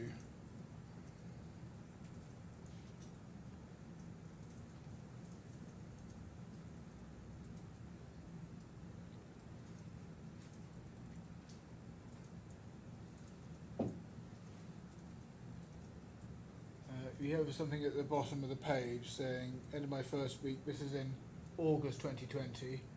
Mr. Francis says to you, end of my first week of Paramjit here, I like him. You say, oh yes, he's good if he thinks you're senior. He scares the shit out of the poor staff, but we need to let him get on with it, as he can really sort stuff out. This is at the bottom of the page. Yeah. And it's fair to say you knew that Mr. Kahlon had a tough management style, yes? No, I'd experienced issues already at that point, but I addressed them with Sanjeev, so I was sticking with Sanjeev's line that we need to let him try and turn around the businesses. Now, you say in your witness statement that around June 2020 you asked to set up monthly meetings of Mr. Kahlon, but this was met with extreme aggression. But the monthly meetings did in fact go ahead, didn't they? Some of them did, some of them didn't. And if we could look at J354,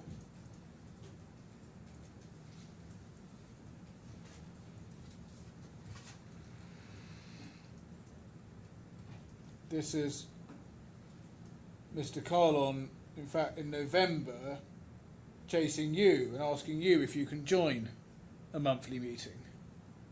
So it doesn't look that he's taking an aggressive approach to these monthly meetings. He's asking you to fix one up, isn't he? No, he's actually asking me if I can join an amended version of a meeting. And he wasn't aggressive after we'd had that conversation, but he wouldn't discuss personnel issues.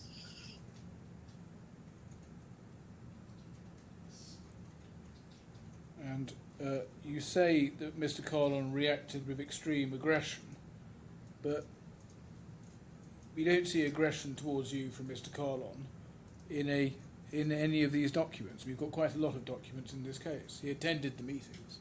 didn't he? And he wasn't aggressive towards you. I think some of the emails you'll find and messages from Paramjit were pretty aggressive. And certainly the conversations I had with him were aggressive.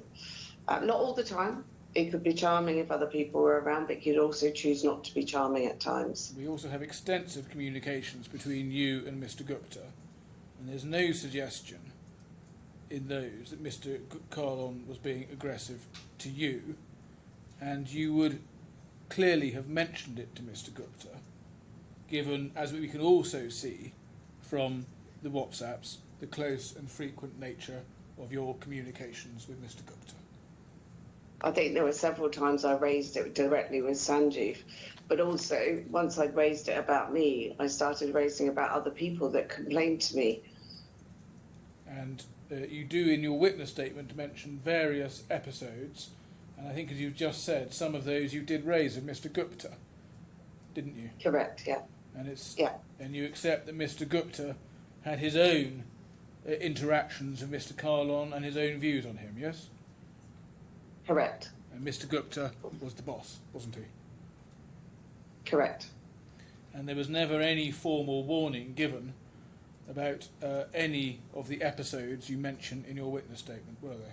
Was there? No, and there isn't at a senior level. It's counterproductive to go down a general disciplinary route. It was trying to mitigate that in other ways. None of those matters were even raised with Mr. Kahlon, were they?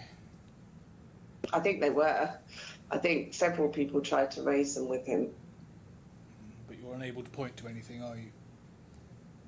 Well, I tried to raise things and I got aggression back in an email, which I think is part of the bundle. There's one And I think incident. Sanjeev... You're right. Please finish. There's one incident in But I said- relation. I'm sorry. Yes. Okay. Sorry. Have another go. Sorry, I can't remember. I think there was several. I think I definitely raised. I can't remember what the question was now. Sorry, can we go back? You were saying, and I'm sorry I interrupted. You were talking about an email which you think is part of the bundle. Yes, sorry. There was one where he said he was very clear. I'm not taking any direction from you, and that was the theme of all our conversations. That he would want to tell me what he thought of people being corrupt or my team, but he would not take direction from me when I felt he was stepping over the line with certain individuals. And the one email that you do refer to, and you're right, it is in the bundle, is you have a communication with Mr. Gupta about your interactions with Mr. Kahlon in relation to Mr. Nandi. That's what you're thinking about, isn't it? That specific email is what I'm thinking about, one instance, yeah. And I've been through that with Mr. Gupta and his reaction at the time, not only with you, but also his interaction with Mr. Kahlon at the time, so I'm not going to take that back up with you. Without turning it up, can you just remind me of the reference? I will. I will give at the end both references to Mr. Gupta's evidence and also to the email. Right, thank you. Now, can we look at Mr. Kahlon's termination letter? Sorry, just give me one moment. Yes, if you go to bundle J15, page 1.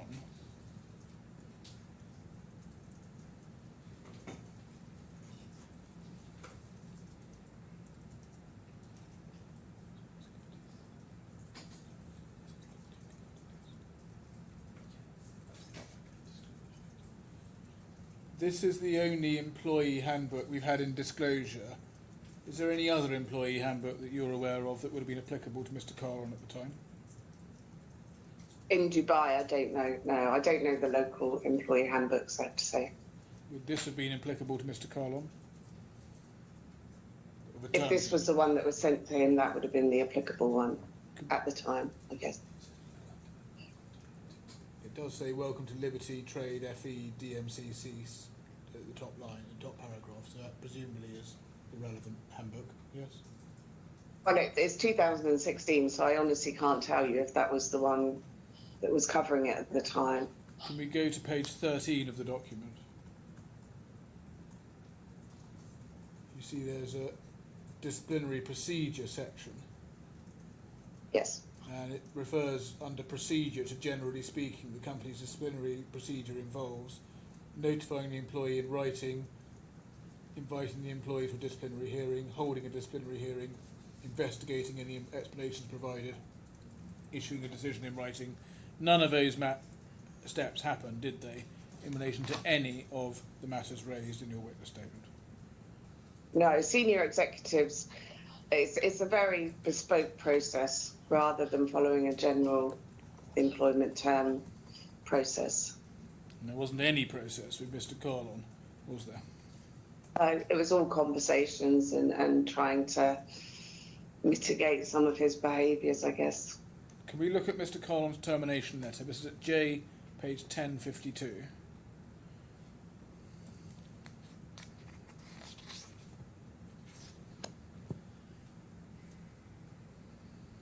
Now, this is signed by Even Allen as head of HR. And in what sense is Even Allen the head of HR for Liberty DMCC? Even is the head of HR for the corporate offices. So Dubai, London, so DMCC is one of his offices he covers. Head of HR for Liberty Steel DIFC in Dubai at this point, yes?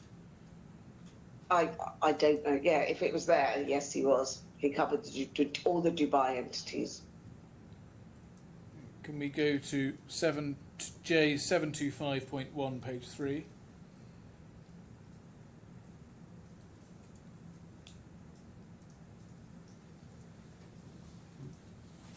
This is a WhatsApp chat between you and Mr. Gupta, and you are addressing Mr. Kahlon's bonus.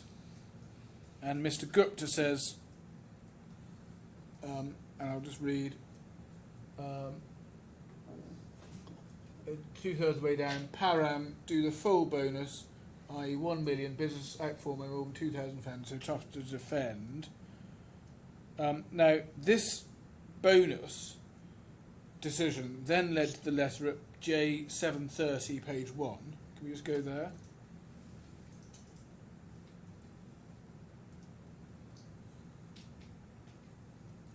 And you recall signing this bonus letter?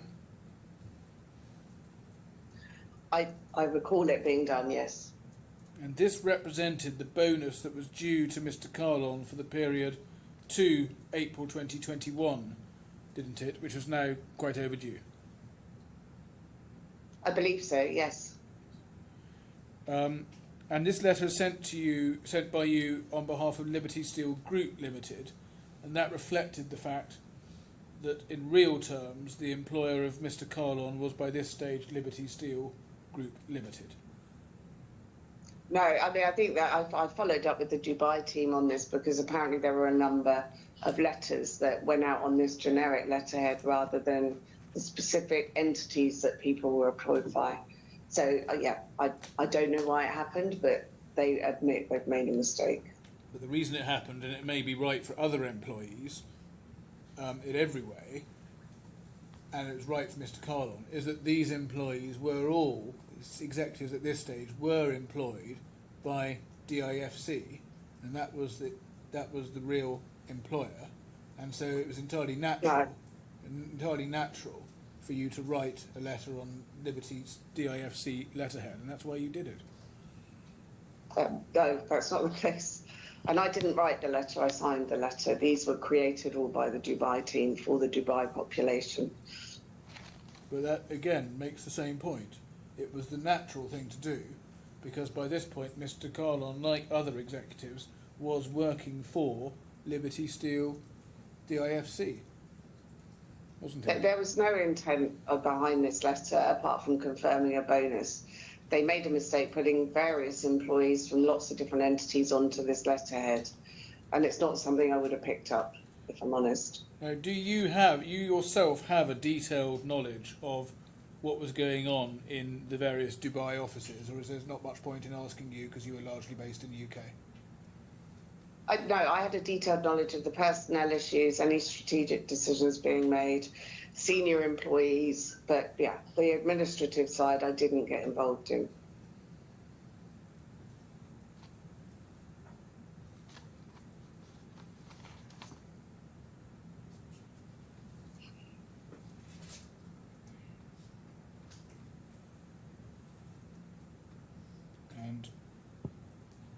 were you aware that Mr. Kahlon was managing staff, executives who were themselves DIFC employees? Not until this all came about. Right, No, so I didn't understand the nuances between DMCC, DIFC. It was all handled locally as far as So you're- contractual terms and employers went. So you're the wrong person really to address questions on that area. I would be, but if his employment changed, it would likely have come to me, not to a local HR team, because it would have come from Sanjeev. But if we're But looking... Sanjeev would never. Sorry, you finish, my fault. No, if a senior employee was going to change any employment terms, Sanjeev would explain it to me, and then I would go to the respective local HR teams.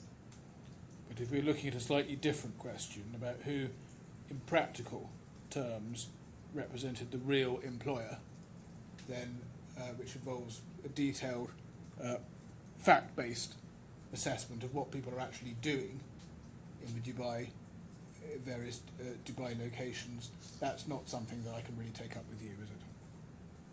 No, I think from all the previous case, he was employed by DMCC and it never changed. I can't say more than that from the evidence I've seen, that's it.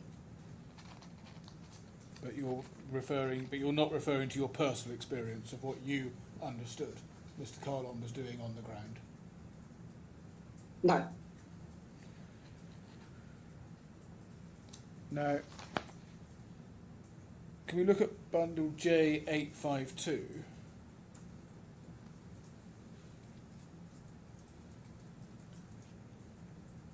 Mr. Kahlon wrote to you on the 10th of February asking for a Dubai contract that he could sign and requiring it to be a DIFC one, given everyone's migration to DIFC contracts.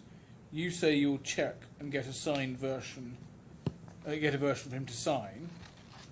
Now, what then happened was that you then invited Mr. Kahlon to sign the draft contract which you had sent out in May 2020, which had not been signed. That's correct, isn't it? Yeah, I said in reply to his request for a Dubai contract to be signed, the Dubai contract that I believe should have been signed and that we should have a signed version of. And as you recall, Mr. Kahlon made some observations about that, which we can see at bundle J861.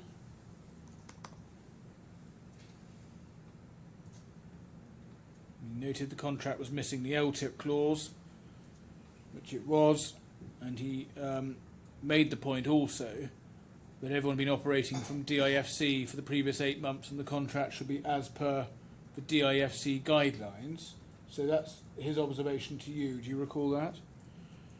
I do, because I remember going to the Dubai team and asking what it was all about. And then you can see we can see your answer to the Again, point. the witnesses needs to be let finish, please.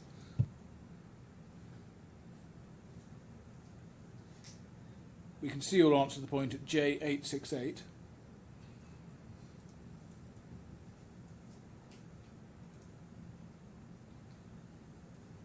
And at point 1, you say,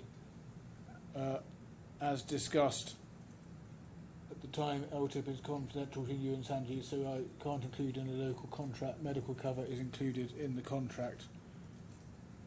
And just picking that up, what you don't suggest is that there's anything in the LTIP arrangement which is uncertain or not binding or ineffective, do you?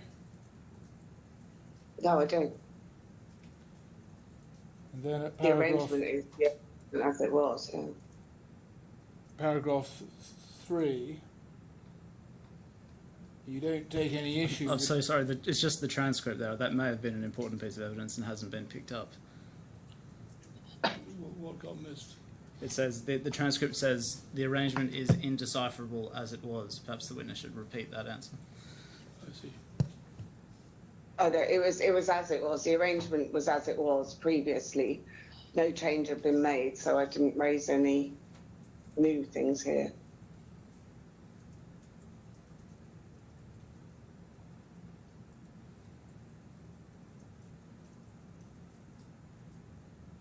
So you're not, for instance, saying, oh, by the way, Mr. Kahlon, there are metrics TBA, and you don't in fact have an enforceable LTIP at all. Well, I don't think that was the question he asked me, so I replied to the question he asked me. And then at point 3, your response on the DIFC question is, okay, I'll check how they're handling this for all employees. And you leave it, don't you, on the basis you're going to look into matters, correct? Yes. And he would have been expecting, wouldn't he, that you would be coming back with a formal DIFC contract as he'd asked, yes? No, he would expect me to come back to him with any updates I had. I didn't agree to anything in this. I didn't have the detail of the DIFC, the DMCC. I genuinely didn't understand as much as I do now on the various entities in Dubai. Can you look at J903?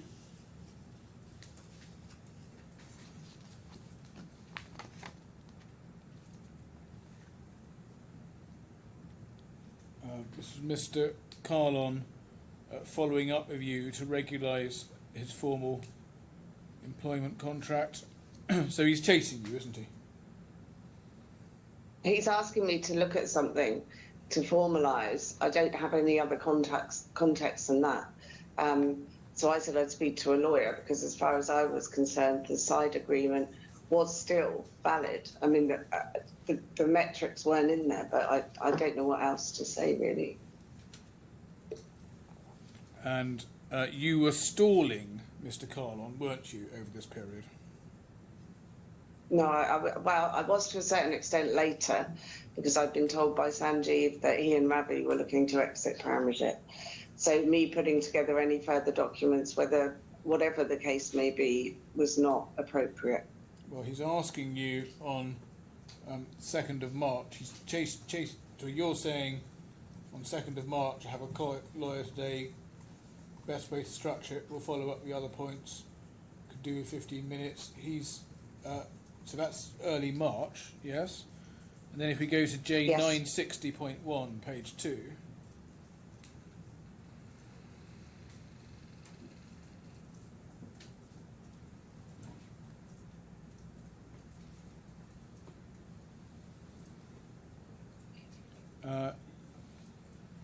You say, this is an exchange with Mr. Gupta on the 30th of March. You say at the top of the page, hi, I've got a call with Paramjit this afternoon, his side contract once formalised. Any update on how long I might have to stall for? So you are stalling, yes? Yeah, given the context of the conversation Sanjeev and I had previously, that they were going to talk to him about an exit anyway. And then you, at the bottom of the page, you say you managed to delay him for 3 weeks. I have managed to delay for 3 weeks, yes? Yeah, Ha was in response to something else you said, but yes, I have. I didn't, there was no point me creating documentation if they were going to exit him. And that was all a stalling tactic, wasn't it? To make sure Mr. Kahlon didn't have things he was entitled to, in particular a DIFC contract, recording the LTIP and annual bonus entitlement that you knew he was entitled to. Well, no, he had the documents I'd already given him, which as far as I'm concerned hadn't changed. And there was no point me trying to create other documents or do whatever he was asking me to do when I knew he was going to be exited. Now, can we go to bundle J1035.1?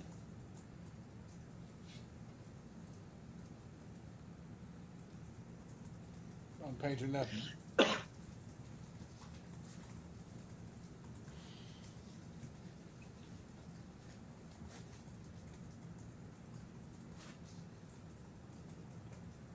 Mr.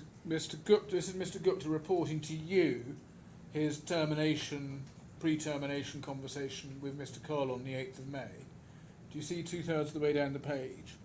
He says, I'm giving him 2 options. He resigns with full and final 1 million now, 1 million per annum for 3 years sub-ongoing good leaver behaviour. He is made redundant with no LTIP or STIP per our interpretation of contracts, and he can appoint lawyers to make a claim per his interpretation. Have given him 24 hours to decide. Now, the second option, made redundant with no LTIP or STIP per our interpretation of contract, and he can appoint lawyers to make a claim per his interpretation. What that is a reference to, is the fact that he's signed up to a DMCC contract with no LTIP or STIP provision within it. No, I think it's probably in reference to the conversation they'd had with him that he's not due any of these because it's not at the end of the 3-year term. I don't know. I wasn't party to the conversation. I'm just imagining why this came up, and I imagine it's because we do have very different interpretations of what those entitlements are. What's the STIP got to do with the 3-year term? I don't know. So why did you give that answer? Well, I assume it's STIP is part of whatever year he was in, that he's thinking he should be entitled to it pro rata. I don't know, genuinely. But it rather looks like you've considered the position, you and Mr. Gupta, and you've already taken a view that you're going to advance the line of defence that was advanced when Mr. Kahlon commenced this litigation, which is that he didn't have rights because he was bound by the terms of a DMCC contract.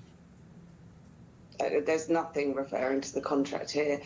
The LTIP was due after 3 years, and I'm sure as part of this conversation, he and Ravi discussed that with Paramjit. I wasn't party to the conversation, but this is just a summary of what he's explained to Paramjit, I guess. Now, this is, if we go to bundle K746.1, page 3,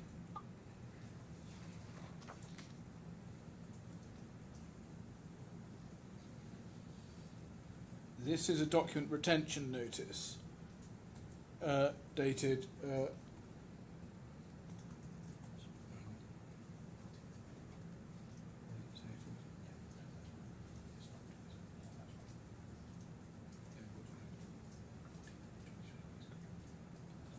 dated 14th of May 2021, and it's circulated to GFG employees following the SFO opening investigation into the GFG Alliance following the Greensill scandal. And you would have received this at the time, wouldn't you? Yes. And you're familiar with this document, you know what it says? Yes. And you would know that the investigation is quite widely defined. Yes? Look at the top Yes. of the page. And it would include conduct of business of the defendants in these proceedings, wouldn't it? Yes, it would, yeah. And you would have understood the importance of this notice, wouldn't you? Yes, I would. And you state in your witness statement that your usual practice is to make manuscript notes in hard copy notebooks. Yeah, I literally just put headlines down till I remember. I write a to-do list every day based on my summary of notes from the day before. And Mr. Kahlon, when he was giving evidence last week, said that when you were both discussing the 1st to 5th September letter over the phone, you said, in his words, "Let me fetch my diary so I can write in what you've agreed." And it's fair to say in a conversation like that, you would have been making notes in your notebook or diary, wouldn't you? Probably notebook's probably the better word. But, yeah, it would never have been a diary, so I don't, if he had said that, I don't believe he said that to me, because I would have a notebook wherever I went, and I don't know what diary came from, because I don't have a diary, I have a calendar. And you accept that the notebooks would be likely to have contained material which was relevant to these proceedings? Well, it would have been notes of our conversations, yes. Now, you explain in your fourth witness statement at paragraph 16 what's happened to these notebooks. And you say you moved house on the 11th of September 2024 and you disposed of the notebooks at the time. Yes. Part of a general clear out. Now, Mr. Kahlon's solicitors had sent what's called a request to produce documents to the company's solicitors on the 20th of August 2024, so nearly 3 weeks before you moved house. Was that something you were aware of at the time? I genuinely can't remember if I'd received that or not, specific request. Now, you don't explain in these notebooks what actually happened to these notebooks and how they came to be thrown away. Was it sort of simply by accident they were in some box somewhere, or did you actually pick up the notebooks, look at them, and then decide to throw them away? Yeah, I looked at it's probably 2 years worth of notebooks because I hadn't cleared them out in that time. And rather than putting them into packing boxes, I took them out of my office drawer and put them into the rubbish. I kept the last 3, maybe, yeah.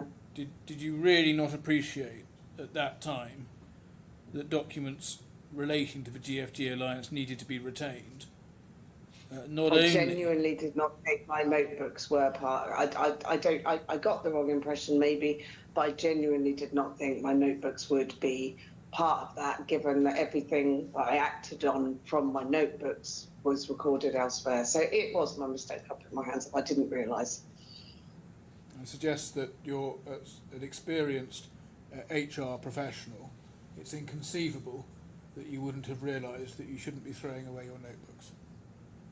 Yeah, I can't answer that. I did, and I didn't know. I didn't even think about it at the time, genuinely. Did you throw these notebooks away deliberately? Because I suggest you did. No, I threw them away because I didn't want to move 22 years worth of books with me.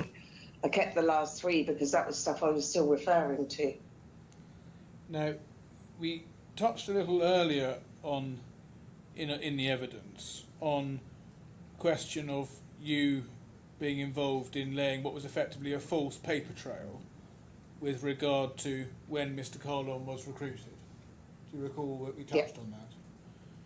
And we also went through that with Mr. Gupta in his evidence last week. And I'm going to be suggesting to the court in due course that it was entirely clear from the evidence of Mr. Gupta that it was indeed him who gave instructions for laying that false paper trail. I'm going to ask you now to have another go at whether you remember whether you had a conversation with Mr. Gupta and in which he gave instructions for the laying of a false paper trail. I don't remember if Sanjeev and I had a specific conversation about it.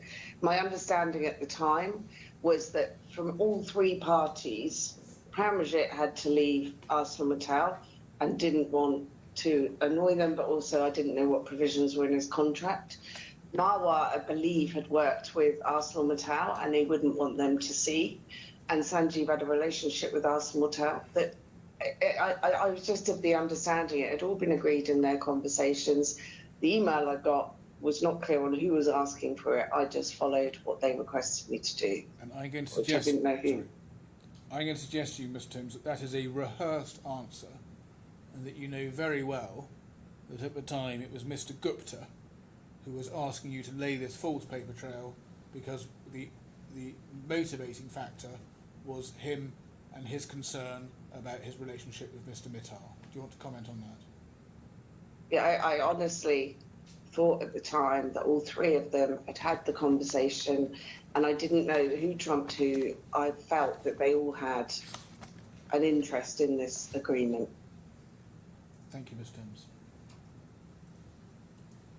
Any re-examination? No re-examination. Mr. Burgess? Just one point.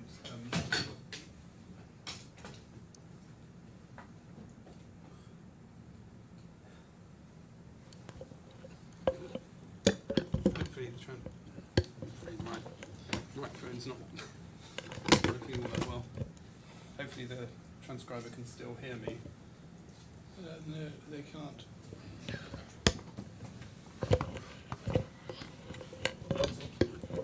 Perhaps if I could sit down, then it may catch my voice. You do whatever makes you audible.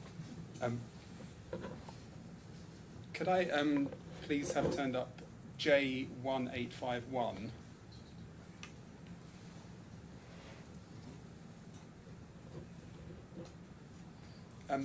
Ms. Timms, you were shown this chain of emails by Mr. Hill, and you see on the bottom of the page, just to remind you of this document, you send Mr. Kahlon a document that is the unsigned draft May 2020 contract. Do you recall that? Yes. Then on the then Mr. Kahlon asks you for a PDF version of that on the 22nd of May. Can you see that? Yes. Then above that, on the 26th of May, you send a PDF document, which is the modified version of the 5th of September letter. Do you recall that? Yeah. Yes. Then, in response, Mr. Kahlon asks you to update his title on that modified 5th of September letter. Do you see that? Yes. Before that request from Mr. Kahlon, had you ever suggested to him that he needed to sign a new version of that letter because his job title had changed? I don't believe so. We tend to deal with variations of contracts with side letters as and when they arise. It probably wasn't in my head that before finalise everything, his title had changed. And could I just have called up H148, please?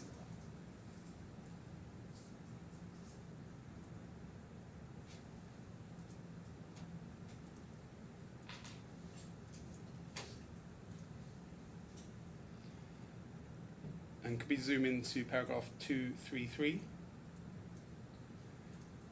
Now this is Mr. Kahlon's witness statement. And you'll see there he says that on the 22nd of May, so just to orient you, this is 4 days before you sent him the modified 5th of September letter, he had a conversation with you by telephone. Do you recall that conversation? Vaguely, I have to say, yeah. And he says that he expressed dissatisfaction with the draft May 2020 contract as it did not include the terms that had been agreed with Mr. Gupta. Yeah. Do you recall that? I do actually, but I don't recall the timing, yeah. And then if you see halfway through that paragraph, he says, she went on to say that because my job title had changed since I had signed the first 5th of September letter, she would send me an updated version of the terms of employment. Did you say that to him? I genuinely can't remember, and whether I was talking about the letter or the employment contract, I don't know. Thank you. Nothing else, Your Honour. Yes. Well, thank you very much, Ms. Timms. That's the end of your evidence, and you're free to go. Thank you for making yourself available. Thank you, Your Honour. Thank you. I don't feel strongly about who goes first. There is just a minor piece of housekeeping. Yeah. From this morning, Your Honour will have heard this morning that there was a couple of extra documents that have been disclosed. They're effectively photos of handwritten notes. Those behind me have done a heroic effort to get together a short witness statement explaining the circumstances, which I think is the clarity that Mr. Hill was after. We'll see whether he's satisfied with that or not. Whose documents were they? Ravi Trahan's, who's giving evidence about that, and well, about whatever Mr. Hill asks him about tomorrow. I understand that Mr. Trahan is currently in the air, but landing in Dubai in the next hour or so, and so the statement will be signed and provided as soon as humanly possible once he is on the ground. So. What are you asking me to do about it? Nothing. I'm just really telling my learned friend and making sure that Your Honour is not taken by surprise about anything that. Right, thank you. Mr. Hill, is there anything you want to say about it? I can have to look at it, and I won't say anything until I've seen it. So, I've got two pieces of housekeeping from my end. The first is some references you asked for in relation to Mr. Nandy. Yes. If I could just read them onto the transcript. Just for the operator, perhaps not to bring this up on the screen, which I understand is currently part of. Oh yes, no, exactly. I'm not live. asking them to be brought up. I just take reading the references onto the transcript. But I can't now remember in what context. Yes. Well, just so you, I mean, I'm sure both sides will pick it up in closing. But the references are: there's an email at J574, Yes, page 1. Sorry, just remind me of the area we're in. This is the area of whether there was a complaint by an employee about Mr. Kahlon's management conduct, and I put to Mr. Gupta that there was indeed first an email from an employee and then a complaint by Ms. Timms about the conduct. Yeah. That led to a reaction from Mr. Gupta, essentially saying what a great job Mr. Kahlon was doing, and it wasn't in fact then picked up by Mr. Gupta with Mr. Kahlon. So that's the point. And the references, the email is J574. The cross-examination of Mr. Gupta is day 5, page 133.4 to day 5, page 135, line 9.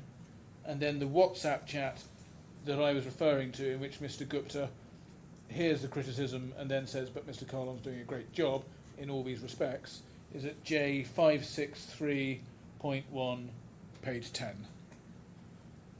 Yes, thank you. So that's that episode. Slightly broader point, and I hope this is welcome to the court, and it's about Mr. Cowley. Your Honour knows that Mr. Cowley covers 3 areas. He deals with quantification issues, which are now also covered by Mr. Lazarevic, and then he also deals with 2 areas relating to LTIPs.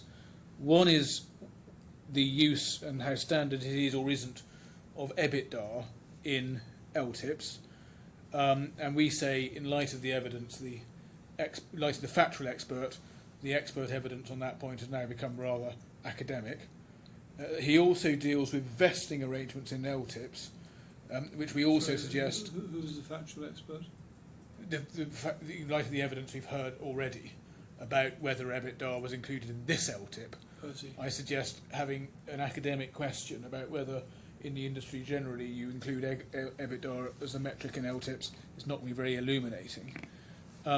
He also deals with vesting arrangements in relation to LTIPs, and we suggest in relation to that also it's not very illuminating to have any expert evidence because it's all a matter of construction of the individual arrangement. And again, we now have quite a lot of factual evidence dealing with the deal in question. So, Your Honour, this is all quite a long-winded way of saying, you're not going to call well, it. we don't think either of Mr. Cowley or Mr. Windmill's evidence adds much.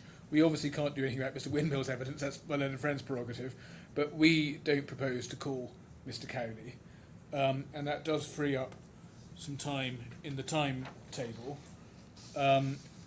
If we could just pick up the timetable. I'm going to be quite short, I hope, with the witnesses tomorrow.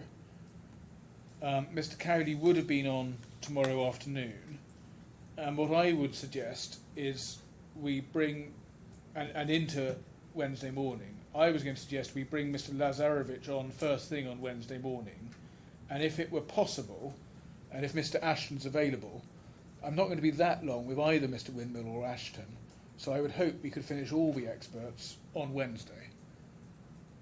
And then I'd suggest we still start closing on Thursday PM, and it just gives a little bit of space in the timetable. But it's already Thursday morning blank. If possible, because I mean it's already having a bit of a gap between experts before I close would be extremely helpful. Yes. But what I don't know is whether it's feasible for Mr. Ashton to be available on Wednesday afternoon to make that work. You're still going to call some experts? Well, I'm hearing all this for the first time, so we'll need to consider our position in relation to that and make inquiries about the logistics. I'm not altogether surprised that my learned friend doesn't wish to rely on Dr. Cowley's evidence, but let's not. I need to confirm, though, that by not calling him, my learned friend also does not intend to rely in any way on his report. Of course. I mean, I think probably it is right that I still rely on the joint statement insofar as it reflects Mr. Windmill's agreement, but not the part of it that puts Mr. Cowley's points in response. So where Mr. Windmill has said something that's his view, because he agrees a point, that's still his view, his evidence, but not the part of a joint statement where Mr. Cowley says, but I think X. That sounds all right. You're Well, many things have the sense of sounding all right one day, and on reflection, don't sound so good a few days later. But so long as it's nothing emanating from Dr. Cowley, including statements made by Mr. Windmill about things Dr. Cowley has said, for instance. well, I think that's what was proposed. Yes. That if Mr. Windmill expresses a view, whether prompted by something Dr. Cowley has said or not, that would be part of his evidence to be, well, either both in chief and as a basis for cross-examination. Yes. Yes. Thank you, Honourable. That's a helpful But indication. I don't think. I think the main point is that nothing Dr. Cowley said is evidence from him. If he says something that prompts other people to speak, then what they say is relevant. Or sorry, what they say is admissible. Yes. Yes, I don't dispute that. All right. Well, Well, think about it. we'll consider our position in relation to that. What would you say about Thursday morning? We're going to find out about Mr. Ashton, presumably. We'll have to find out a bit about Mr. Ashton, but I do embrace my learned friend's position that a bit more time to prepare written closings and so on would be beneficial to everyone, and one hopes in the long run to Your Honour as well. Yes. I think from the court's point of view, can I add a logistical thing? It would be convenient if we didn't go beyond 4:15 On Friday. on Friday. Yes. Is it 4:15? Sorry. 4:15 latest, and earlier if possible. Yes. That's well heard. There's some children coming in, and they don't want to watch this case. I can't imagine why not, Your Honour, but nevertheless. Okay, so no, tomorrow morning was dealing with Mr. Shepherd and Mr. Trahan. Is that right? Yes. And then we stop. Yes. No, we don't stop. We do, yes, we do stop, and then hopefully come back on Wednesday and do all three experts. So Mr. Lazarovich, Mr. Windmill, Mr. Ashton. Yeah. Okay. Right. Very well. We will see each other at 10 o'clock tomorrow morning.